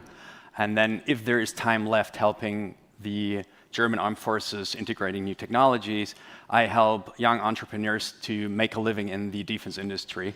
And this has changed over the last years since I've been doing this. What is Defense Valley? It's a platform of professionals, basically. It's where young entrepreneurs with a wildest ideas can reach out and say, like, how do I make it into this sector? What numbers do I call? Who do I reach out? What are the events to attend? And helping them getting the first steps into the market, but also helping these guys connect to other ones. So it's like a reinforcing mechanism. And that's the sort of the vision of Defense Valley. And that's a virtual platform. No, it's all human. So basically, it's a personal. So I don't have to explain anyone on diplomacy or defense. We're still on a person-to-person level. So interacting, working side by side, knowing each other and seeing each other. So it's not something that where you just meet up and chat. This is always in person. Okay, great. Well, thank you so much for being here. Well, thank you. And maybe if you can sit over there. And it is now my pleasure, also a regular at our conferences. Please come up here. Göran Swistek, spokesperson for the German Federal Ministry of Defense. Thank you so much for being here today. Thank you for the invitation. And we have invited you in the past to talk about infrastructure, to talk about maritime issues, to talk about space issues. Arctic issues. What do you not cover? That's already quite a lot, I think. Currently, as a spokesperson, I have an even broader topic to cover, but I'm not an expert in every topic. Maritime, Arctic, High North, Indo-Pacific, yes. I've been working in the political branch for a couple of years, and now as a spokesperson, it gets even wider. And the job as a spokesperson you haven't done for so long, right? No, it's just 3 months now. 3 months? Still learning every day. So communication. So as a spokesperson, can you say what's on your mind? Well, the biggest job as a spokesperson is to communicate what we are doing and to put it all in the right order, to clarify, to explain people what we are doing. Mm-hmm. Mm-hmm. And that is also something which you did before, so it's not on you. It's not so new, yeah. That's correct. Yeah. Well, thank you so much. Thank you for inviting maybe me. you can take this Sure. outside seat. And last but not least, from Northrop Grumman, our new partner at this conference, please welcome also a big applause, to Matt Isler. First of all, Matt, thank you so much for helping making this conference possible. We very much appreciate this. Northrop Grumman is a US company, right? Yes. Yeah. But with a strong German and European footprint. Yes. In fact, we have LITEF here, that's a fully owned Northrop Grumman subsidiary. It's celebrating its 65th anniversary this year. It was started in 1961 with the F-104 program, and it produces high-end navigation, guidance, and stability equipment for missiles, surface-to-air missiles, air-to-air missiles, and aircraft. And it's going well with the German cooperation? Absolutely. So they are the primary, I think an example of what it's bringing is that was initially an American technology in 1961. That's now entirely German technology, European technology for the European industrial base and European technology for European defense. There's no US strings tied to it, so there's no ITAR. That's exactly where Europe needs to go to build its industrial base. Mm. Throughout the conference, we heard a lot about cooperation, which goes well, but we also heard a lot about increasing mistrust in the transatlantic relationship, also towards US companies. So what do you say if a German would say, I don't trust you?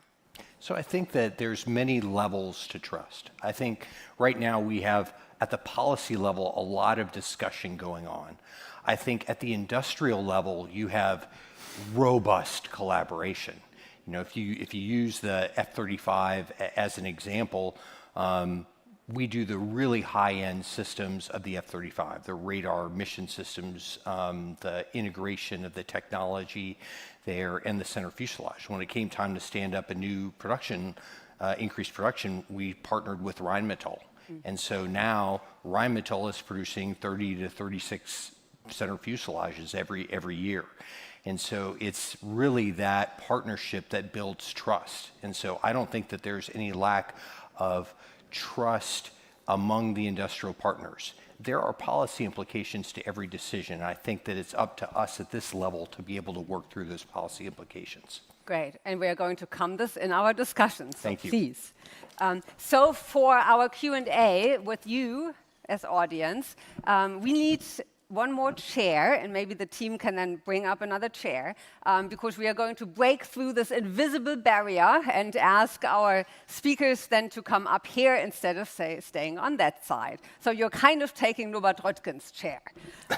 All right, so in one of our previous panels, moderated by Politico, the moderator started out the panel with something I thought I'm going to take that over immediately.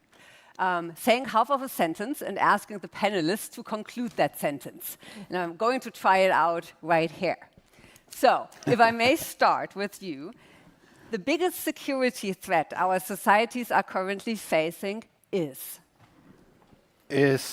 getting influenced or diversion through all the hybrid threats we are currently facing. We are in the middle of a hybrid war already. Autocracy. Autocracy, all right. Overexposure to accelerating threat portfolios. Making political decisions that sacrifice the needs of the warfare fighter for political expediency. All right. Thank you so much for sharing this. A second sentence. The biggest threat to the transatlantic relationship in defense is... Or we can start this way. You have a couple more minutes to think about it. Is disintegration or stovepiping. We are stronger together. We're stronger together, industry to industry, to fill in each other's gaps. We're here at ILO Berlin using German industry to fill our high-end production gaps. I just talked to our team what they're recruiting for. That's filling in our gaps. Where Northrop Grumman plays a role is filling in the particular gaps that Germany and Europe need to build a capable defense. And those are in hypersonic sensors, connectivity, integration in particular. And so the threat is that if you build in stovepipes, you never get the synthesis that you need in time of war. And that's what we need the collaboration to avoid. Thank you so much. Catherine, the biggest threat to the transatlantic relationship? I think the lack of joint threat assessment and the lack of trust to rebuild the joint threat assessment. I'd say with the arrogance and ignorance of pretending that we know better than the ones that are actually fighting the war, and then keep on doing what we've done the last 30 years and pretending that we actually know better than the ones that are actually fighting our war. I think that's one of the biggest threats. Göran. I think it's pretty close to Catherine, having different threat analyses and deriving the wrong things or different things from it. All right, thank you so much for setting the stage. So in the first round, I want to talk a little bit more about the changing threat landscape. So if we are talking about policy reactions on both sides of the Atlantic and also how companies are maneuvering it, I think it is good to have a joint understanding what we are actually dealing with. So maybe you could elaborate a little bit more, Göran, what you meant by when you said hybrid threats which we are currently facing. Well, we are facing currently a very complex threat environment that starts with actual wars, the ongoing war, Russian full aggression against Ukraine, the wars we see on the periphery, U.S. Iran or U.S. Israel against Iran. We also see Pakistan and Afghanistan and several other small spots where actual hot conflicts are evolving. In addition, we see that many of these conflicts, political interests and power is not more channeled through the military, but other means. And these means are more hybrid nature. It starts with disinformation, cyber attacks, but also we have seen, you talked in one of the previous panels about critical infrastructure, acts of sabotage against critical infrastructure at sea, but also on land. We have seen it here in Berlin or in other places, and influencing the decision-making process in countries. That all comes together to one picture we have to form. So it's not more just the military threat. We are facing now a very complex threat where we have to align each other with different stakeholders which formerly haven't been dealing with these kinds of threats. Ministry of Finance, for example, Ministry of Interior, but also our Ministry of Digitalization, things like this. So we have many new stakeholders in this complex environment we have to align and coordinate with. That's quite a challenge for us and for our societies also to understand this complex threat environment we are currently living in. Catherine and Matt, do we have the same risk perception on both sides of the Atlantic? You want to start off? Sure. I mean, we don't, for all the reasons that we just heard. I mean, German businesses lose 289 billion euros a year. That's almost 4 times what people pay in corporate taxes, given cyber incursions, IP theft, ransomware issues, some kind of other physical incursions. What we didn't hear, but it's also a great liability to our democracies and systems, and we heard that in the earlier responses, is this idea then when 45,000 Berliners lose power, all of a sudden we haven't had an German, inter-European discussion on what kind of risk we're going to tolerate. Is it great that that was only 5 days, or is that actually calamity and catastrophe? Which is to say, the degree of institutional trust, where the Americans only trust Congress, or the value there is 11%. In Germany, it's just under a majority, but it's only 46%. So there's like a whole piece about when you cannot wrap your arms around these sort of wider resilience threats. What does that do to people's belief in the functionality of democracy? That's always built into a sort of intentional idea to injure and create incursions of systemic nature. And we see that coming from all sides, by the way, all sort of strategic enemies of the European system, the European idea, and alongside all the sort of kinetic things. The Europeans are really right in between these two massive conflicts now that affect our sense of economic well-being, our functionality of our economic system, our capacity to use innovation to dig ourselves out of an innovation hole that we have had. The defense sector helps us. But now we have a conflict on our southern border, effectively, that impacts our industrial system. And of course, we've had the long-standing conflict, Russia-Ukraine, which we, despite the fact that we see some movement, and we have now the capacity to learn an incredible amount from the Ukrainians, we're still totally boxed in. To the Americans, this administration still feels at liberty to play, to redesign the world. It's a redesign that takes us back to the 30s, where through the instrumentalization of economic choke points, financial choke points, dependency choke points, this administration is sort of forcing every other country, including allies, to put up standing armies again to protect their economic assets. That's a huge issue. That creates duplication. It creates all sorts of wider economic calamities and security calamities. But they still see themselves much as the architect of the world, right? The Western Hemisphere idea, the idea, even the Greenland fantasies, Trump seeing himself as the extension of McKinley, the president who can acquire new territories, where, we see some of the moves on Cuba now. So there's a different kind of sort of set of design, a totally different perspective. And that's not a totally abrupt rupture to how Americans have refocused their role in the world. We saw this with Obama, with the sort of Asia, the pivot to Asia, and the reset to Russia, all those sort of things. That's a different, wider perspective. We here have threat upon threat upon threat, and it sort of seems, at a pace of every sort of 14 minutes, there's something that affects the way that we define integrated security, economic, physical, and social. And so those are different urgencies. Matt, do you agree?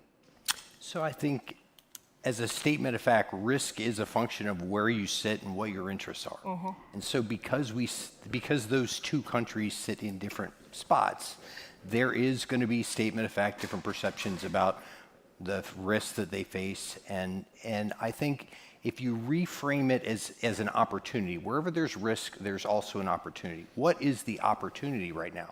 The opportunity is really Europe's got a growing defense budget, and that is an opportunity to shape the future into something good. Germany has a phenomenal growth in defense. Germany's defense could be awesome in the future. There's also a chance that that goes more of, I'm going to shape to build a certain industry rather than shape the outcomes the warfighter needs.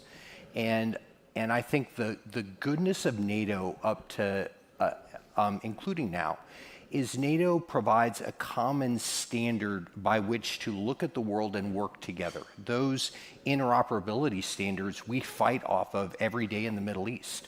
Our Middle Eastern partners are working up to NATO standards, and that's the way the radios, communication gear, tactics that you've seen are adopted from NATO. That goodness is really where we need to be in the future. It's possible that goodness breaks apart into more national systems that aren't as interoperable, and when time comes to fight, that they don't come together. I think that's the risk that we need to pay attention to. Thank you so much. We are currently running a project with young political leaders from the Young Republicans, the Young Democrats, our parties. And a few days ago, we did a mapping of risks, national interests, and some other issues to find out if there are actually differences between the two, US and Germany, and also the parties. And we also asked them a question, what would you go to war for? What are we actually protecting? And that's what I want to ask you, Lorenz. Do you think there are differences in the answer from both sides of the Atlantic? What would we go to war for? Obviously, I can't speak for the US, but I can tell you from the experience that I've made in the last 2 years, traveling to Ukraine and talking to young founders and people in the tech industry, people who have never thought about working in defense, never thought about developing something for radio spoofing, jamming, kinetic weapons or whatsoever. And out of the blue, there's people who are 14, 15, 16 years old attending events where they can use their technological abilities and create something crazy new, which helps the warfighter. And so I believe that there is more actually in Europe right now coming up, a new generation of people that really see the value of what they have, the value of democracy, and they're all looking for ways to contribute. And I was fascinated that there is, when I was in Ukraine, obviously different situation, there are 13, 14-year-old kids working on technology because they're saying, well, all my family's in the trenches. And then you go to the Baltics and they're like, we're a small country, we are probably next. And they're working their asses off to build new technology, strengthen democratic institutions. And this is coming up also in the core of Europe, all the way down to Portugal and Spain, where there's young people coming and it's like, hey, we want to be a part of this. We're not going to leave this to the generation before us to decide if we're going to live in peace or not. We want to make a part of this. So I think it's a small but extremely fast-growing number of young people that are getting proactively engaged and actually contributing, not just on I want to talk about this, but also doing it. And for me, more interesting building technology that then can be offered to the armed forces or to not just the military, but police, intelligence, critical infrastructures, first responders. So I think there is a growing interest and a growing of the next generation actually in contributing to what they have seen so far. So I'm from the Rhineland. I'm always positive, so I don't think that there is, the young people wouldn't die. And this is a very harsh statement with the day, but at least they want to contribute. It's not like they're going to pack their bags and leave. Asking a young person, do you want to die? It's very obvious of what they're going to answer, but they're going to contribute. And we see what happens. If a country is pushed, then a generation will contribute. If it's the way in the US, obviously I'm based here in Berlin, I don't have the insights, but I could imagine that that there's still a strong connectedness to the world out there. Digitization makes it happen. It also is it could be a pitfall for young people to follow false claims and false ideologies, but it also opens the doors to different ways of thinking. And I very much hope that the transatlantic relations, especially on the American side, young generation will see what is happening in Europe right now, as although they're sitting on an island, it's not just an island. They're very much, it's all very much closer than we think it is. Before I hand over to Catherine for the US view, you're not speaking for the US, but you can analyze it fantastically. Göran, do you agree that we also have a change within Europe? And do we actually, among European countries, all agree what we would go to war for? Well, we definitely have seen a change over the last 4 or 5 years. You can observe it when you look into the political decision making. You can observe it when you look into the budget the military or security is currently getting. I personally, and I'm not speaking now as a spokesperson of the Ministry of Defense, but in my view, I sometimes have a feeling we leave our societies a little bit aside. And that's why I find this observation very interesting. Something I would maybe follow up later on a little bit, because we, and I include you all here as experts, we understand the threat environment we are living in, the threat we are facing and how immediate it is, with daily imminent threats, attacks, hybrid scale to our societies and our countries. But have we explained it in the right way to our societies? I have a feeling we didn't. Yeah, it's true. Catherine, and in the US? Do Americans have an understanding of what they die for? They definitely don't want to die for long-standing wars in the Middle East, I can tell you that much. And I think every current poll is showing the president every single day that the Iran war goes on, that this is not something that pretty much any American is in big favor of. I find it remarkable that given though it's a clear violation of what the president announced his second term to be about, there is a core group of MAGA supporters who will say things to National Public Radio that, will say, look, I trust the president to figure this out, but in the meantime, I'm not going to drive my pickup truck and I am fasting.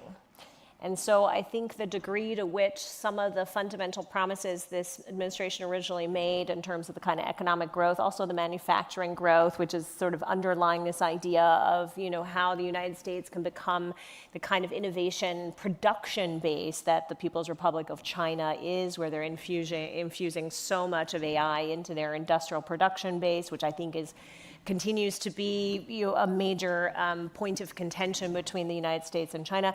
None of that is happening. None of that's coming home. And right under the AI bubble that dominates the American market, this administration has a fundamental problem. And as is becoming clearer, I think, particularly to a lot of young people also, but key components of the president's coalition, just ahead of this midterm election, that these parts don't really fit together. And I think that makes this moment in American politics so volatile because some of the populist promises that the president has made have not come to fruition, which is to say we don't have the kind of reindustrialization he promised. We don't have some of this core economic development that he promised. And conversely, a foreign policy decision he made that is affecting almost every sector in the United States, but most importantly, consumer choice or consumer choices and a sense of consumer freedom, which was already so dinged, has a massive impact. So this idea that, you usually have when there's a military incursion, whether justified or not, the sort of rally around the flag aspect, with this war, you really don't have it, partially because the communication has been so poor about what the objectives of this conflict are, but also, you see this in other parts of the foreign policy agenda. And I think so in those two areas, this administration really has a credibility issue also vis-a-vis its own supporters, despite the fact that there's a hardcore supportive nucleus, both on how the United States behaves toward other major powers that are autocracies like Russia and the People's Republic of China. Like, is it a part of or is it separate from? and what are the values that the United States stand for. And General Dunford said this not too long ago at a meeting that I was at Harvard. He said, our biggest national security threat is we don't even have a united vision of what our national security agenda is, despite the fact that there's an NDS and an NSS, National Security Strategy and National Defense Strategy. But what is sure is that a lot of American young people are not willing to continue to fight what they are perceiving now, even though it's only been 3 months and change in Iran, sort of a never-ending Middle Eastern war whose objectives they don't understand. Thank you so much. So we started with risk perception, then we also had a look into the values, and now we want to come to defense cooperation and also industrial defense cooperation. So where do we currently stand? Okay, I don't get a chance to go on the policy. Oh, you can. I absolutely want. So I think going to war is a political decision. It's not a military decision. It's a political decision. And even the most devoted politicians who come into office and go, there are no wars that I will ever go, your adversary may force you into a war that you don't want to fight, but you have to fight. And President Obama is an example of that. ISIS took over almost all of Iraq before President Obama said, okay, enough, and it's time to go start that. So, I don't think that there was someone devoted more to not starting another war in the Middle East than President Obama, but he had to have that. And at the military level, your job is to give the political authorities options there. And you do that based on the capabilities that you have in hand, not that you wish or that wish were built. And so those options right now, you need to deliver to your political leadership effective defense. But on the offense now is required to deliver an effective defense. If you look at Epic Fury and what happened, in 2022, if you look at Ukraine, the Russians could deliver in the tens of vehicles per day, less than 100. By 2024, they can deliver hundreds of vehicles in a single attack per day, air and missile. Now they can deliver over 1,000 in a single day, and that's what you saw out of Iran. Any adversary worth its salt can stockpile one-way drones and inexpensive missiles that also have things like jammers and expendable and can maneuver and are precision-guided munitions, and you have to face more than 1,000 a day. You can't do that on just defense. You have to have an effective defense, and you have to be able to go take those things out. That's where industry's job is. Our job is to make sure that every nation in Europe has the capabilities that they need to defend themselves in a NATO architecture, an architecture of a coalition of their choices. And so those defensive capabilities, I think, are really important. Right now, Europe is making a choice on whether to go with disparate systems that are connected, but not at the right level, or going with highly integrated systems. And what we just saw out of the Middle East, and what I hear from our Middle Eastern partners is, I wish I had the ultra-connected stuff right then, because then it would have worked. They had all the systems, if they weren't connected at the data level that you need to share information behind the scenes so that everyone in that network sees the same thing and can operate on target quality data. That's the future that you need for your defense. And then on the offensive side, Germany's buying F-35s. Why would Germany buy F-35s? It's because you have to have the ability to go in and take out the Archer before it takes a shot. You have to have the offensive capability, which means the targeting systems, the intelligence systems, and then the strike systems to go into a contested area and exert dominance. In Ukraine, you haven't had that. And in Ukraine, that's why it became a stagnant ground war. And so for industry, what we're focusing on is making sure that we've got the collaboration to fill all those gaps so that policy folks have the right options at play when they're making those decisions. No, thank you so much. That is also a great lead over to where I now wanted to go. And the question is, what kind of technology do we need currently? Yes. To fight the 21st century wars in this changing hybrid risk landscape. And maybe you can pinpoint it even a little clearer for us what we need. Great. And then I would also like to ask you that same. I'll separate that into defense and offense. So on the defensive side, if you rewind the tape to integrated air missile defense in the 1980s and 1990s, we had interoperable systems. And what that meant is I could put a Patriot and another short-range system next to each other, and they wouldn't interfere with the radars of each other, and they could both operate and shoot. So that I just call it IAMD 1.0. That's basic interoperability. IAMD 2.0 allows them to actually work together. And that's they share enough information to share the same picture of what there is in the airspace. Not only of them shooting up in the airspace, but of airplanes in there, so that they have a common operational picture. IAMD 2.0 is what you just saw fought in the Middle East today. And so what an operator in the Middle East had was all the nations shared a screen that they poured their data into, and it produced a picture that they all operated off of. But I still have to find that target with my individual radar and to be able to shoot it with my individual radar to provide that defense. If you have coalition US and coalition local working together, they're doing that on separate systems. And so what that means is if a missile's coming inbound, they may each shoot 2 missiles initially, and then a follow-up missile, 6 missiles to intercept a single threat. You can't do that in today's environment. The next level of integration is really where we're going to. The US is already going there. The Patriot, THAAD, and all their other middle-range systems are being connected by a data layer called IBCS, Integrated Battle Command System. It's not about the brand name, it's about the engagement quality data. And what that means is that every radar is feeding that network with what it sees at the system level, not at the track, just contributing the track, but to say, here's what I'm seeing. When you aggregate those at the data level, this is really where AI and algorithms come in. Now you have the data foundation to operate at the highest level. Now those 2 batteries, this one may not see the missile, and this one may not see the missile because it's jamming and maneuvering, but together they see the missile. And so they'll make a decision who's the best one, and they'll shoot 1 instead of 6 missiles. And that missile will have a higher probability of kill, and they're able to employ basically 50% more missiles because of that higher probability of kill. They're able to shoot 50% less for the same number of kills in that scenario. So that really IMD 3.0 is where Europe has the opportunity to go. Right now, only the US is on that boat. There are countries, I would say, Middle East is going that way.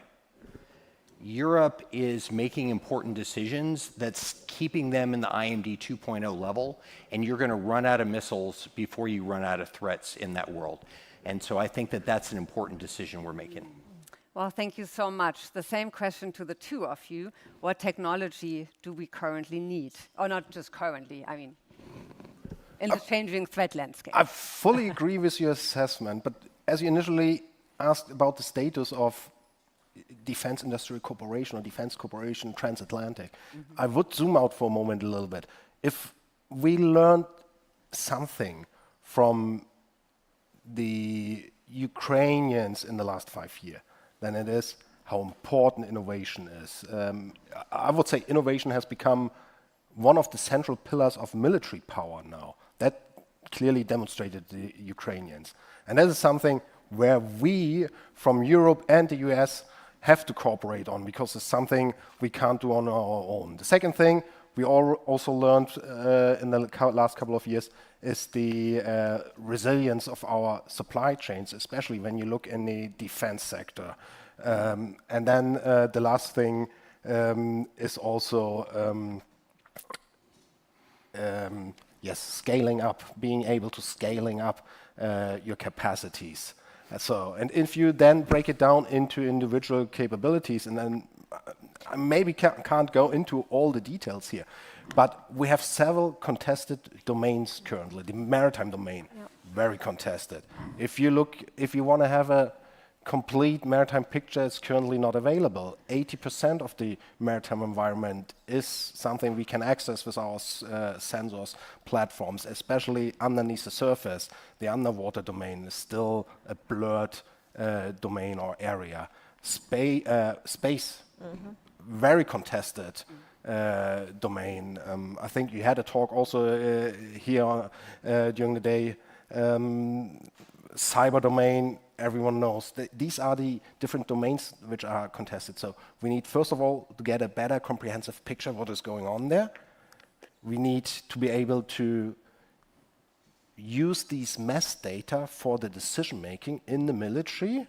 This is the command system you refer to. And then we need the effectors, the systems in the different domains, cyber, maritime, space, air, land, to then conduct operations. Lorenz? Yeah, I'm also not an expert on the portfolio of Northrop Grumman, so I'm actually going to do the same as the commander and zoom out.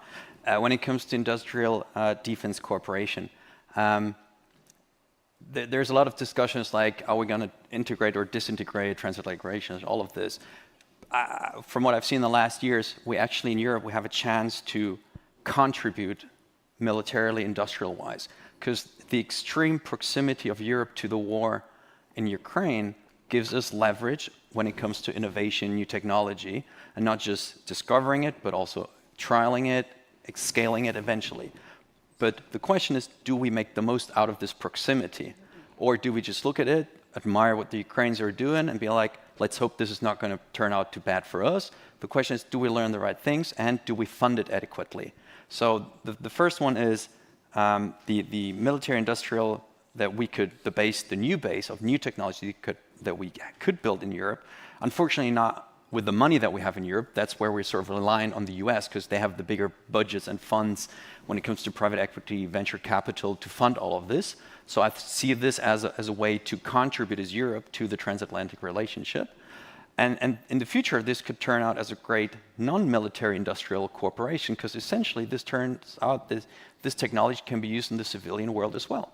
When it comes to connectedness on the military field or on the military domain, is not too different to connectedness in the civilian world. So we have, if we make the use of what we learn now, fund it adequately, turn this into, we can take part, we can burden share when it comes to weapons technology or non-kinetic technology, that would really work out and we could actually help the transatlantic relationship.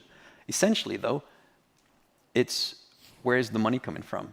Europe is not provide, I'm just going to finish this one here. Europe, we don't have the funds to do this. So it's a great way to cooperate with the US. It's like, we have the proximity, we have the experience, traveling from Berlin to Kiev or Lviv or somewhere. It's shorter than going all the way from DC. We go there, we take the technology, but we take your money, let's do this together and let's grow and let's see if Europe can contribute to all of this. Yeah, and I'm just... No, Catherine, before you... I just wanted to add one point. and you can...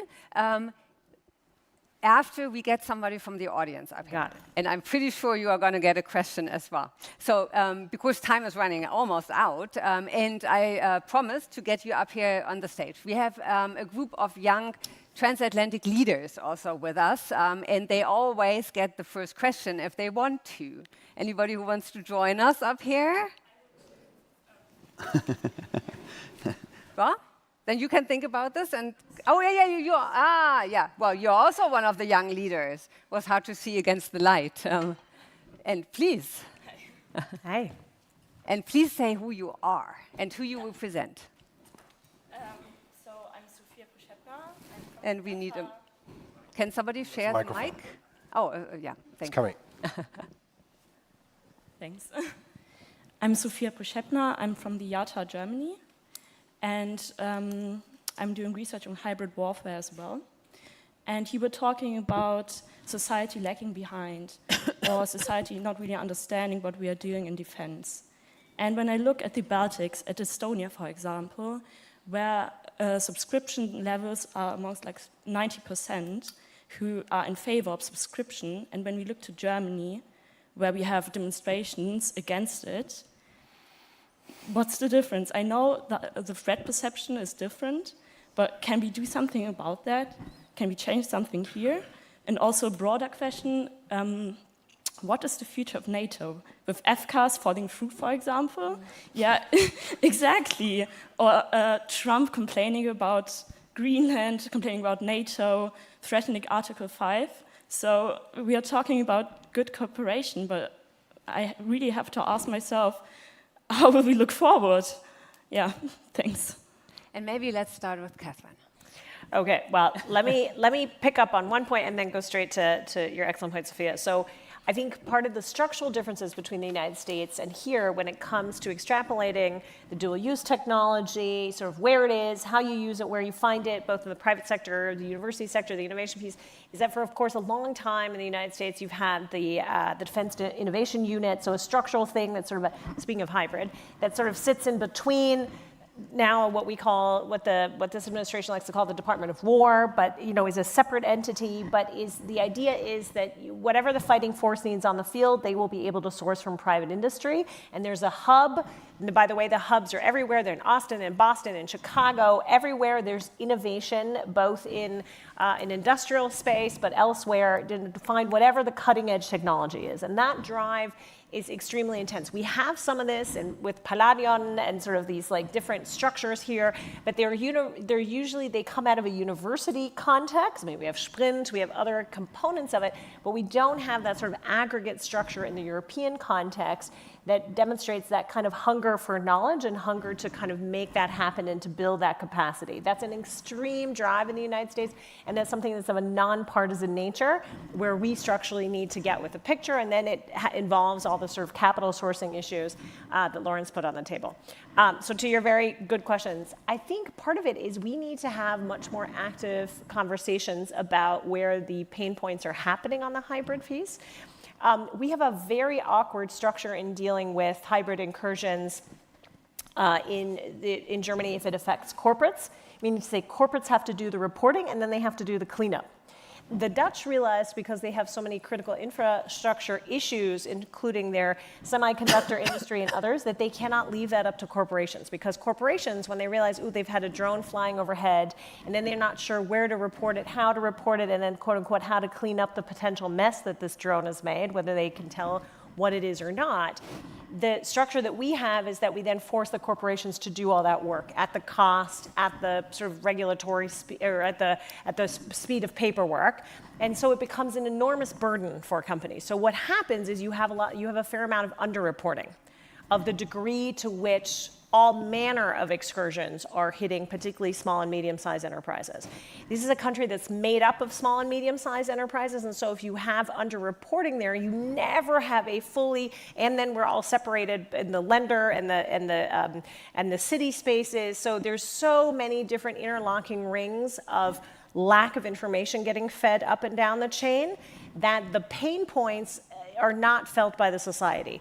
You could have taken the Berlin situation and begun a larger conversation, as I was mentioning earlier, about what we want to tolerate in this sphere.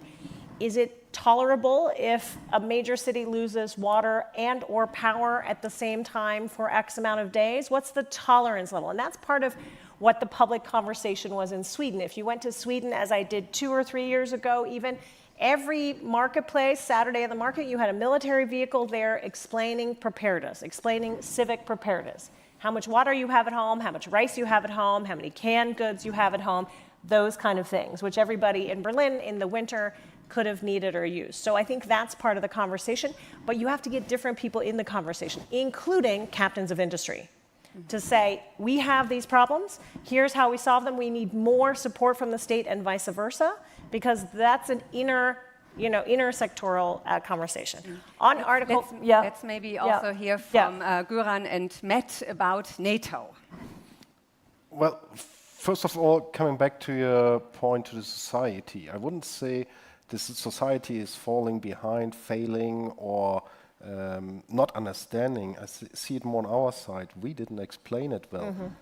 One of the facts we haven't used in the right way, that the threat perception of every individual depends where you sit, the geographic distance from the actual threat. I mean, you can look it on the national side, look into the national security strategies from Spain, Portugal, Sweden, Norway, to Estonia, etc. They differ in the threat perception, and it is because of the geographic distance and the immediate threat you have on your border. We have different threats we are facing. And we have to explain this. And then coming to NATO, the other point, we have to explain how vital NATO is for us, how important it is for us, but also as the US. We are stronger together. And we need to reiterate this again and again. What we see currently is, yes, we have on a political level maybe some frictions. On the military level, inside in NATO, I can see no major changes. We are working still together the same way we did before. With exercises, we have currently NATO exercises in the Baltic Sea. They are happening as we had it the last 55 years. NATO ball tops is 55 years now as an exercise. So it's the same way happening. So that I see any major changes. Yes, we see that the US is looking into moving capabilities, but it's nothing new. It is something that has already been announced administrations ago, moving to the Indo-Pacific, to a different region. My boss, now coming to my official position, always says NATO must become more European to remain transatlantic. Yeah, we have to take a greater burden here, the greater part of our responsibility for European security, and that is what we are working on, and we have to explain this to our people, that it is derived from the threat we are facing, and that is aligned with our partners and allies. I think for the hybrid threat, military needs to be able to deliver, industry has to deliver the military the capabilities that they need to deter and win at that level of warfare. And I'll just use air as an example. In the air domain, that means that you have to be able to sense and see the hybrid threat that's there. Is there or is there not a drone? Is there a drone that came from somewhere so that you can attribute it? And so that amount of domain awareness and domain control is being able to have the right sensors, so something that can see that speed, range, and signature, and at the right position. If all the sensors are in Poland, it doesn't do everyone else the right good. So some of those, for those threats, you have to elevate the sensors. It requires an airborne early warning type of approach. And then you have to have the ability to disseminate that data in an interoperable way so that then the politicians have the authority to either use ground-to-air or air-to-air engagements. And I think that that's where some of the problems have been, is the politicians didn't have all the options and all the information available at the time. And then the options that they were given, you know, there's a lot of complication because of the local and state and international regulations at play. And so all of those together result in having real options to give to the political authorities. Thank you very much. And with this, we say goodbye to you on this panel. And I think we have time for one more. So who would like to join us up here? Yes, please.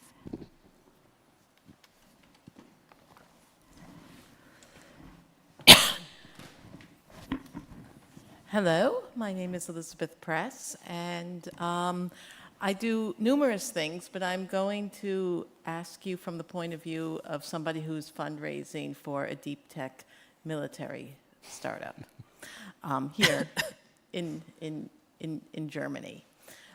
Is it possible to finance such a startup completely out of European funds at this point? We talked about this before. You know, Europe wants European IP, European cap tables, and all of that with with current tensions. And it would be more possible to raise these funds in the United States, in Dubai, and some other place. But is it possible actually to do this in Europe? And I will say that I am in heavy contact with the people to the north, the Scandinavians. And they're a little bit more open. But yeah, this is my question.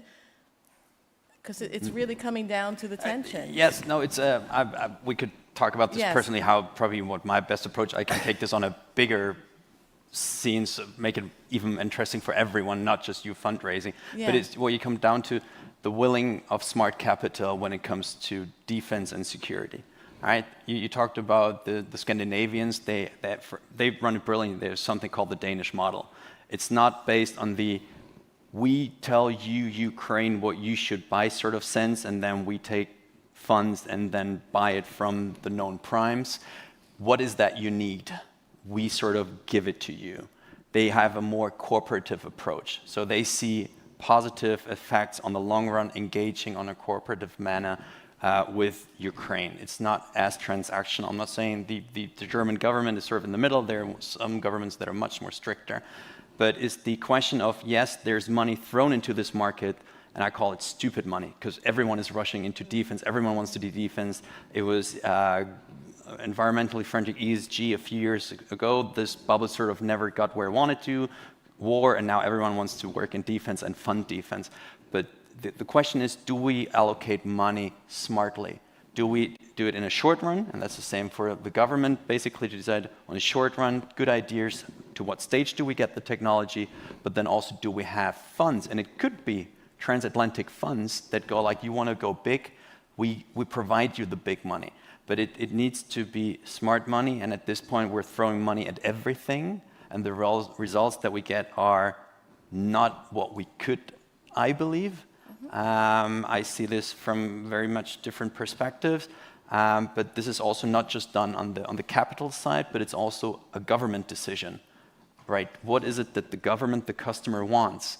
And then it's basically up to the MOD and procurement to decide, this is our plan, this is the way we want to fight, and this is sort of also where the money gets allocated to. So you could have a great idea, but if it doesn't fit into the way to fight, then it's just a good idea and it's never going to make the market.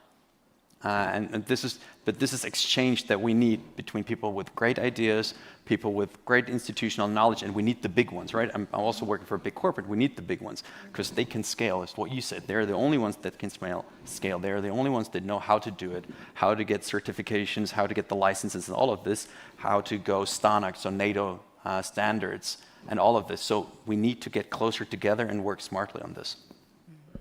Anybody else who wants to comment on this? Yeah. So first, I feel your pain. I did 5 years of startups. I've raised everything from Series C to C, and it's painful. Keep going. I would say, as you look at Europe, partnership is important. As you look at the U.S., partnership is important. And so the things the startups can bring, you can bring incredible capability. You can figure out that tech exactly that is needed. You can do it at speed that no one else can do. But you also need to bring scale and integration into that. The scale part is hard to do as a startup. Anduril built their own factory. They did it by acquisition initially. And so if you're not on that path, partnership is a good way to get there. And then integration is absolutely essential. Building another stovepipe system that's not connected to the bigger world won't do the warfighter any good. It has to be integrated.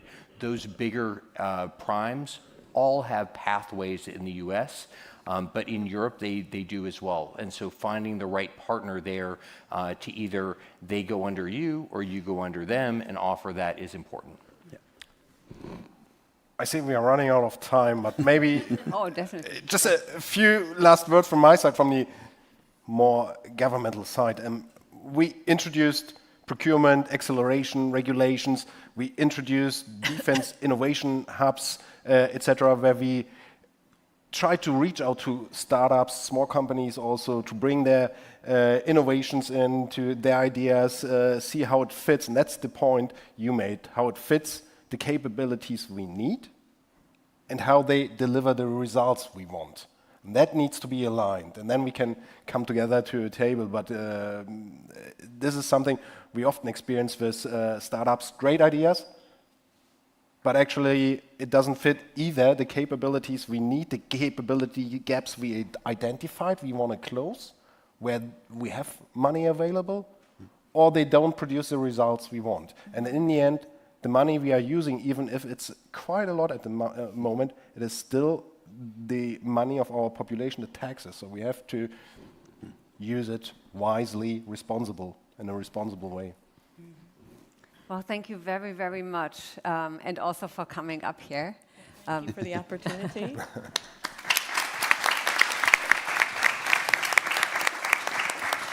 And this brings me to our very last fast round. And I want to give you a scenario, maybe a scenario which isn't so far away from home.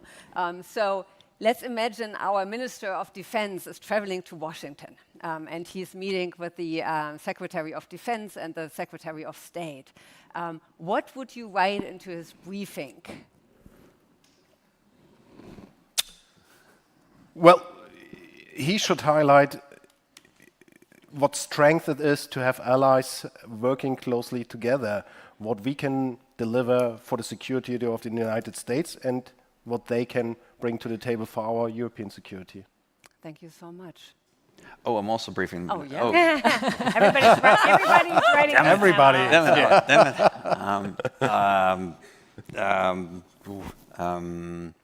I would tell him about the business opportunities that the US president could have and engage him more into the European defense ecosystem when it comes to funding, even if it's for his own family.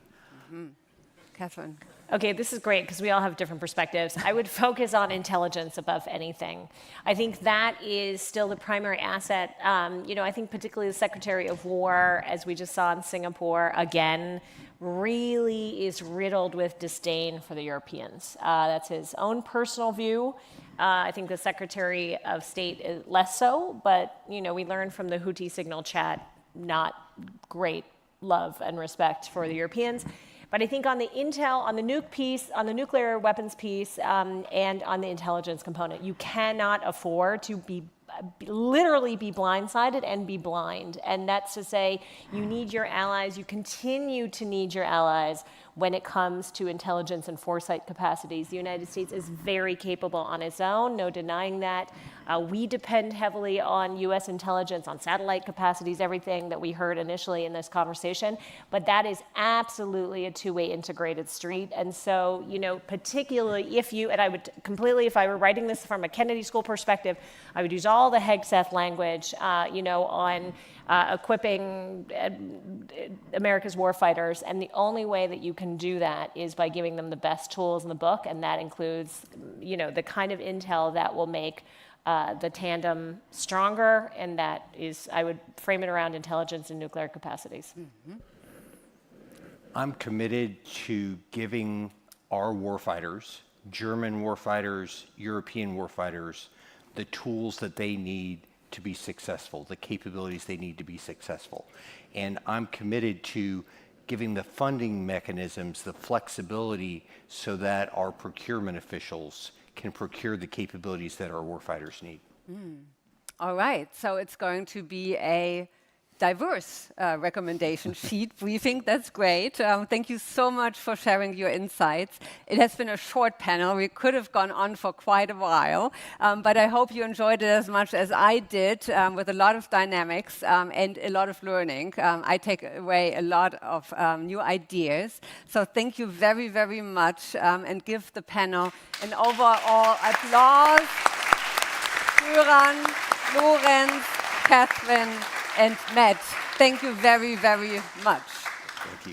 Thank you. And don't get up yet. We have to conclude the conference. And first of all, a family picture. Oh. So also don't run away. So we do a quick family picture up here. No. Yeah.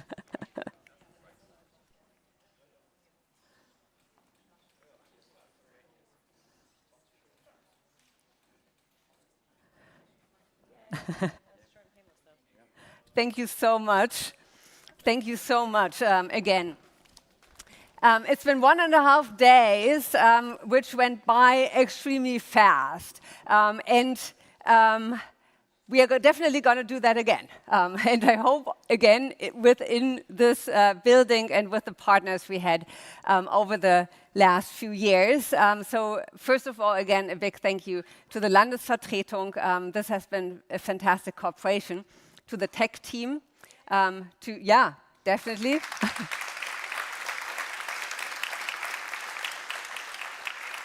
So also to all our partners, the U.S. Embassy, Robert Bosch, Friedrich Naumann, Meta, Northrop Grumman, SAP, Google, UPS, Carl Zeiss, Auma, Cisco, DEKRA, Friedrich Ebert Stiftung, Siemens Health and Nears, and all the others who helped us make this possible, and also to our media partners. Thank you very, very much. This has been a blast. A big thank you to our young leaders who were here all day yesterday and today. Maybe you all stand up so that the others once again see. So thank you so much for your participation.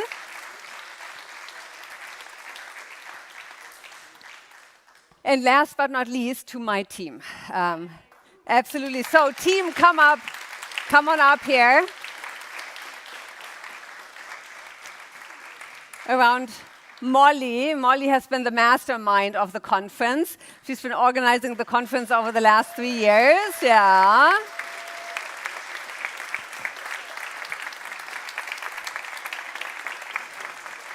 And as you know, it takes a village to raise a kid. It takes a village to put up a conference. We are a small team at Aspen, Germany, and this is the team. This is us, including our interns, student assistants, and all the others. So, Molly, are you happy it's over? Well, I'm sad a little bit that it's over. I'm happy we all had a chance to get together and to have some good conversations. But am I looking forward to a little more sleep? Yeah. Yes, yes. Now, that's going to be an unfair question to you, but did you have a favorite panel? Ooh. I had a couple of favorite sessions. I was thinking about this. I know how it goes. I think there was about three sessions that stood out to me the most, or three things. One, obviously, our Oxford-style debate yesterday on digital sovereignty. It's really funny because we set the topics, like almost a year ago, and it really is just one of those things where you don't know what's going to be timely and what's not. And then just the fact that the European Commission dropped their sovereignty package literally last week. President Trump dropped an AI executive order last week as well. I'm starting to ask, where's my crystal ball? Yeah, absolutely. Good timing, or just good luck. Indeed. And then I think the other part was obviously partnering with our GATT young leaders. I think being able to make these spaces available to a diverse crowd is something that makes the conversations that much richer. And then lastly, I think some of the conversations that happen during the breaks, during lunches, that are maybe off the record or just, whispered in hallways, I think that's really what the Aspen idea is really all about, just simply bringing people together to be in a room, virtually or in person, and to really get down to the topics that matter. And last question, yeah, please.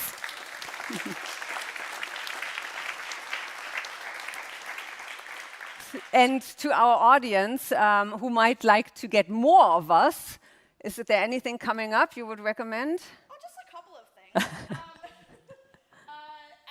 All of the programs at Aspen are fascinating. I'm sure Stormy has already mentioned our Summer Fest and reception next week. I have not. You have not? I have not. We have our annual Summer Fest taking place next week. And then simply because I happen to be sitting in the digital team, I am going to highlight some of the things that we have coming up. We have a briefing format on the topic of AI that's taking place in a couple of weeks. We have a digital dish with our partners Telefonica on the middle powers and their role in global tech governance. And then we also have a roundtable on cybersecurity with our partners Microsoft. And that all before the parliamentary summer break. Absolutely.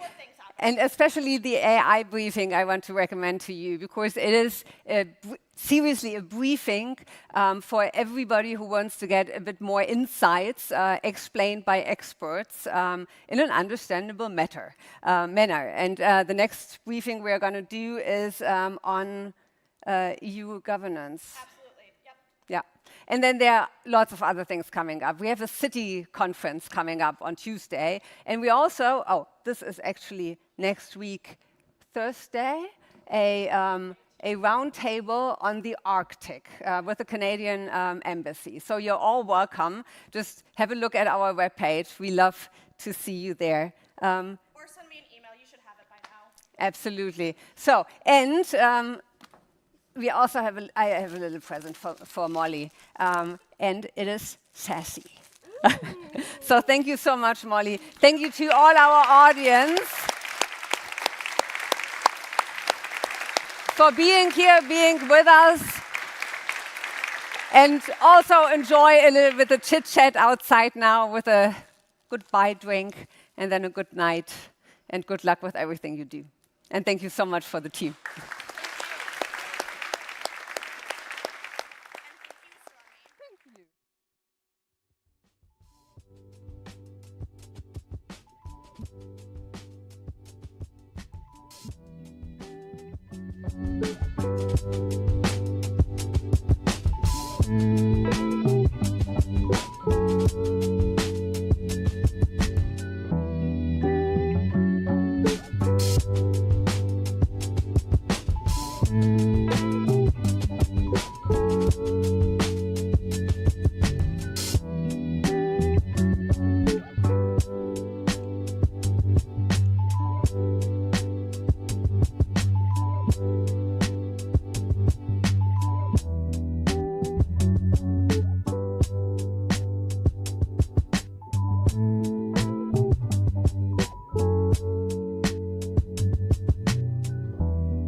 you.